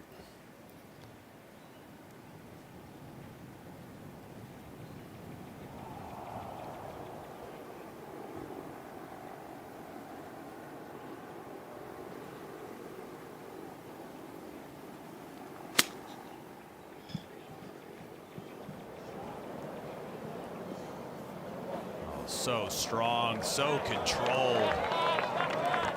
What a golf shot. That was so amazing right there. The strength and the speed required.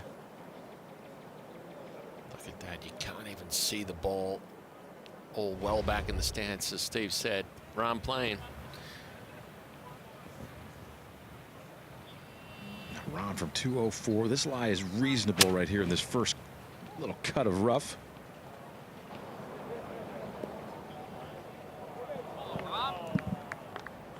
Overcooked it. I think it just stayed in that rough. Took 2 bounces, and I think it's just on the back side of that. Should be manageable.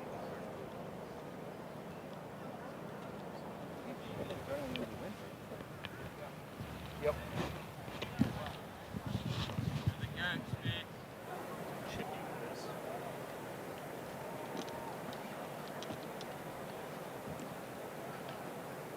Where you have coming down? Okay. After a 346-yard drive. I mean, the other ones.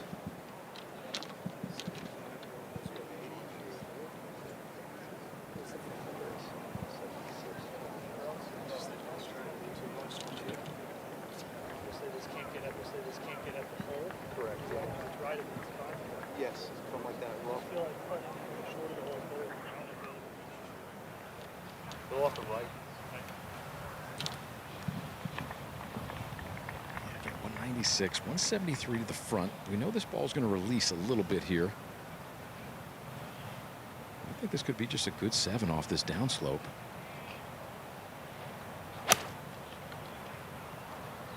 That's just what I was trying to do.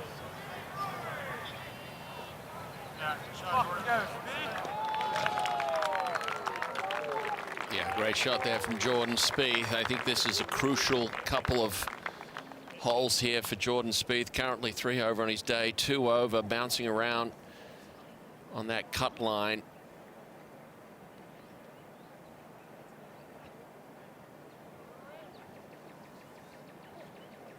Again, 4 over will be the cut. 83 players right now, 4 over or better. 4 over is a tie for 68th. So I guess you could foresee some sort of crazy finish where it could get back to +3 where there are 67 players, but it doesn't seem likely with the challenge of the finish on both nines. There just aren't that many golfers left on the golf course either, as we're taking another couple of looks at the strength of Rory McIlroy. And so much of the strength and power of these players, Colin, we talk about just the length off the tee, the length off the tee, the length off the tee. But where does that power off the tee provide opportunity to be able to hit shots like that out of the rough? Well, we saw it there. We've talked about Rory McIlroy and how quiet he keeps that lower body on these now really improved wedge shots, where he's using a lot more of his upper body strength to manage the distance control and spin. Right there was a classic example. We saw the legs and the rotation and the movement of those legs to create the power and the speed to combine with his upper body physical strength to be able to go and get that dug out of that terrible lie in the right rough there. You know, that's the thing, is that, you know, strength is important within the game to be able to manage some of these difficult lies that you find yourself in at a major championship.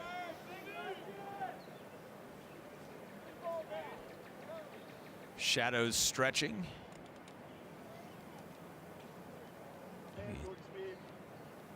Nerves fraying a little bit too. Long, long day for all involved in this second round. And after a long wait from the completion of yesterday until the start of the second round, just trying to muscle up enough energy to get across the line today for this trio, including Jon Rahm, who's dropped a shot already in this back nine and trying to avoid 2 bogeys in his last 3 holes. Yeah, this lie is pretty good right here. He's got a little bit of a edge of the screen to kick it right as it climbs up to the hole. He should be able to get this within 4 or 5 feet.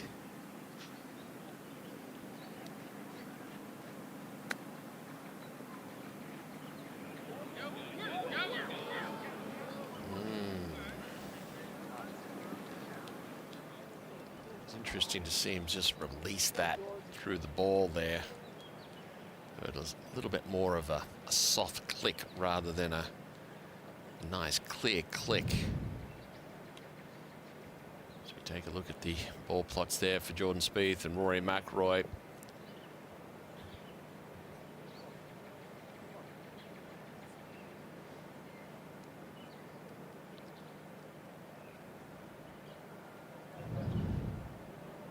A whopping 1 approach shot today inside of 10 feet. Here at 15, 1 player hit it inside of 10 feet.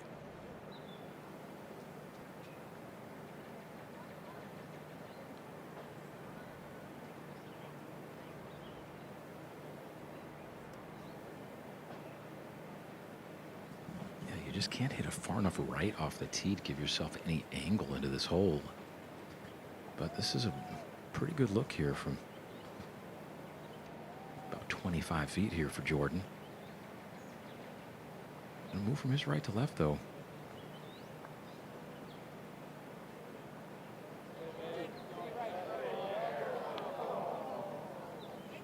Never high enough there for Jordan Spieth. Good for weight. That will be a par 4 for him. Just to go ahead and knock that in, which he should be able to manage. Gettable par 5 coming up. He's got that tough stretch, 17 and 18 coming home. He'd love to put one in the back pocket, I'm sure.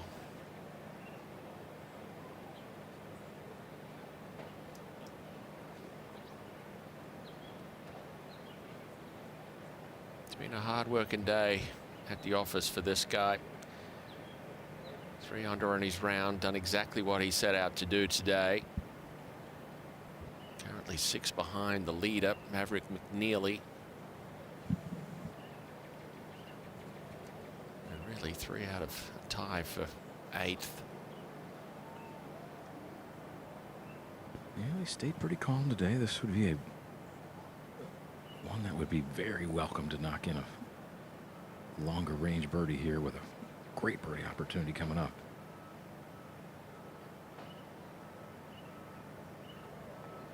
Wow, that looked good.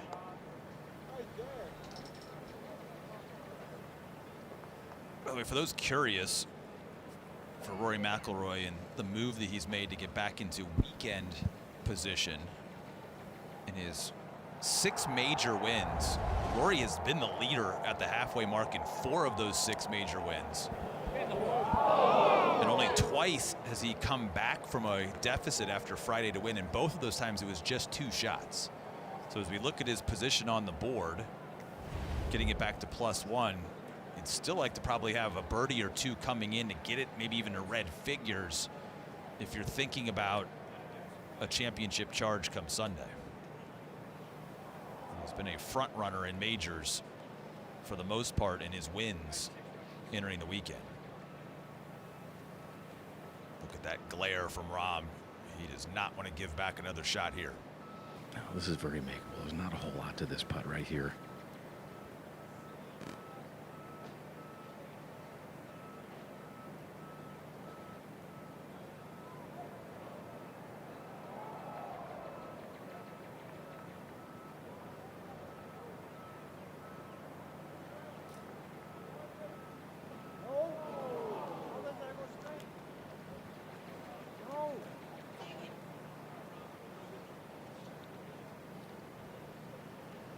Conversely, Jon Rahm, who's going to fall out of the top 10 with a bogey here, he's going to fall back into a tie for 15th at -1. Has never been inside the top 10 through 36 holes at a PGA Championship. Jon Rahm. In 9 previous starts. So was in position just a moment ago. I mean, he was inside the top 5 3 holes ago.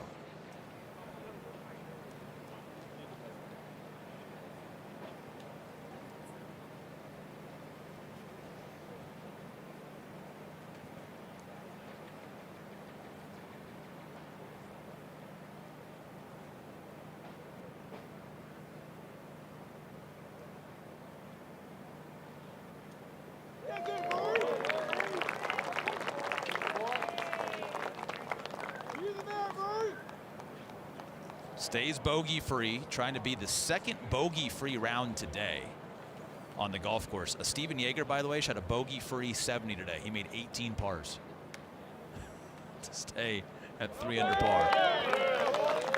So it can be done. Rory's trying to be bogey-free as well. Jordan Spieth is hoping he doesn't go birdie-free in this round of golf today. But if there ever was a hole to break the birdie drought for Jordan, he's about to step to the tee, and that would be the par 5 at 16. Yeah, 3 bunkers down the left-hand side. You can see the last of them at 280. All the players will be taking it over those bunkers.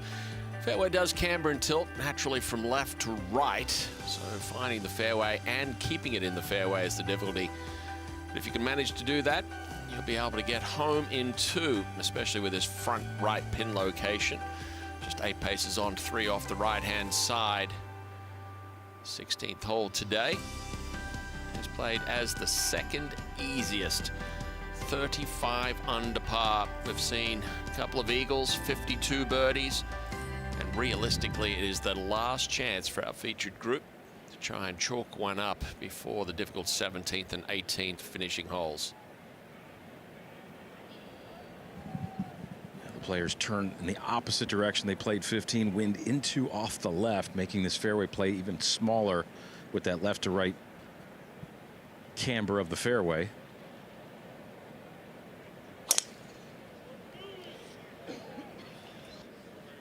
And that's going to be in the right rough.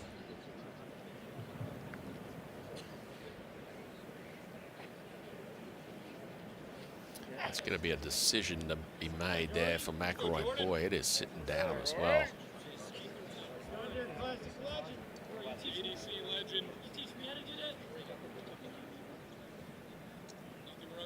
Runs like a deer. Quiet, please.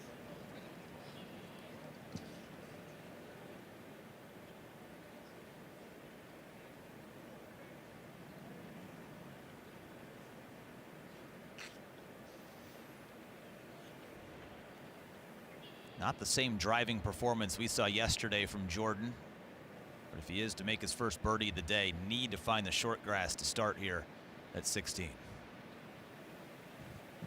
These left to right winds are hard. It's easy to pull it or hook it.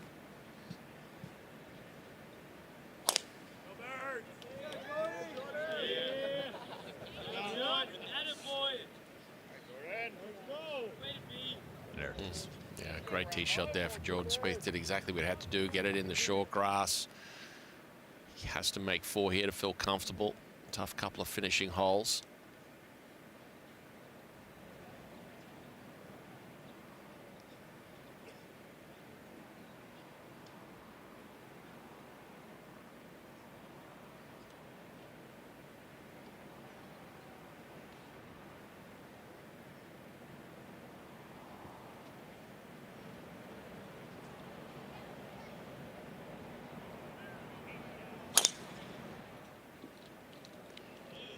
So uncomfortable, Colin, for a guy that likes to fade the ball to try and play a swinging draw, and that turned into a slinging hook for Rahm. It looks like he's drawn a good lie, but like you say, an awkward tee shot. You can see him aiming well right, uncomfortable.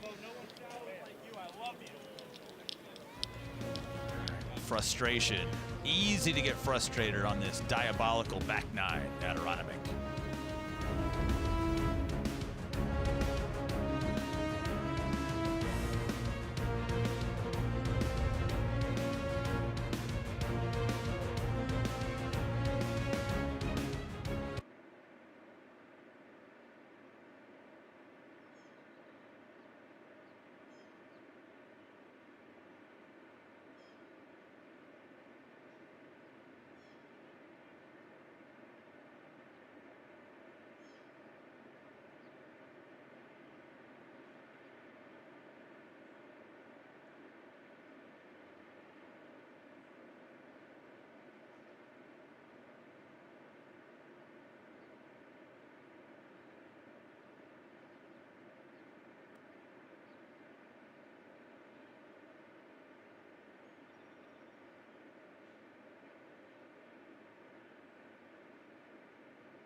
Maverick McNeely trying to hold on to a one-shot lead, but he's got 12 feet for par over at the 8th, or else it could be McNeely and Smalley at 4 under par.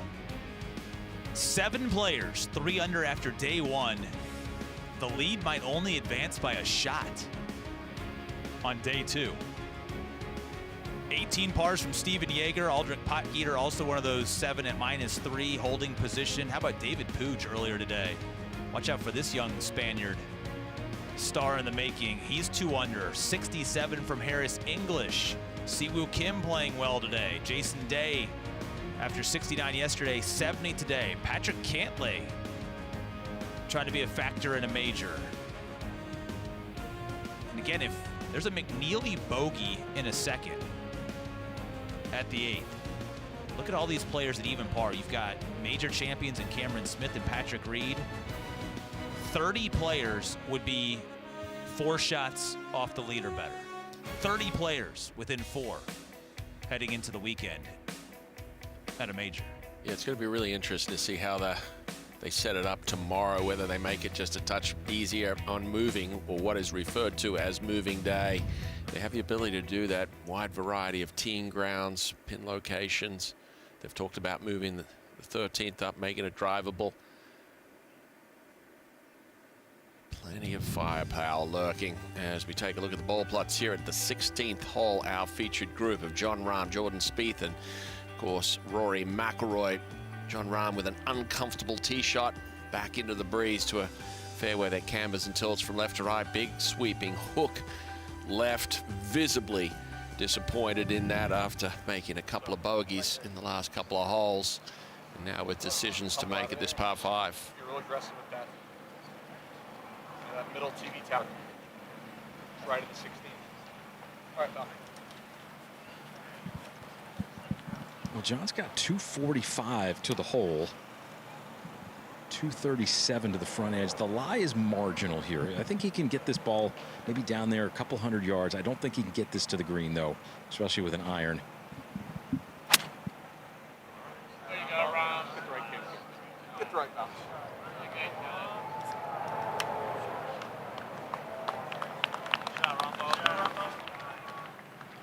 Back into position. And a good opportunity to try and get that up and down to pick up a birdie. Watch the lower half of the body here. Look at the way that the legs, the hips, everything generating the power to get in there and get that thing out of there and back into play.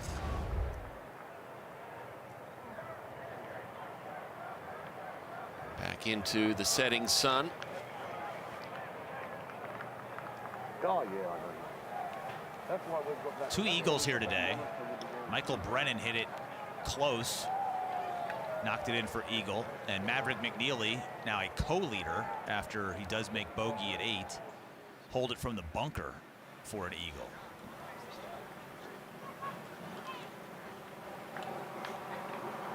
How can Jordan Spieth give himself an eagle putt?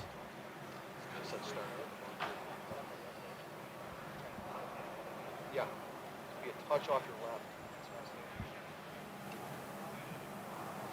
He's got his 21-degree hybrid. It looks like that's what he's chosen here. It's from 231.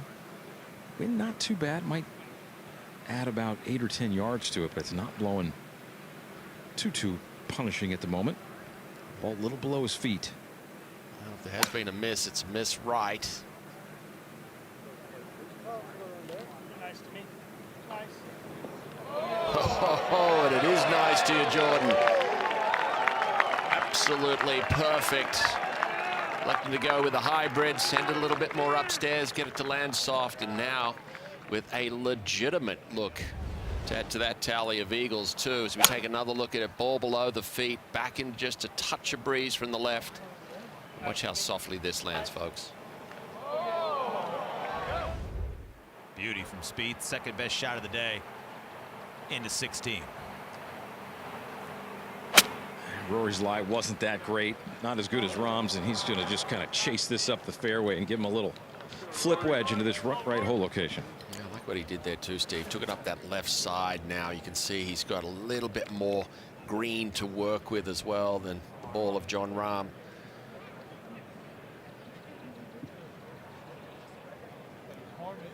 Another look at the brilliance. Only one player today has hit a second shot inside of 10 feet here at 16, and Jordan Spieth just a couple inches shy of being able to do just that. As you look at the action in slow-mo. High hand position, upright swing plane, takes it well left. That thing. Look at where that ball started. Yeah. That ball started at the 17th tee. Yeah, a lot of that driven by this fairway that cambers and tilts from left to right. Ball below the feet helps him with that. Pitched it right into the front of the green, killed it. And now within, I would imagine, almost 10 feet for a great look at an eagle 3. And what that could potentially do. A day where hasn't had his best stuff, has not looked as good tee to green as he obviously looked yesterday. We saw this with Cameron Young on this very stream to finish up his featured group earlier today. Not a great week, but just kind of hanging around, hanging in there. But the Eagles the last with 2 great swings, and boom, he's 2 under par and 2 off the lead.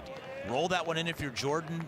Pars at the last, maybe even squeeze a birdie in at 17 or 18. Get this thing back under par. You could be 3-4 off the lead going into the weekend. Well, that's what a major championship does to you. It tests every aspect of your game.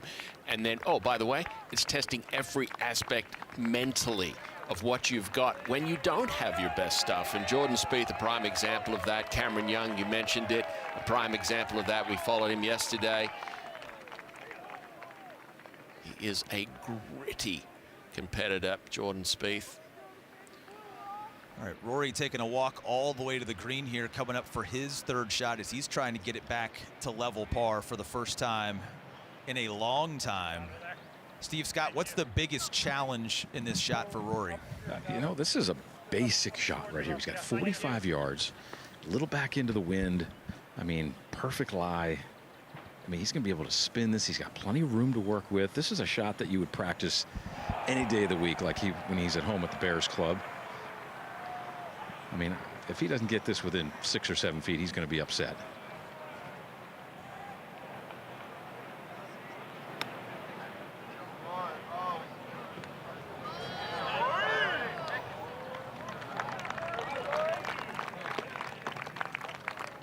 Yeah, that look says it all. Would have liked to have seen that a little bit closer.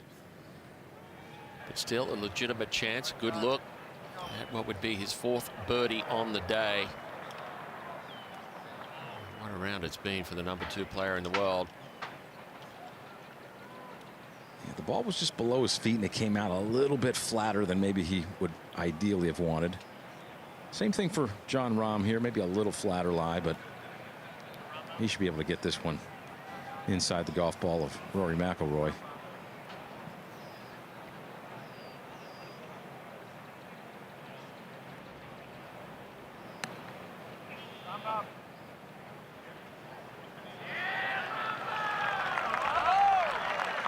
One a touch long and the ball of McIlroy, one a touch short, and the ball of Jon Rahm just pitching into the upslope at the front of the green.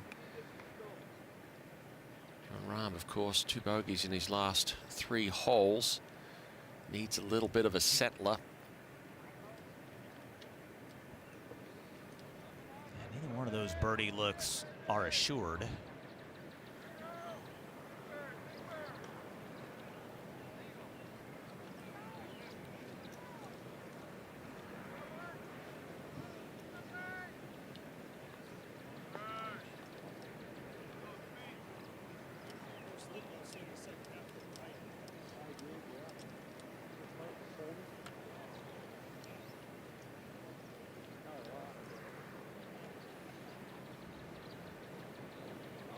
Feels like it's been forever since these players have had such a legitimate look at a birdie on this back 9. In fact, 54 birdies here at 16 is the same amount, exact same amount of birdies as 10 through 15 combined on this back 9. It's just been such a long test of patience to get to this moment, and now all of that patience perhaps rewarded with the ultimate, the eagle potential for Jordan Spieth.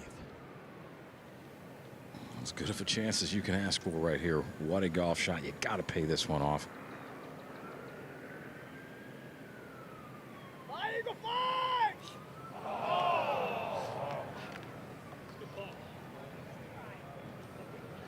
It is the first birdie of the day for Jordan Spieth, but he's going to hate it.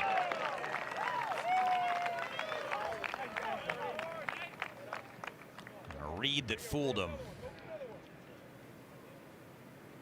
There's been a couple Jordan Spieth moments on this back 9 that he has not quite converted. That great shot he hit into the par 4 11th and didn't convert that birdie, and that one he'll be left disappointed there after that wonderful second shot, but a birdie nonetheless. Just keep plodding along. Rory McIlroy was outside the cut number and 7 off the lead to begin this round. Now squarely inside the weekend and could be just 4 off of the lead if this birdie putt goes down.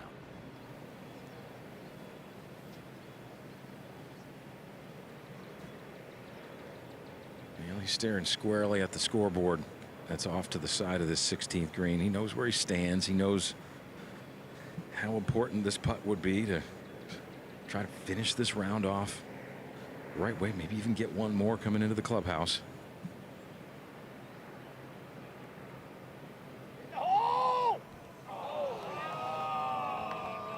Well, that's odd, because Jordan's broke the opposite direction coming up the hill the other way. Yeah, yeah. Looking at that putt and the way he was setting up for it, he was playing that one sort of maybe inside right. To your point, just broke off to the right. Yeah, it's hard to fathom because the low point was to his left. I'm sure he was playing that a little bit.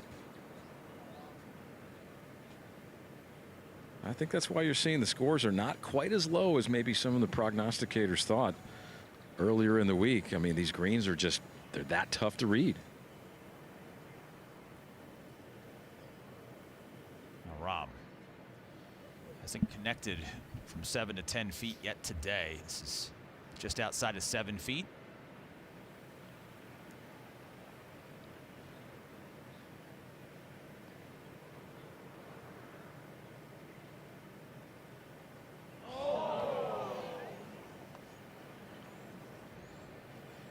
Looks like a carbon copy of what happened on the 9th hole earlier today. An uncomfortable tee shot resulted in a left miss into the thick rough. The two players, Rory McIlroy and Jon Rahm, that missed the fairway here at the 16th, are unable to cash it in as we take another look at this one just fall off at the very end.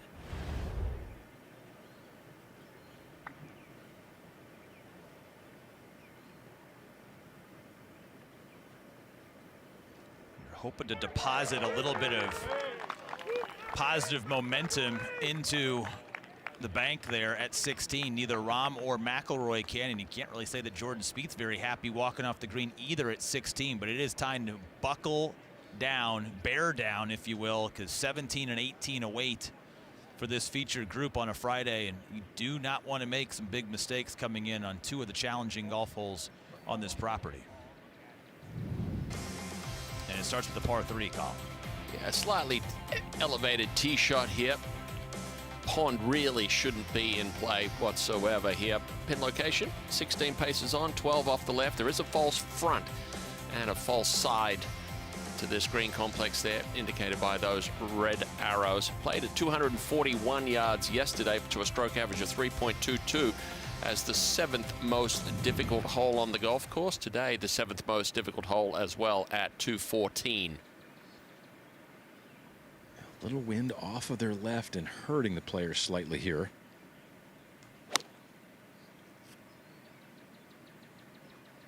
Still up there. Boy. A little miscue there because the flag is sitting limp there, Steve. Yeah, right now, I mean, it is a glorious golden hour here at Aronimink. I would have to say that. The wind has definitely died down a bit. Sounded like good contact. Seemed happy with it. There's the big, oh my. Well, you heard him say there's still a little bit up there, as in that ball got hit more by the wind than he anticipated. Yeah, it's going to help Rory a lot. He loves to play the ball right to left, so his draw is going to kind of fight that wind a little bit.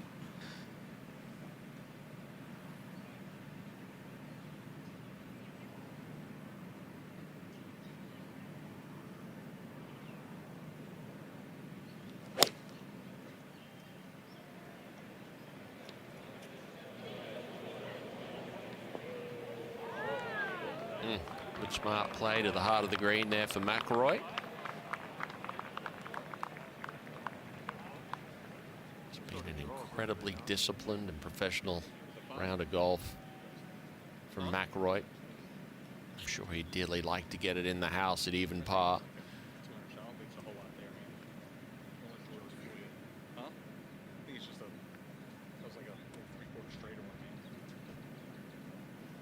You know, just 200 is what you're trying to hit a shot.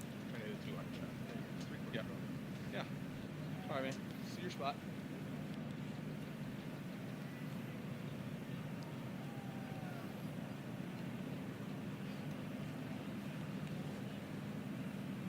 Couple of bogeys in these last 4 holes and a frustrating par at the previous hole for Jon Rahm. You almost get that sense that It has that down. you might want to go flag hunting here. Yeah, I mean, it's not going out and just land it, 15 feet Just right. doesn't necessarily fit his shot shape or the wind. Trust Or it, okay? and that ball will drop into the penalty area if you are fractionally aggressive here. He said he wanted wind. That's why he backed off, because there wasn't wind. And Adam Hayes had to come in and say, we need to trust it. They set up at that flag stick. Natural ball flight is a touch from left to right.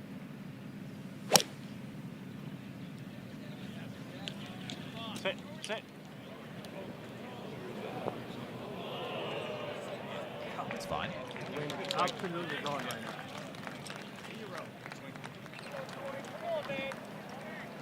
He's frustrated with that carrying deep, but you could hear Adam say, that was a good swing. It was a good swing, hit his target line.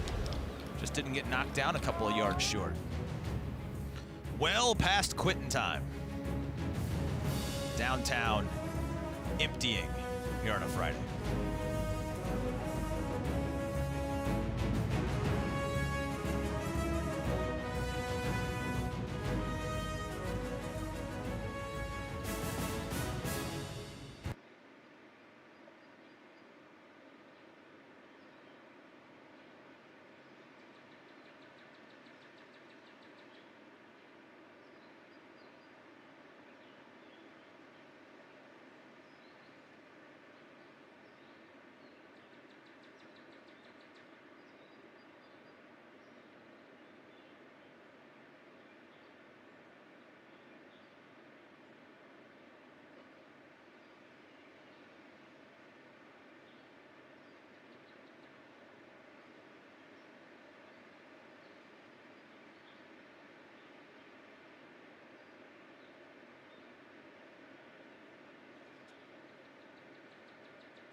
Maverick McNeely playing his final hole, the par 5 ninth, trying to post the outright lead after 36 holes, tied with Alex Smalley, 2 rounds in the 60s. Some charges today, 65 from Chris Gotterup.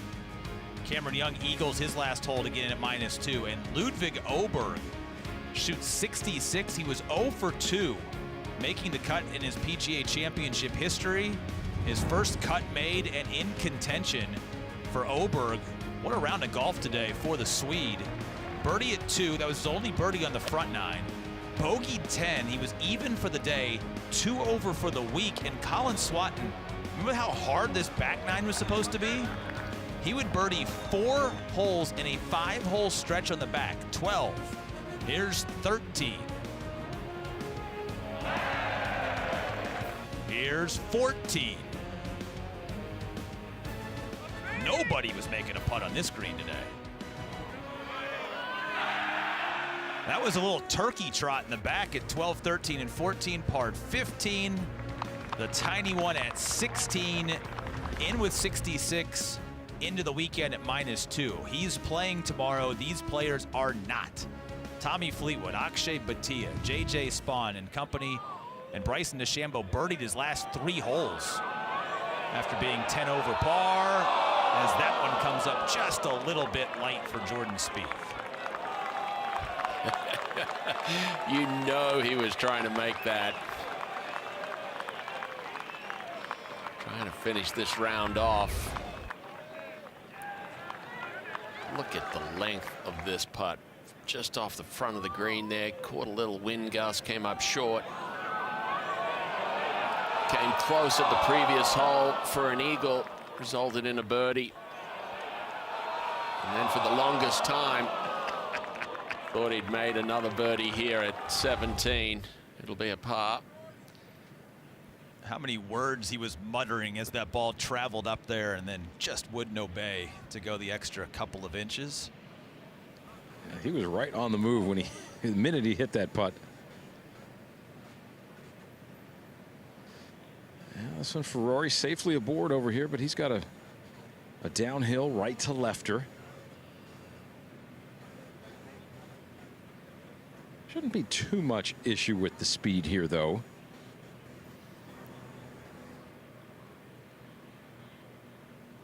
Rory McIlroy has just not made anything of substantial length in the first couple of days. In fact, he's only made 1 of 15 attempts from outside 25 feet.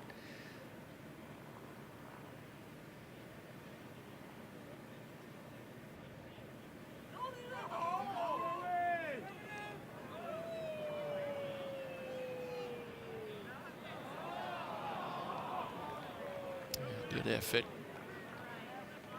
Look at these massive greens, lots of opportunities for long putts, difficult major championship setup. Talked about long makes. Outside of 20 feet, make rate in professional golf about 7% or so. This week, 5.7%. So the long putts, because of all of the slope in these old Donald Ross greens, you're just not seeing many players connect from distance. In fact, there's only 2 players in the field who have made 3 putts from outside of 20 feet for the week. Chris Gotterup, he's near the top of the leaderboard, and Ben Kern, who's going to be the lone PGA professional to make the cut this week. Those are the only 2 that made 3 putts outside of 20 feet through 2 days. Wow. Yeah, these green complexes they're just that. They're complex. Donald Ross knew what he was doing back in 1928. This one working down the hill for Jon Rahm. Maybe a tiny right to left break in it.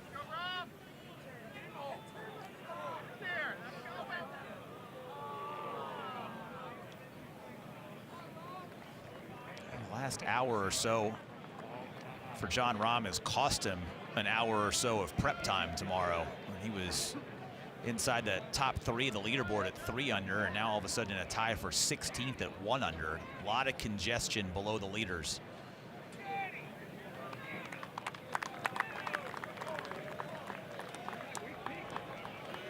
This featured group, which teed off just after 2 o'clock Eastern time. We are 5 hours and nearly 10 minutes into this second round. Finally arrived at the 18th tee late on a Friday, as we'll march up the hill to dinner here, Carl. Yeah, those bunkers down the right-hand side at 320 yards will be in reach for all of our featured group today, and then they make that little pinch to the home hole here, uphill some 6 yards to a back right pin location. 27 paces on, 4 off the right-hand side, and like so many of the greens here at Aronimink Golf Club, that pin is all the way in that back right shelf. 19 birdies have been made. Jordan Spieth with the tee shot here. Fairway does camber and tilt a touch from left to right. You've got to try and keep it down that left side. If you hit it to that, even on the fairway down that right side, you can get blocked by those redwoods that jut out into the fairway there.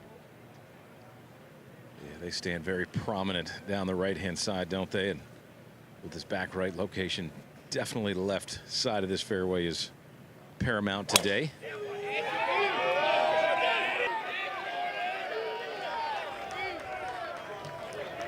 By far the best pass with the driver today for Jordan Spieth. Hasn't had his best stuff with that club, but that certainly looked very much in balance.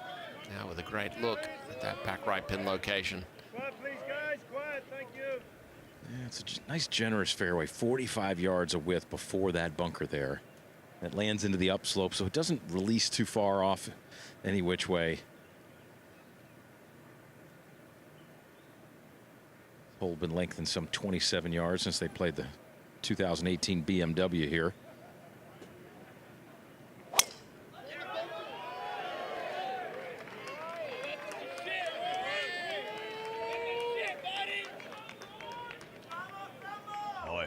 feeds that one in between the bunkers and the left rough. That was deep for Rory.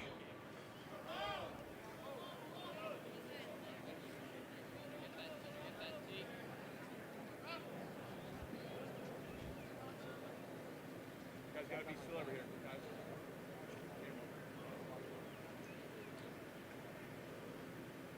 The intensity on that man's face says it all. A fierce competitor. Well left here.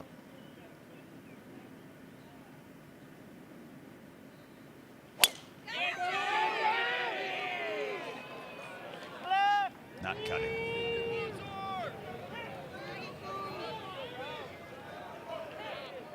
That one stays just inside the rope line, which is not the break you're looking for. You would love to have that tee ball about 5 yards left of that where the rough has been trampled down. By the way, that Rory McIlroy drive, the longest in the fairway today here at 18, as he looks for one more birdie in what has been a test of the nerves at Aronimink Golf Club.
He'll feel exhausted after another day walking Aronomink. Officially 7,394 yards, but when you factor in the distance, some of the tee boxes, the elevation, feel more like walking 9,000 yards by the end of the day. And it's going to be a little thicker walk for Jon Rahm, whose tee ball found the left-hand rough up the hill. That beautiful tree providing some resistance down the right-hand side, and a wonderful framing of this closing par 4 of Donald Ross's signature designs. That tree was a little bit shorter when Ross designed the golf course.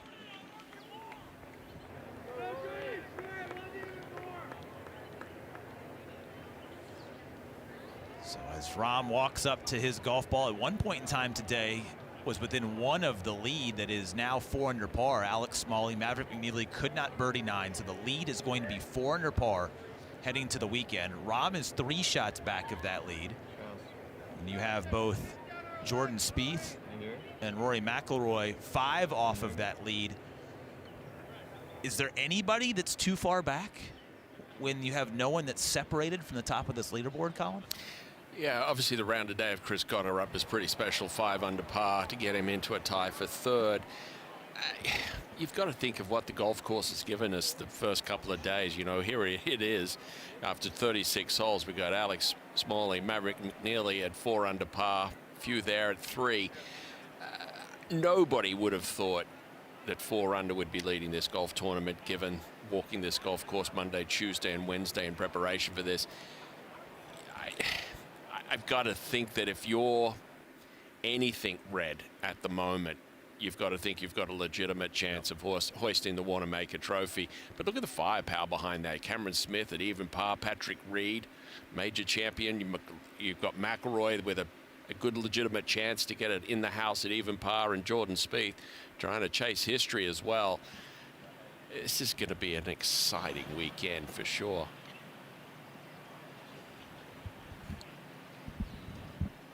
How far back Jon Rahm is going to be depends a lot on what he does with this second shot here at 18. He drew a pretty good lie. It's actually kind of in the Poana part of the rough that there's a bluegrass that surrounds it, but he can get a pretty good club on the back of this golf ball here. His angle is great. He's got 191 yards. Jordan's got 187, so John should be playing first here. Yeah, that's the club, and that's worst case 28. It's going to be Jordan. Well, Jordan's got to work this ball, even though he's in the center of the fairway. He's got to move this ball left to right around this tree here. He's got 187, 160 to the very front edge. This ball's going to come in flat. Should release a little bit on him. Oh, look at this one here. What a beauty here for Jordan Spieth. He's provided a little bit of excitement and entertainment for us in the last 3 or 4 holes. A great chance there. Yeah, they won't get them all back today, but could get 2 of the 3 bogeys back if he's able to make birdie here at the last. Steve Scott said it best. A nice flat second shot. Jon Rahm now from the rough. He's going to have to chase this up a lot more from this lie. It's definitely going to release. This one's safely left of the hole. It's going to go through into the first cut. He will have to negotiate a little spine that juts out into the back of the green. The second half of that chip is going to be downhill and fast. All right, Rory's got a dinner reservation. Oh, someone moves in the distance.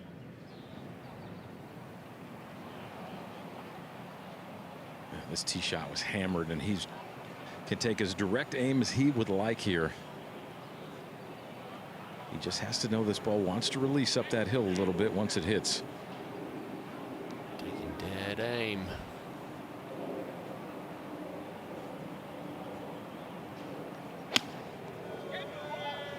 It's a mile in the air, but it's way left. And that one's going to take the left side of that spine. That is going to be a fast putt moving from left to right. Off that upslope, tired at the end of the day.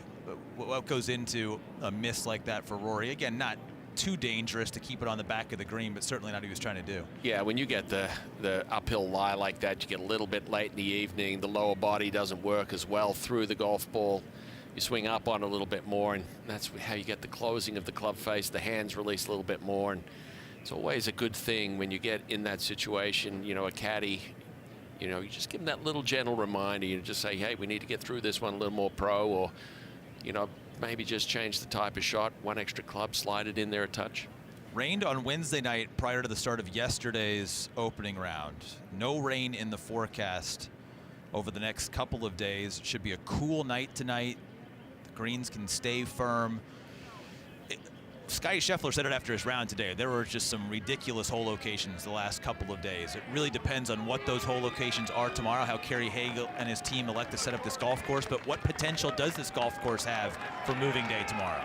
Well, I think they can find some easier pin locations. Also, too, there's variation in the tee boxes here. They've already talked about potentially moving the tees up on 4 different hole locations. We have a drivable 13th in play as well. So it's going to be interesting to see how they set it up and sort of what kind of Sunday finish they want to try and make for this golf tournament. But I'm not surprised to see, you know, the scoring difficult coming into this week. When I walked the golf course, I just saw such a complex series of greens and not many places that they could put it that they could really someone could go out and shoot 5, 6, or 7. You know, today Cotter up with 5, and Maverick McNeely for a moment had a similar sort of round going, but no one's really looking to shoot 7 or 8. So I think we're going to continue to see this leaderboard just, you know, bulk up at the top.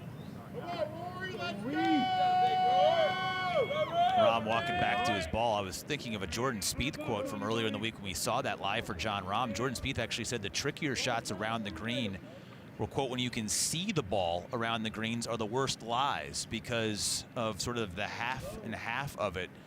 Expand on that. Yeah, when you get the ball sitting like this, it's like, okay, if I hit down like I would normally hit down on a pitch shot, you can see Jon Rahm actually rehearsing that sort of hitting down. If you get too low, on it, you can catch it out of the top of the club and it could get a real trundle. You can see there the little bit of complexity that he has there, that spine that just juts out here. Once this ball gets on the green, gets over that spine, it's going to be quick. So it has to be perfect contact there, Steve. And it's right on Rory's line as well. So Rory's going to take a good look at this one. Yeah, you can see the coin just in front of the sprinkler there.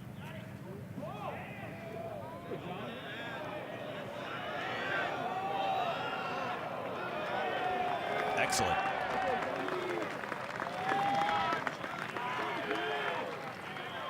Excellent from Jon Rahm. But it will be those back 9 bogeys at 13 and 15 when he was bogey free, 2 under for the day, 3 under for the week. And the inability to get at least one of them back at 16 that cost him a little bit of ground. But again, this has been a major that he has not been a huge threat. It was last year he made the move, made a putt late on Sunday to give himself a crack before Scottie Scheffler slammed the door on everybody down the stretch, and Jon Rahm had to sort of play chase from that point in time. But he's going to be in one of his better positions going into the weekend at a PGA Championship, even though he's tied for 16th right now, but he's just 3 off the pace. What Rory McIlroy is doing here, you saw him wander up there to the top of that ridge, just trying to get a gauge for the entry point, the apex of where this ball is going to start to gain speed and also to turn to his right. Yeah, he's got to feel pretty good about the speed control. I mean, Rahm's chip was beautiful and showed him everything he needed to learn here. This could scare the hole.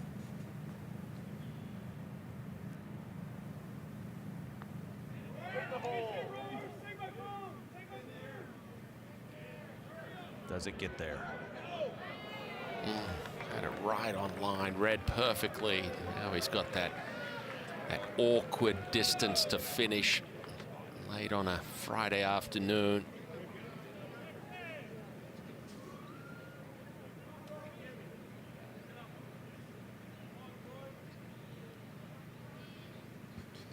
All right, Colin, this one from Spieth, it looks like it's got to fall right, but there's just a little imperceptible break that's going to keep this ball hanging left. So if he misses this at all, it probably will miss on the left.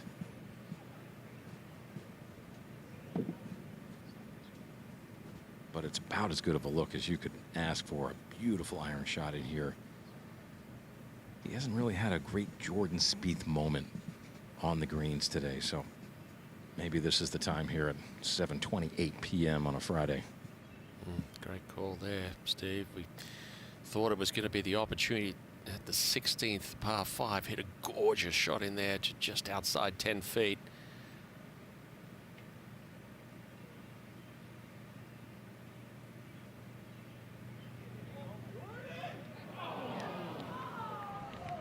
It's just been that day on the greens for Spieth.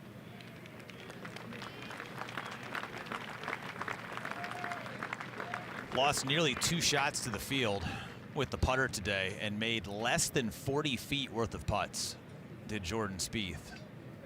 That will have to get cleaned up if he's to make a charge tomorrow. Again, he'll be just 5 shots back, but we'll have a lot of traffic between him and the leaders heading into moving day. Been really impressed how Rory McIlroy has just ground out this round today. 3 under on it. +1 for the championship. But it's these putts here, Steve Scott, that Rory McIlroy has done just an excellent job of finishing off.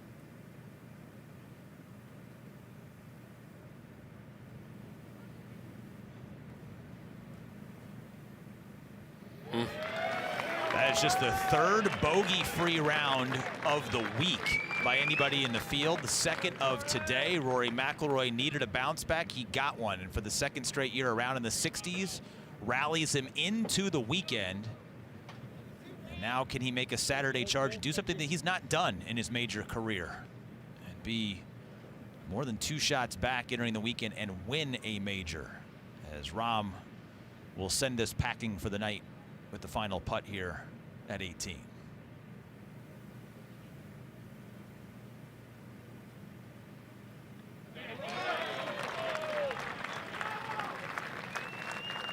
Just the second time in the 10 playings of a PGA Championship that Jon Rahm finds himself inside the top 20 going to the weekend. Has to be very pleased with what he has done to this point, knowing there's probably a little bit more if he cleans up 1 or 2 things to put himself in position to maybe win this golf tournament for a first time. But Rory McIlroy, we wondered what the bounce back would be like. No surprise, the #2 player in the world showed his class today with a bogey-free 67. Absolutely amazing round of golf today from Rory McIlroy to get back into the conversation. 22 players within 4 shots of our leaders, Alex Smalley, Maverick McNeely. It is going to be a weekend, that's for sure. Jordan Spieth, a little calibration needed before his tee time tomorrow. And Jon Rahm, effective as well with an even par 70 today for Rambo. Incredible golf. Really a more incredible venue, and right back at it tomorrow here with featured group coverage on ESPN and the ESPN app. Alex Smalley and Maverick McNeely lead at the midway part for Steve Scott and Colin Swatton. I'm Will Haskett. See you tomorrow here at Aronimink.